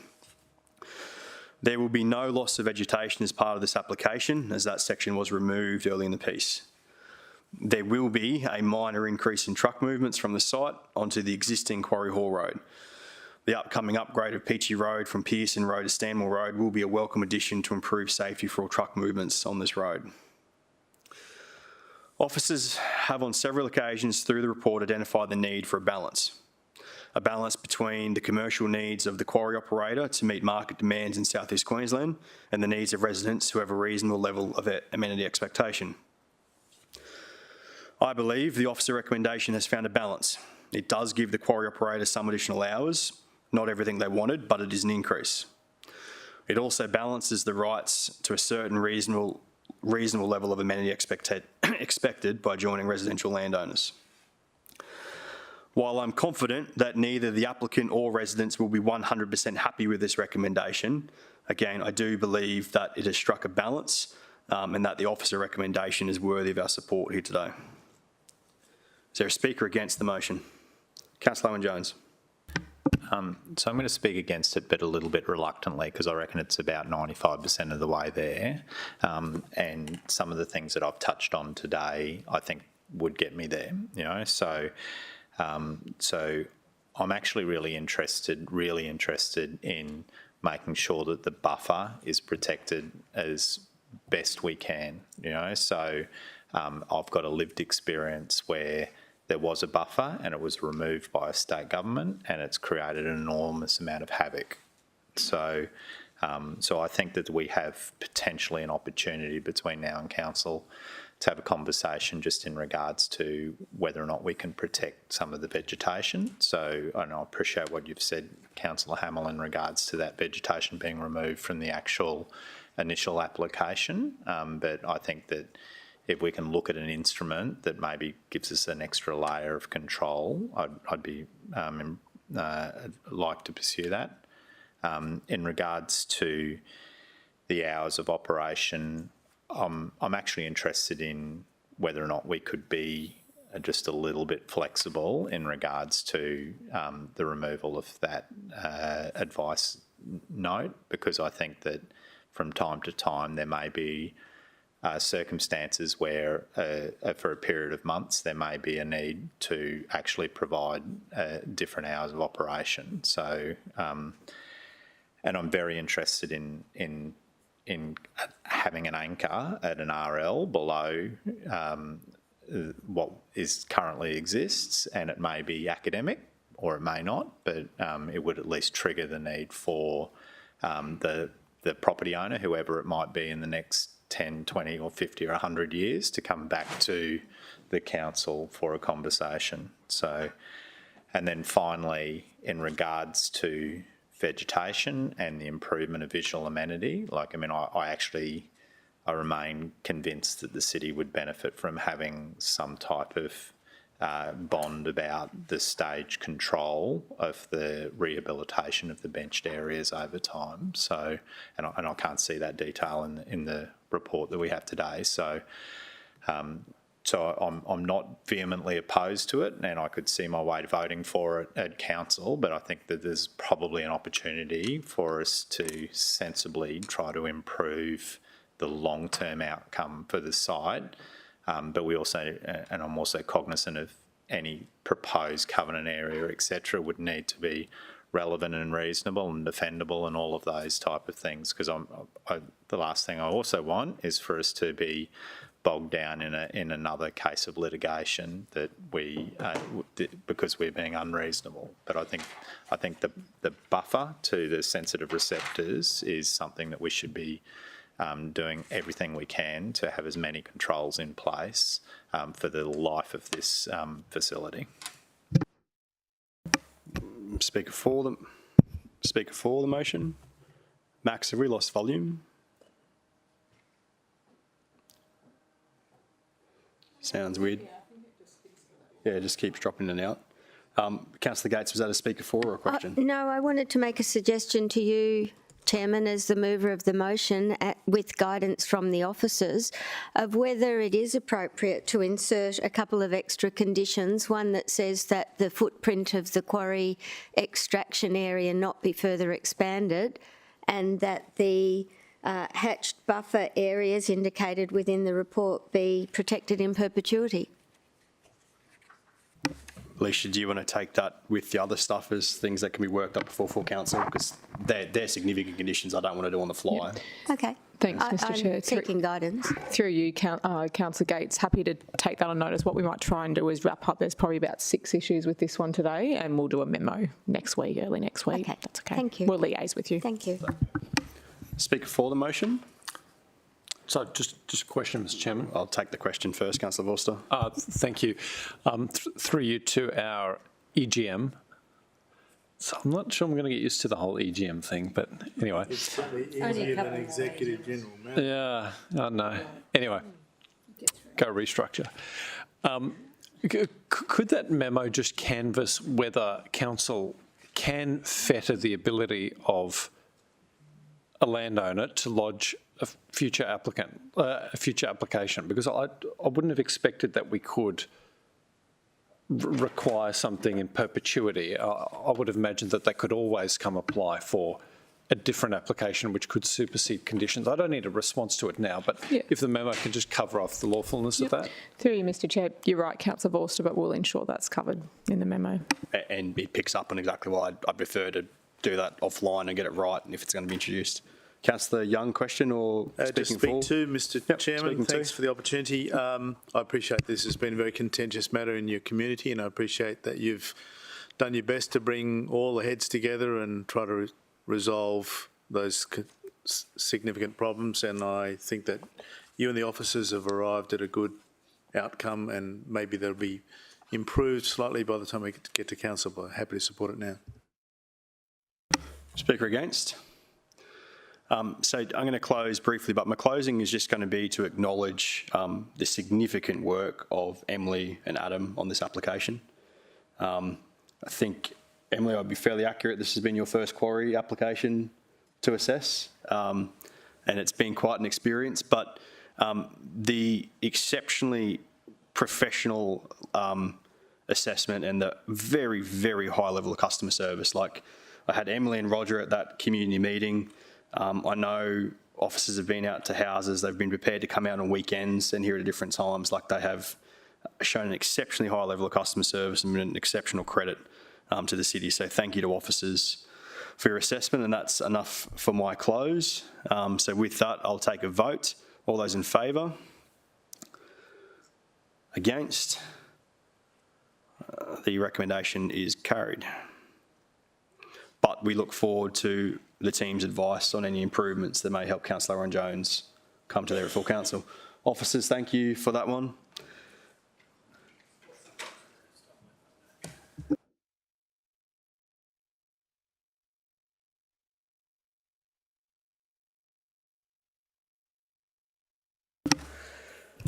Councillors, that takes us to item 6.7. We welcome Lara and Liam back to the room. They are joined by Eli and Joel. I have declarations, Chairman. Sorry. That's fine. So if the Minute Secretary, are you ready for the declaration for 6.7? Yep. So Councillor Gates, your conflict of interest? Yes, I have two matters that are outside the relevant term. However, there may be a perception of a conflict. So the first one is UPS, and the details are on the... Oh, that's Arcadis, sorry. The first one is Arcadis and Mitchell Bray, and I make the declaration in the public interest. The donations were 8 and 9 years ago, and I've had no contact with anyone in relation to the matter. So I'm seeking to remain in the room. Any questions for Councillor Gates? A mover of procedural motion, Councillor Peter Young. Yep. Happy to move the motion, very similar to the one previously done. I think the exact words would be spot on. Thanks, Chair. And is that Councillor Pauline Young looking the second? It is. So we'll let the Minute Secretary catch up for a moment.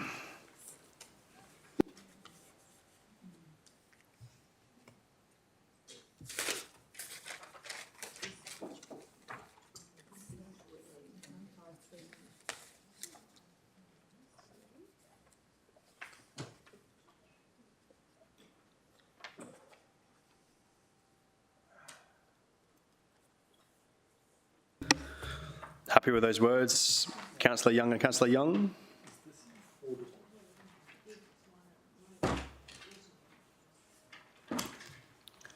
Also, the donation was made outside of the...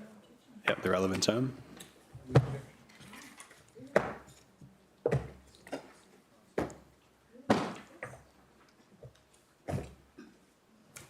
And the length of time since the donations were made? Yeah, use that terminology. Thanks, Chair. Okay, we'll take the vote on that one. So all in favour of the procedural motion, Councillor Hamill, Councillor Owen-Jones, Councillor Curtis, Councillor Peter Young, Councillor Vorster, Councillor Pauline Young, Councillor O'Neill. Procedural motion passed. Councillor Gates, your second conflict? and I didn't vote. UPS, and it's exactly the same circumstances with the donation in 2014 and 15. But I haven't had any contact with UPS either about this one, but would like to participate.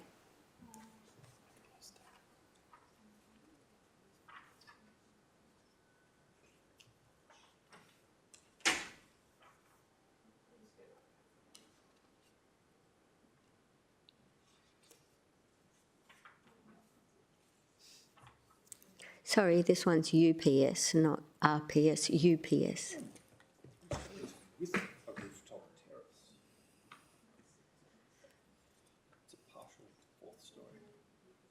That's the one. Thank you. You've never supported anything on the spit. Why would you start? Councillor Gates, this one is outside the relevant term as well. I'm sorry? Does this fall outside the relevant term as well? Yes. Okay. In that case, I'm happy to move the exact same words we just used before. Seconded by Councillor Owen-Jones.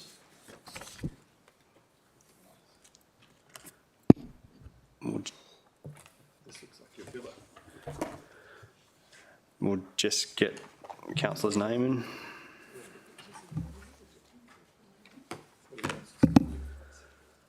Okay, there we go. So all those in favour of the procedural motion, Councillor Hamill, Councillor Owen-Jones, Councillor Curtis, Councillor Peter Young, Councillor Vorster, Councillor Pauline Young, Councillor O'Neill. Please record Councillor Gates did not vote. Councillors, any other conflicts of interest declarations to be made on this item? No. In that case, we say good afternoon to officers and welcome their presentation. I don't think we need one, Mr. Chairman. There's no objections. We're all familiar with the major project briefing. Through Mr. Chair, we're happy to take questions. Well, we're very familiar with it. In that case, so Councillor Vorster doesn't need a presentation. Does anyone else wish to have the presentation?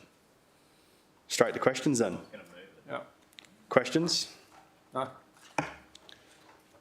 No questions at all? It speaks for itself.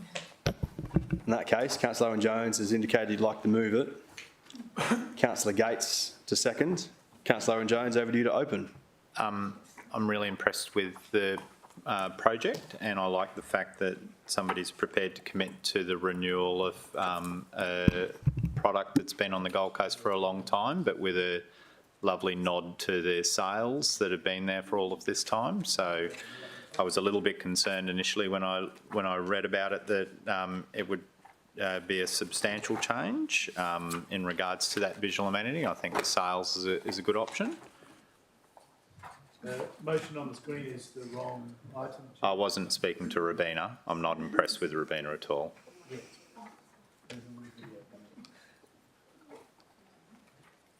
was a good save. We were just about to vote on Robina. We were never going to vote on Robina. I'm going to designate it the geographic hub of the Gold Coast today. It's not. It is. Picking up Councillor Owen-Jones. No,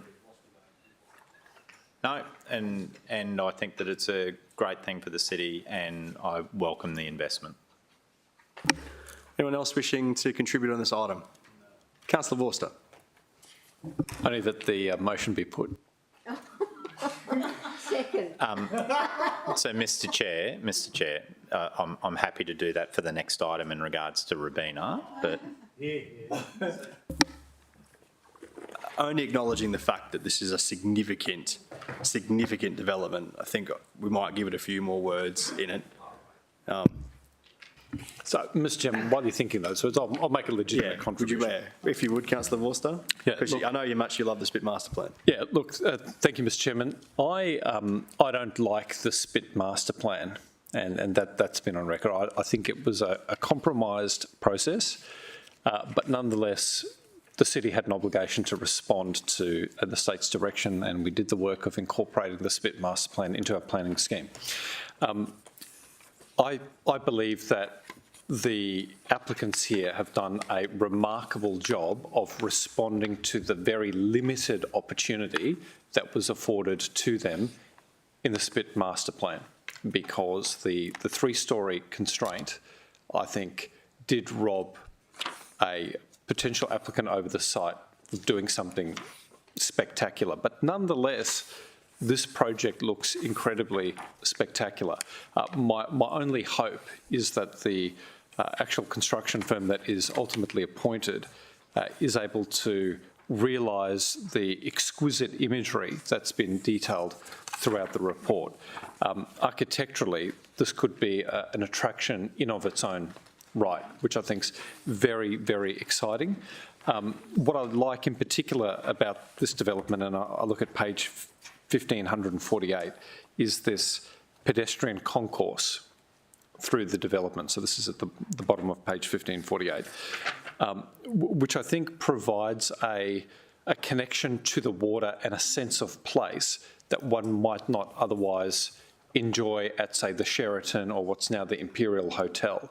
So despite there being a 3-storey height limit, we've ended up with a design that I think is actually very sympathetic to the water. Also want to congratulate the architectural team behind the development, incorporating the sail designs on top of the building.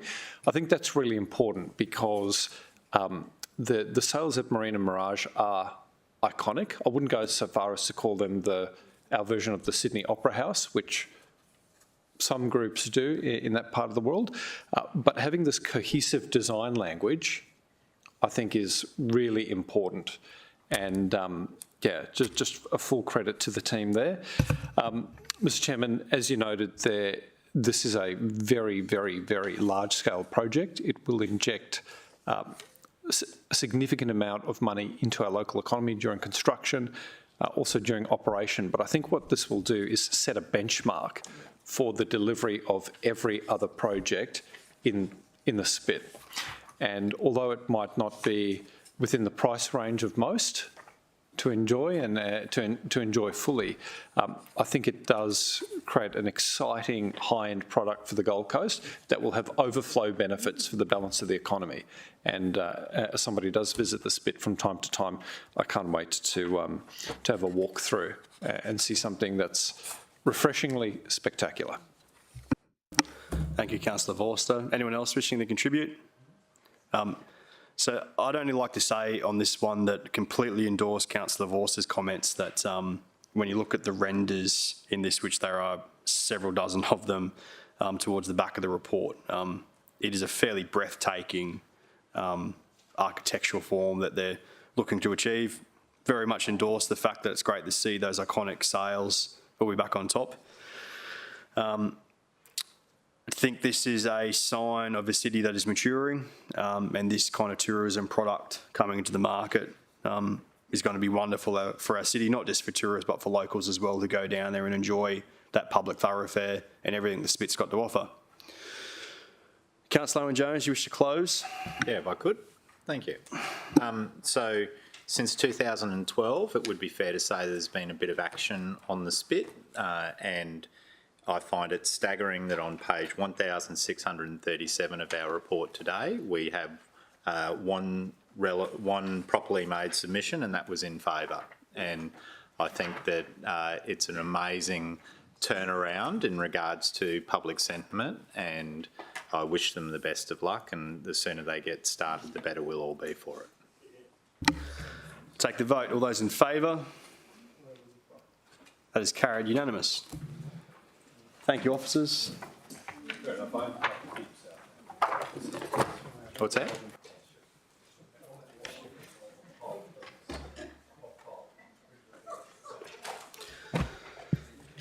Councillors, that takes us to item 6.9. And it was good to see you, Hoagie. Yeah. So is it 6.9? 6.9. Move the motion. Steady on. Second moved on. Yep. Okay. Well, there's no motion yet. Don't let that be where the time. Mr. Chairman, I'm just going to preempt Councillor Gates, if I may. Sorry. Living a dangerous life. Yeah, sorry.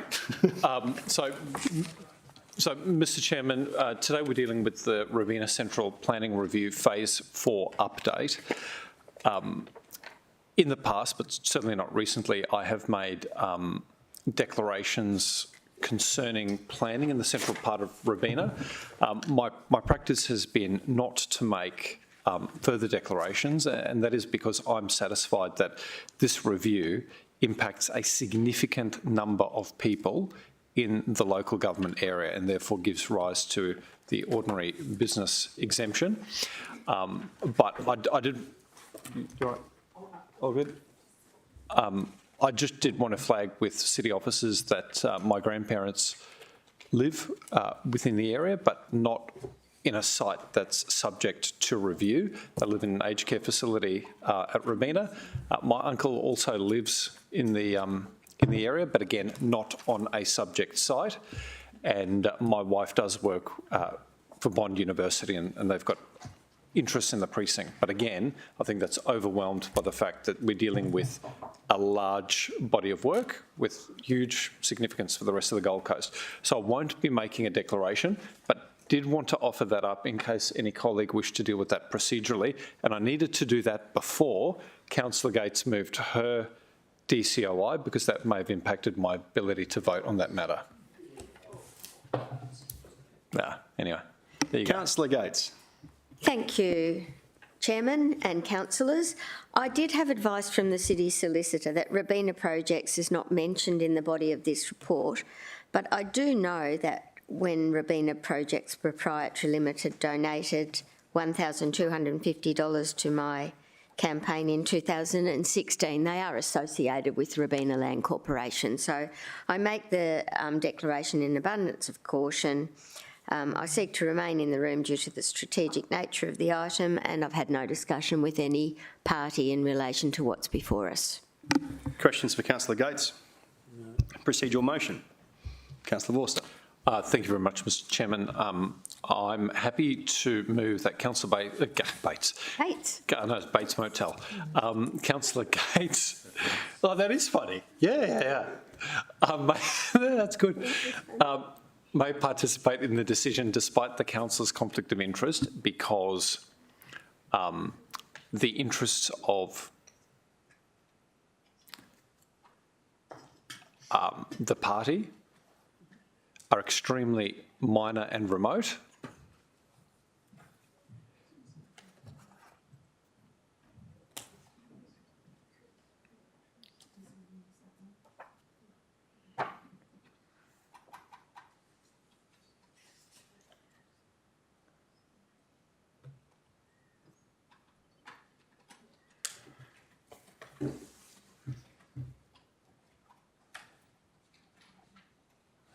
So that the interests of the party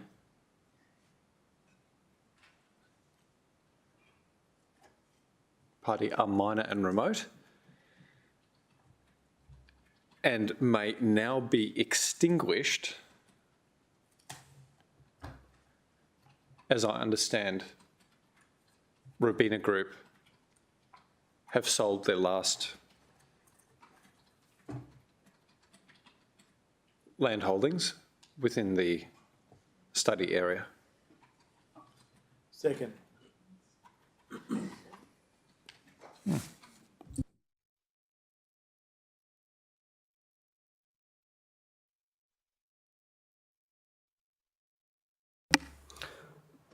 Councillor Vorster, you're happy with those words? And sorry, for the sake of completeness, I should just add, so study area full stop. I'm also persuaded the public interest is served with the contribution Councillor Gates will make as an experienced and extremely long-serving and long-serving member of the Planning Committee. But not the mother of the chamber. Oh, true. There we go. Still happy to second that, Councillor Young? Okay. Not as long as you. Settle down.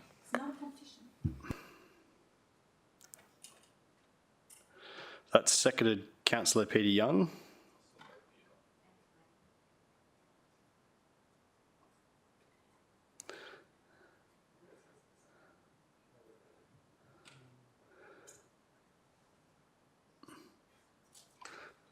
procedural motion is up. All those in favour? Councillor Hamill, Councillor Owen Jones, Councillor Curtis, Councillor Peter Young, Councillor Vorster, Councillor Pauline Young, Councillor O'Neill. Against? Please record Councillor Gates did not vote. Any other conflicts, declarations to be made on this item, councillors? In that case, I'm going to go to Councillor Vorster for a change recommendation. Thank you very much, Mr. Chairman. Just seeking some confirmation from our city officers that the revised wording is up on screen.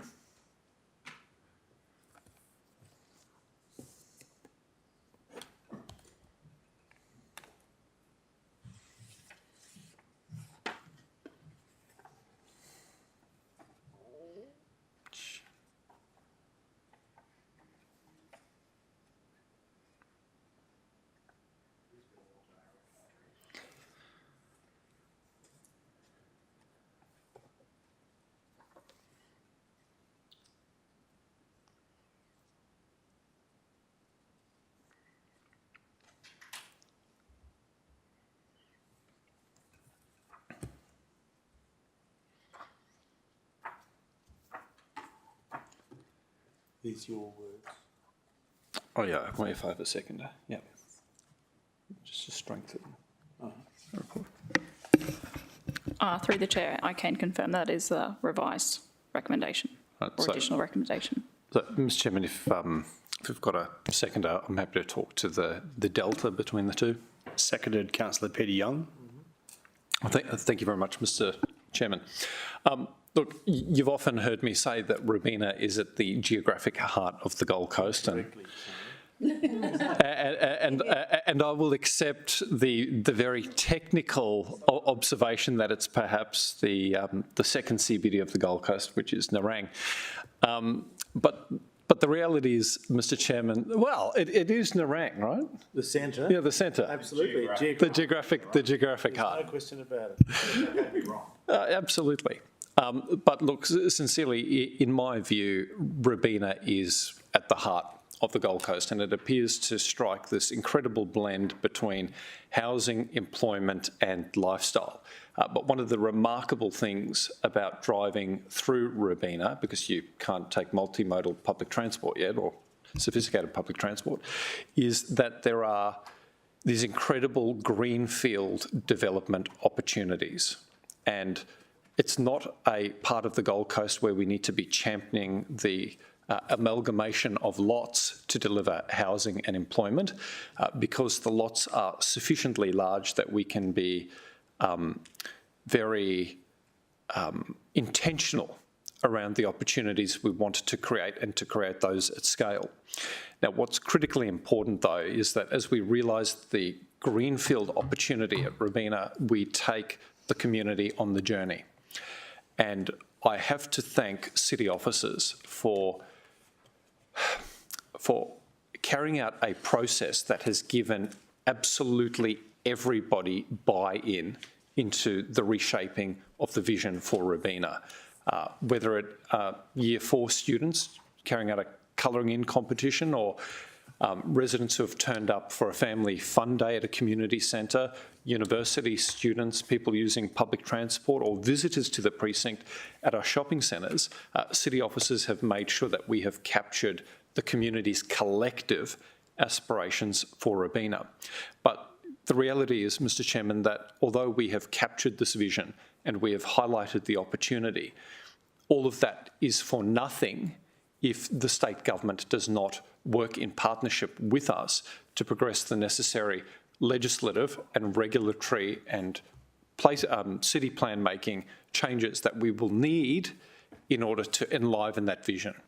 And what this body of work does is basically present the moral argument for the progress of Robina and cementing it as a place of lifestyle and prosperity, one that's backed up by evidence, community consultation, but most importantly, Mr. Chairman, by a realisation that opportunity can only be created as a consequence of infrastructure and the investment of that infrastructure sooner rather than later. So what this phase 4 body of work does is it allows us to now set our North Star, our strategic direction for Robina, to put the opportunities on the table, but also the constraints and demand of the state government a genuine partnership in realising our aspirations. And what it also does is highlights to the state government, who have significant interests in this precinct, whether it's their hospital, their stadium, their TAFE, their shopping centre, their office blocks, their future athletes village, that their interests are protected and can only be protected when they deliver on the necessary infrastructure that we need for the whole of Robina. So, Mr Chairman, I would urge us all to get behind this, to deliver housing, to deliver jobs, but to also make the case that the state government cannot continue dumping their accommodation and employment problems on Robina without paying their fair way. And if they wake up to the opportunity here, we can create a really vibrant centre at the near geographic heart of the Gold Coast that will serve an economic catchment from the Northern Rivers all the way past Coomera, and I think that's terribly exciting. What it also does is that it pays attention to the opportunity of the Brisbane 2032 Olympic and Paralympic Games. And in part 4 it says here that we want a transparent and holistic approach to ensure the future success of Robina Central as a key regional centre and the successful delivery of the proposed Athletes Village. The last thing we want is to squander this opportunity, because if they take a piecemeal approach to planning, if they focus solely on the particular needs of athletes on one particular site, we will have no legacy. And that would be the greatest tragedy, because we seem to have no other legacy out of the game so far. Thank you. Thank you for your contribution, Councillor Vorster. Any other councillors wishing to speak on this item? To say that I think during the discussion the motion has been clarified, so it's the original adoption and so forth, and just this additional or expansion on the conditions there at the end. Sorry, Mr Chairman, just with indulgence of our seconder here, just with part 4, could we say that the Mayor and the CEO write a letter to the Minister? Do you want them to write jointly or separate letters? Are they co-signing? I think we'd have better luck having 2 bites at the cherry. Each right. I think that's important. And that's merely to reflect or pick up the language in part 6 that talks about the Mayor and the CEO. Because the Mayor might want to put on his advocacy hat and make a bold political push, but it may be that the CEO backs it up with the technical background. Councillor Vorster, I'm assuming you don't need to close on this one. In that case, I'm just going to let those words be finished first.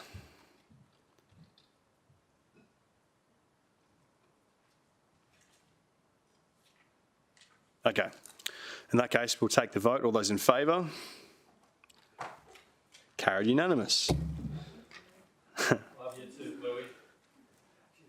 Councillors, we move on to 6.11. Mr Chair, did you want a presentation on this?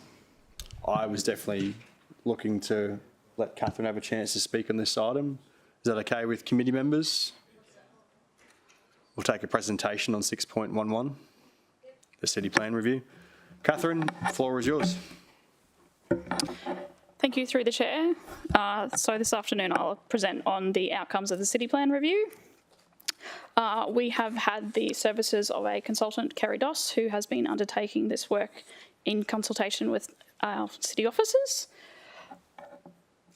As many of you may be aware, city plan commenced in 2016. There is actually a statutory requirement in the Planning Act that we review our planning scheme every 10 years, and that review needs to lead to a council decision to either continue to amend the current planning scheme or to make a new planning scheme. So the work that Kerry has been doing in consultation with our officers is to look at some of the considerations of what has changed between the current city plan and things that we know on the ground at the moment. So obviously we've had the Shaping SEQ update, which is looking at slightly different population projections for the city. We've also got new employment targets and the way that the city actually works and supports employment is changing. We've got new council strategies and a new council vision. And there's also just general opportunities to improve the planning scheme as it sits. The work that actually supported the planning scheme's commencement back in 2016, some of it by the time we commenced the scheme was 6 or 7 years old. More importantly, there's also a need to have an opportunity to engage with the community about their changing needs and aspirations for the city.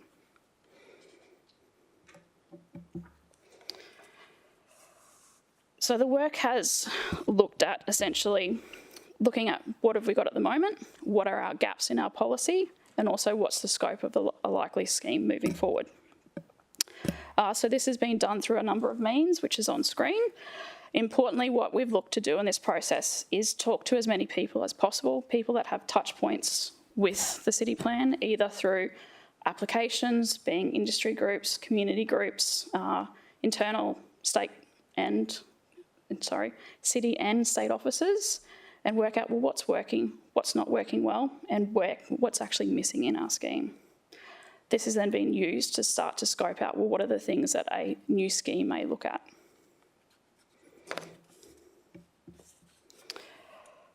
What it has definitely identified is that we have an extremely strong economy, tourism opportunities that the Gold Coast has that many other LGAs do not. The fact that we value and love our lifestyle, a lot of that is attributed to our coastal elements, but also the hinterland and the green spaces. And the fact that we actually do have a wide range of amenities for our visitors and residents. So some of the things that we will need to look to as we look at the future of the Gold Coast up to 2046 is that there will be almost 400,000 new residents that will call the Gold Coast home. This will equate to approximately 151,000 new dwellings that will be required to be delivered in this time. What we know as a city and what this position has always been is that we're a consolidation city in that we are growing up, we are not growing out. But to support that growing up, we need infrastructure, be it ourselves and also state government infrastructure investment to make sure that that growth occurs. Also, there'll be a focus on ongoing housing supply and affordability. As we've spoken to before in the Chamber Council, in terms of its planning scheme, it's our responsibility through that is to ensure that we provide housing choice and availability to support affordability in this space. What we will also know is that there'll be approximately another 150,000 jobs that will come to the city. So that's on top of the additional residential growth. There's also going to be more people choosing to work in the city.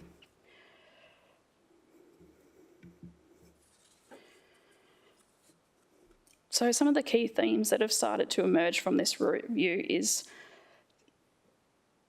when we talk about policy change, we also need to talk about change readiness. And that's something that we need to start to build into our policy development and our implementation. How ready is the community and the industry to accept the change that we need to put through, or is that change led from the community or the industry? There's generally a poor understanding of what city plan actually means. Unfortunately, it's not till someone is faced with a zone change or a building height change that they actually look to what the city plan allows them to do on their site. There's also an increasing focus from the state government at looking at things like improved climate resilience, natural hazards, and also housing choice and affordability. And also a renewed focus on how we incorporate Aboriginal and Torres Strait Islander recognition in our planning scheme.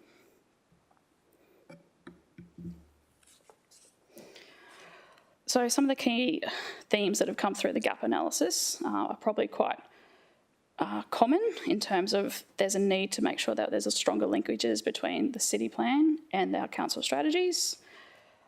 What we also appreciate and what we've been told is that there's a number of parts of the scheme that are working well. What we've heard is that our environmental planning provisions are working quite well. So there are things that through this review process we will actually look to carry over to a new scheme. Other things that have come through is the need for greater reflection of our local character. The city is a city of parts. It's not just one policy approach that will cover the whole city.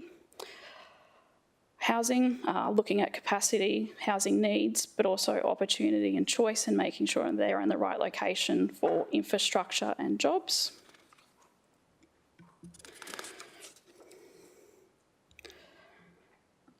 Transport and infrastructure, so looking at how transport infrastructure, and particularly infrastructure related to transport corridors, so PT, active transport, road networks is used to support growth. Car parking has also been quite topical in some of the discussions we've had, as has waste management and also the circular economy and what that may mean for the city.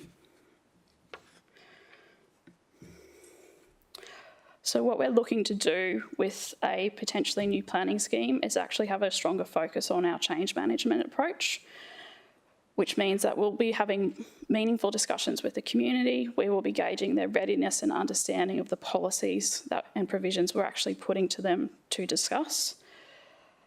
There's a strong desire from stakeholders to be involved, be it community groups or industry groups. That this policy also needs to be led from these groups as well. So city officers will do the work, but we need to be engaging and talking to them about what it may mean and refining it as we move through the process.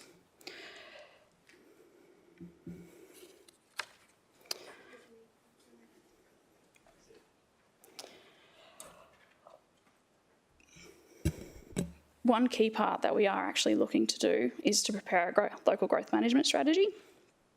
This will actually be the first time that the city has done this work for some time.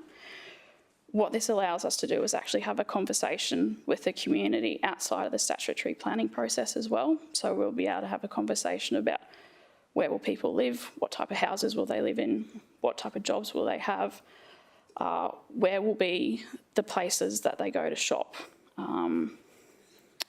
which is a far more comprehensive approach than taking them into the detail of provisions in the planning scheme relating to setbacks and site cover. We need them to start focusing back on where the city is heading up to 2046 and have that conversation before we get into the drafting of the provisions.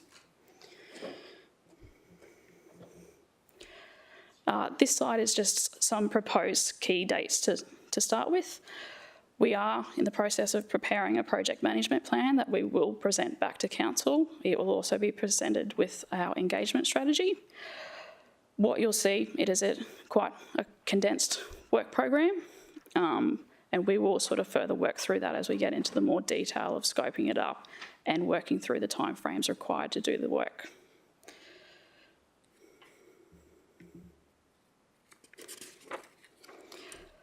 So in terms of the next steps, obviously will be the preparation of a project management plan. We'll also be looking to establish our external and state government reference groups. The draft EOIs are an attachment to the report. We'll also be coming back to council seeking a separate resolution to prepare a new scheme. And that's it. Questions for Catherine? Councillor Peter Young, then Councillor Owen-Jones and Councillor Vorster. Thank you, Chairman.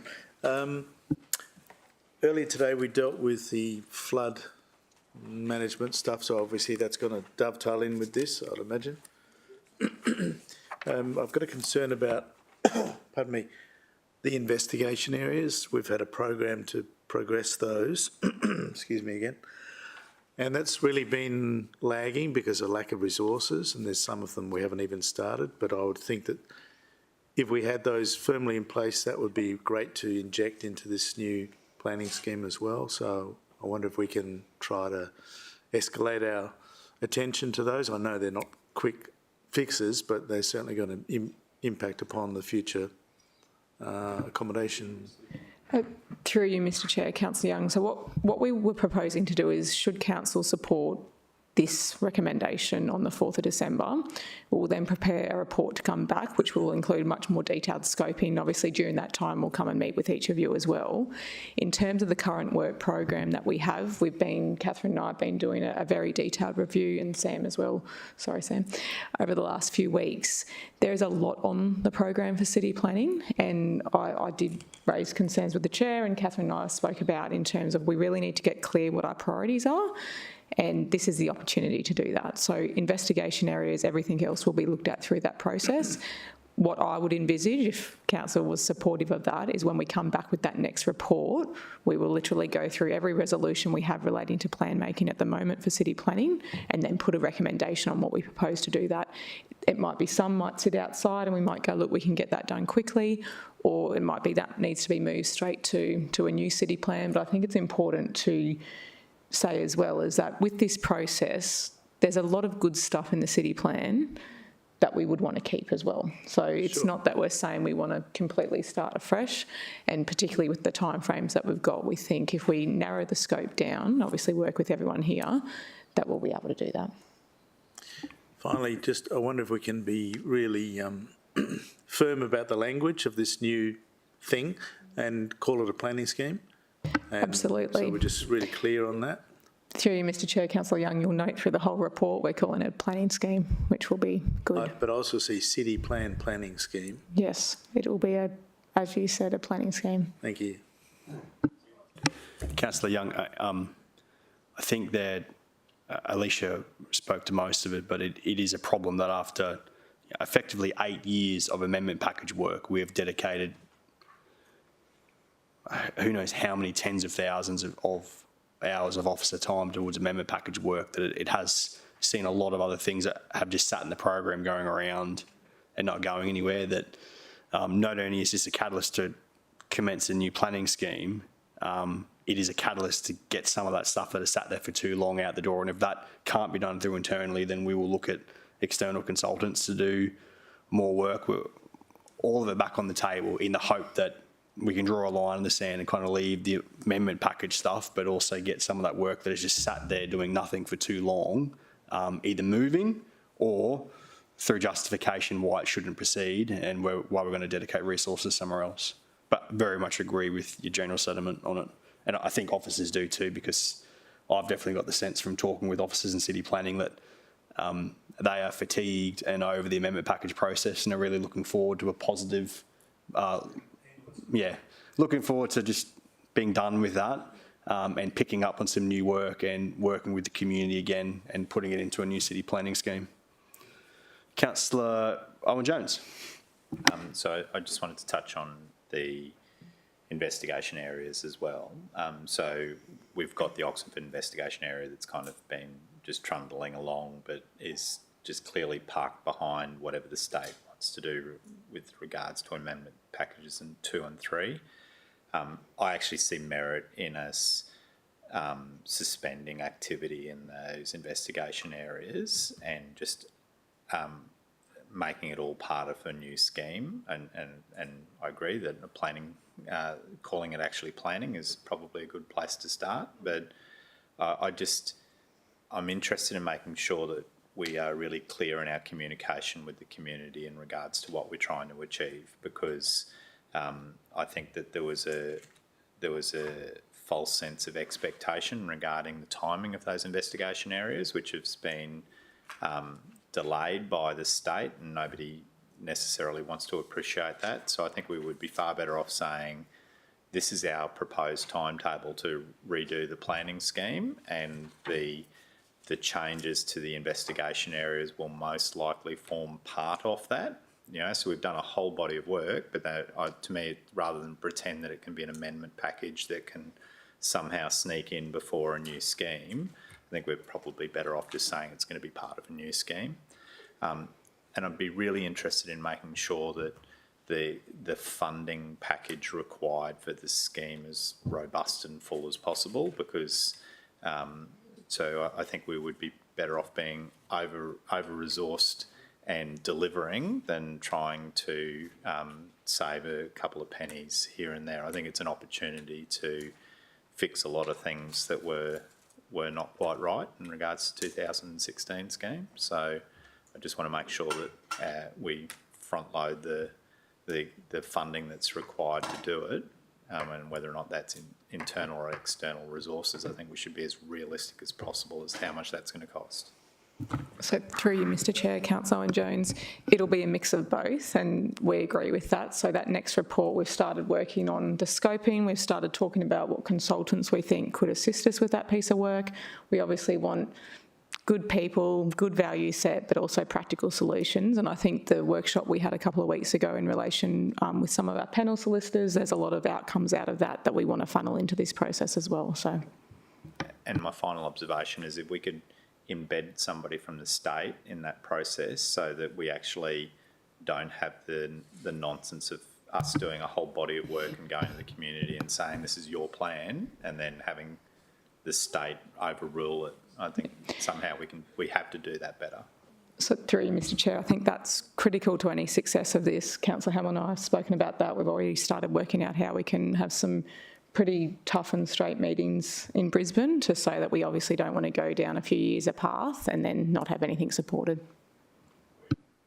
Councillor Jones, I 1,000,000% agree definitely with the state government alignment part. Like, we can't kid ourselves that if we're not going to look to align, they've sent some very clear indications of the draft SEQ plan review, which while it still has a lot of gaps in it, we're waiting for a lot more information. They have definitely set a narrative and goalpost of where the SEQ plan is going, so that gives us a lot. But to your point beforehand about communication with the community, it was incredibly comforting in Kerry's last briefing that was given to us about some of the early indications of how to approach that, including you would have received information about what the external reference groups look like. Like, there is, and I've been in the media and on public record at every event that I can making this point, that one of the key measures of success of the next city planning scheme will be being remembered as one that took community consultation, genuine and authentic community consultation, to the next level, and is remembered as one where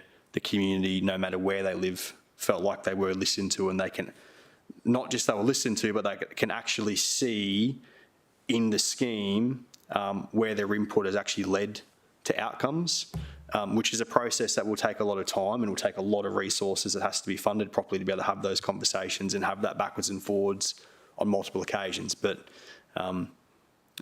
if I'm lucky enough to be in this position with it, then it will definitely be my key measure with it. And I hope that the next planning committee, the next term, backs that position, that it should be a key measure of success. And I definitely know officers agree with that, because it will help us avoid the situation that we've just spent 8 years trying to get ourselves out of, because we didn't do the work with the community in the first place last time and have been attempting to retrofit back to it.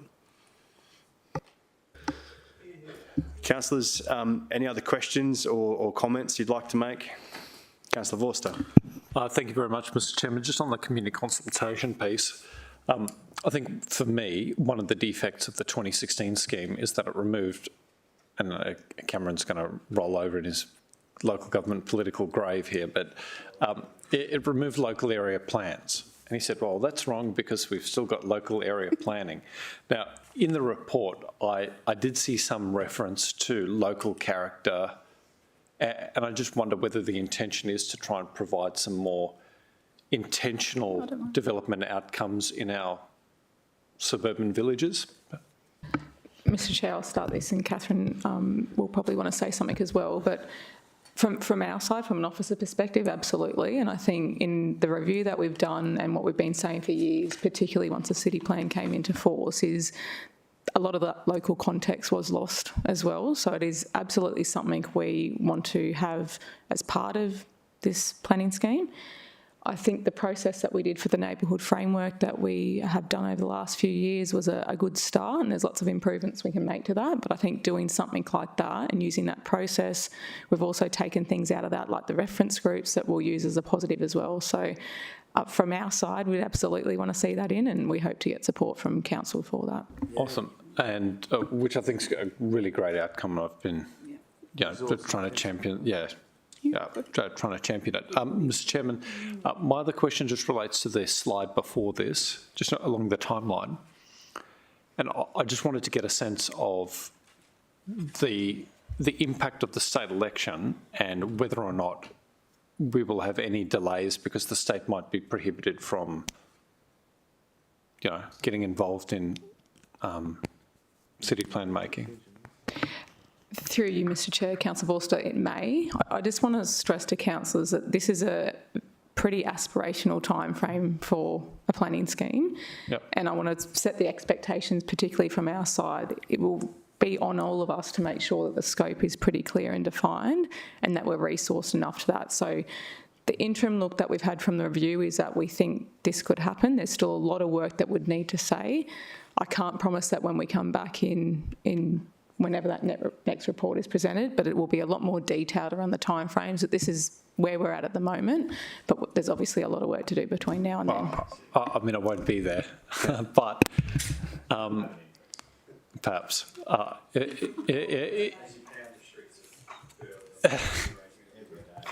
If I'm fortunate enough. But just on the timeline, I think it's really important that we communicate to the community regularly around the expected adoption date, and when it does begin slipping, which I'm sure it will do, that we communicate that early on for the sake of industry and community, because, you know, we never got there with 2 and 3, and it was years and years and years. So it's great having an aspirational timeline, but it'd be good if we had like a worst case scenario just to manage community expectation. Mr Chair, we're happy to include that, Councillor Vorster, and this, as I said, would still need a lot of work. We obviously don't want timeframes to slip. Sure. But it does happen in planning. I think the important thing is that we scope it right and we resource it right, and then, yeah. And if there's the right alignment with the state government in the first place, and we do the consultation properly in the first place so that the community doesn't halfway through it go, you're not listening to us, then we can hit this timeframe. And just lastly, Mr Chairman, I think last round we resolved to commence the work on LGIP, like the next lot of LGIP. I'm just interested to understand how the LGIP work will run parallel with this work, because plainly, sorry? Yeah, because I think that's critically important, and I just wonder how the LGIP timeline runs alongside this timeline, and whether the next version of LGIP, LGIP 3, can have regard to a planning scheme that is not yet commenced, which will be at the earliest October 2027. Through the chair, we are hoping to get a closer alignment between our planning scheme and our LGIPs. In terms of the policy that underlines it, there's requirements in the Minister's guidelines and rules about what the assumptions can be based on. Usually it's getting the policy to a certain position of resolve and commitment from council before it can be used for infrastructure planning. But we're hoping with all this work that we've been doing with neighbourhood frameworks, investigation areas, opportunities for renewal and some of our other areas, that we've actually got a very strong basis for renewal to support growth for that planning horizon that we need to accompany for the planning scheme, which is about 10 years worth of zoned growth. Look, Mr Chairman, I don't presume to understand how the state bureaucracy works in this space, but it'd be useful if we got some buy-in very early on around our intention to model LGIP 3 on the work that progresses with this planning scheme, because it would be, for me, shocking to get to the end of the LGIP process having made assumptions on this planning scheme, and then for the Minister of the Day to say, sorry, none of that holds water. And that's something, through the chair, we can talk to our state officers about as well.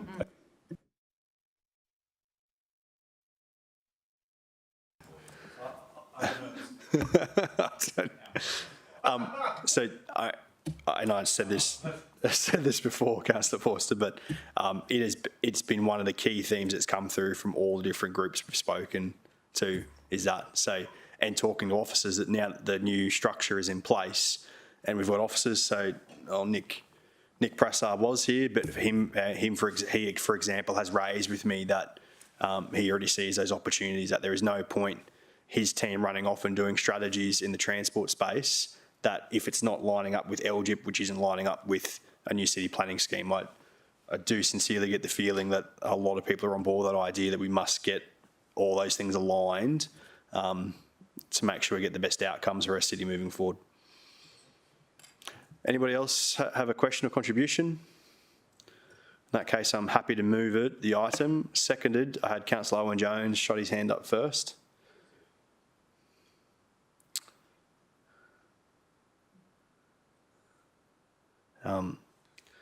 Don't need to speak to it apart from to say I'm really excited to hopefully be part of the next council that will get to be part of the next planning scheme, and in whatever capacity look forward to working alongside our officers and our EGM to see this through and meet that timeframe.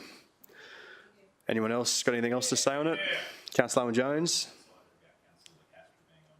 Oh, going to make him deputy chair. Can we make an amendment and see if it's sponsored? So, Mr. Chairman, just a question to you, I suppose. Yeah.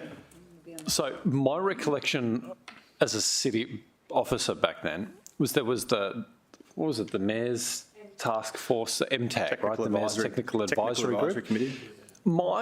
And I could be wrong here, but I think that was constituted as a standing committee under the Local Government Act, as opposed to a working group.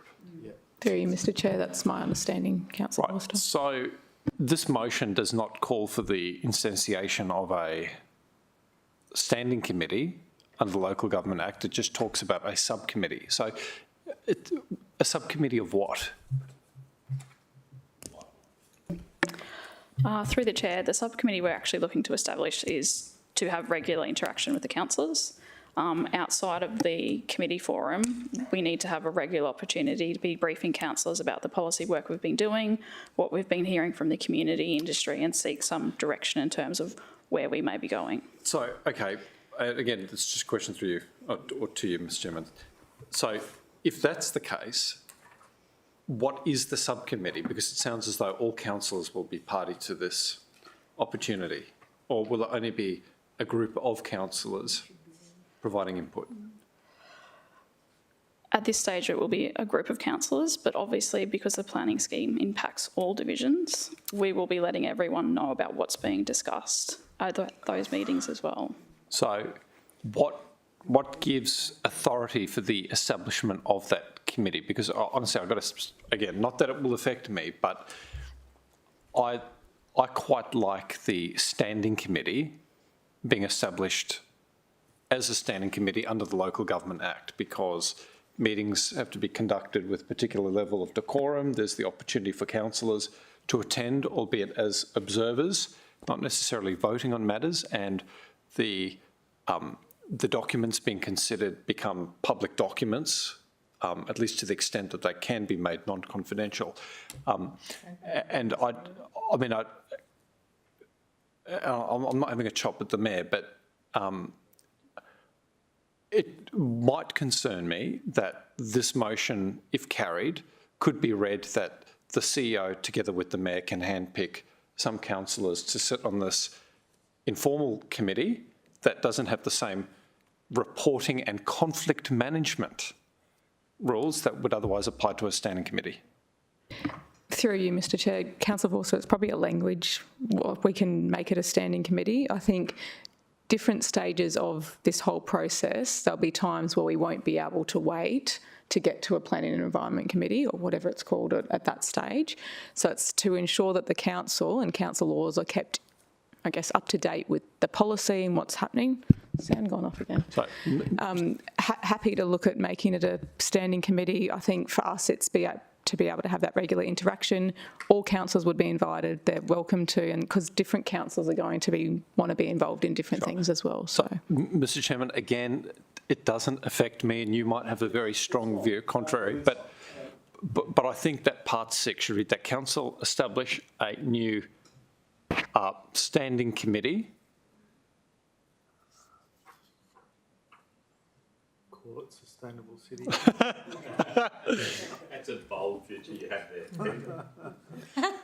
A new standing committee. I don't know what we should call it, but we can just give a generic name. That the council establish a new standing committee for the planning scheme, for the maybe development of the planning scheme.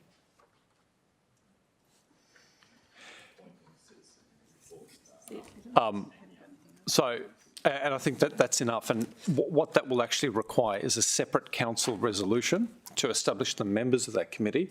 And most importantly, Mr. Chairman, it will give councillors the opportunity to manage a conflict at that meeting so that they can participate in those discussions. Councillor Voice, I think that's a worthwhile addition for today. officers if there's a need to change it, or in the next time this comes through, if we have to update it, we can. But it's a valuable contribution and makes a level of sense from what I can understand. So I'm happy with that. Any other late changes? In that case, we'll take the vote. All those in favour? That is carried unanimous. Yeah. That leaves us with one final item, which is item 7.1. Now, the item is closed, but I'm wondering, apart from Councillor Vorster's change recommendation, is there a need to go into closed, or? The potential of broadening the narrow scope, but I don't know what Councillor Vorster's views are. So I'm happy to read my change, and I think there should be some comfort for Councillor Jones. Let's do that. So if we can bring up Councillor Vorster's changed recommendation for 7.1, please.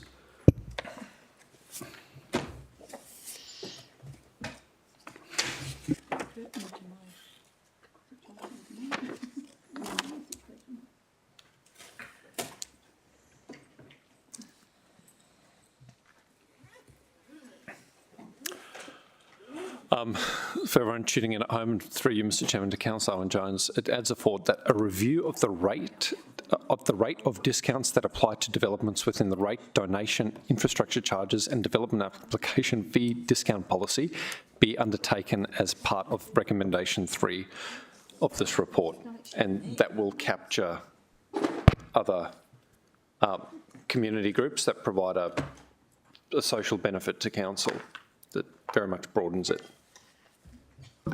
And so I'm happy to agree to that. My suggestion, so on page 2270,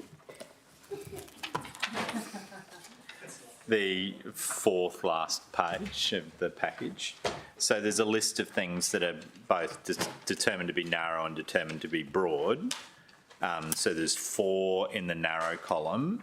I was actually interested in the potential for the next 2 lines to be added to the narrow scope.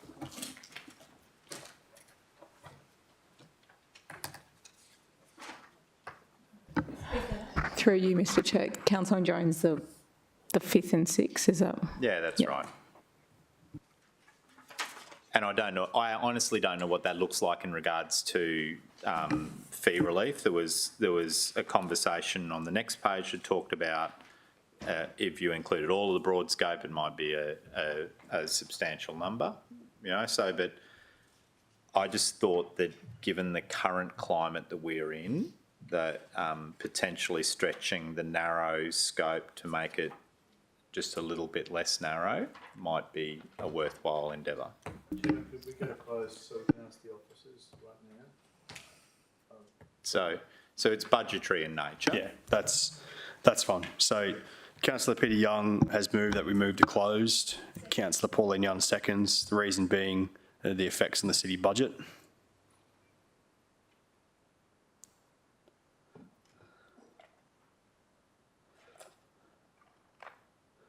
All in favour? Carried.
Live streaming back on.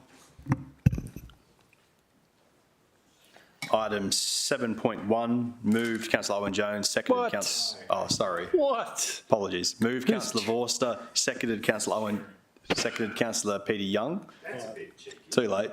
Councillor Vorster, over to you to open.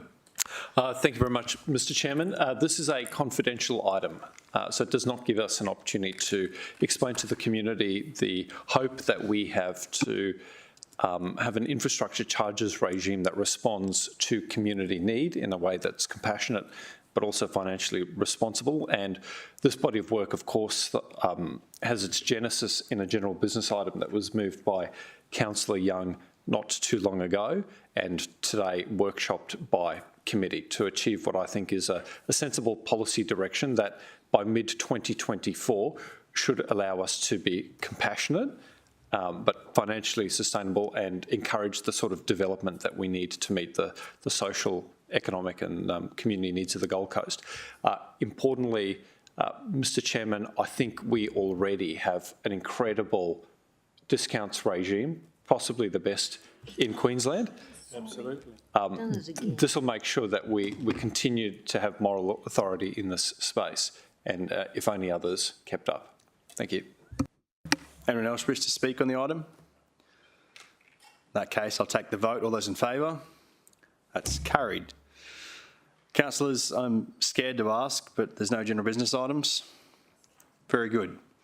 In that case, before we wrap up the meeting completely, while they're pretty well all gone, if Alicia could pass on our sincere thanks to all of the city officers that were here today. Presentations are excellent, quality of answering questions was excellent, and the work that has gone into this round of reports, some really, really good work. So if you could pass that feedback on. Yes. Say thank you to all of my committee members and for Councillor McDonald for sticking out the whole day as a visitor. I got a funny feeling this may have been the longest planning committee this term, which I don't know if that's a good thing or bad thing. And finally, it's Alicia's 32nd birthday today. Oh, wow. So if we could wish Alicia a happy birthday and many good returns. Happy birthday to you. Happy birthday to you. Happy birthday to Alicia. Happy birthday to you. Hip hooray! Hip hooray! Hip hooray! Meeting closed at 3:17. Well done.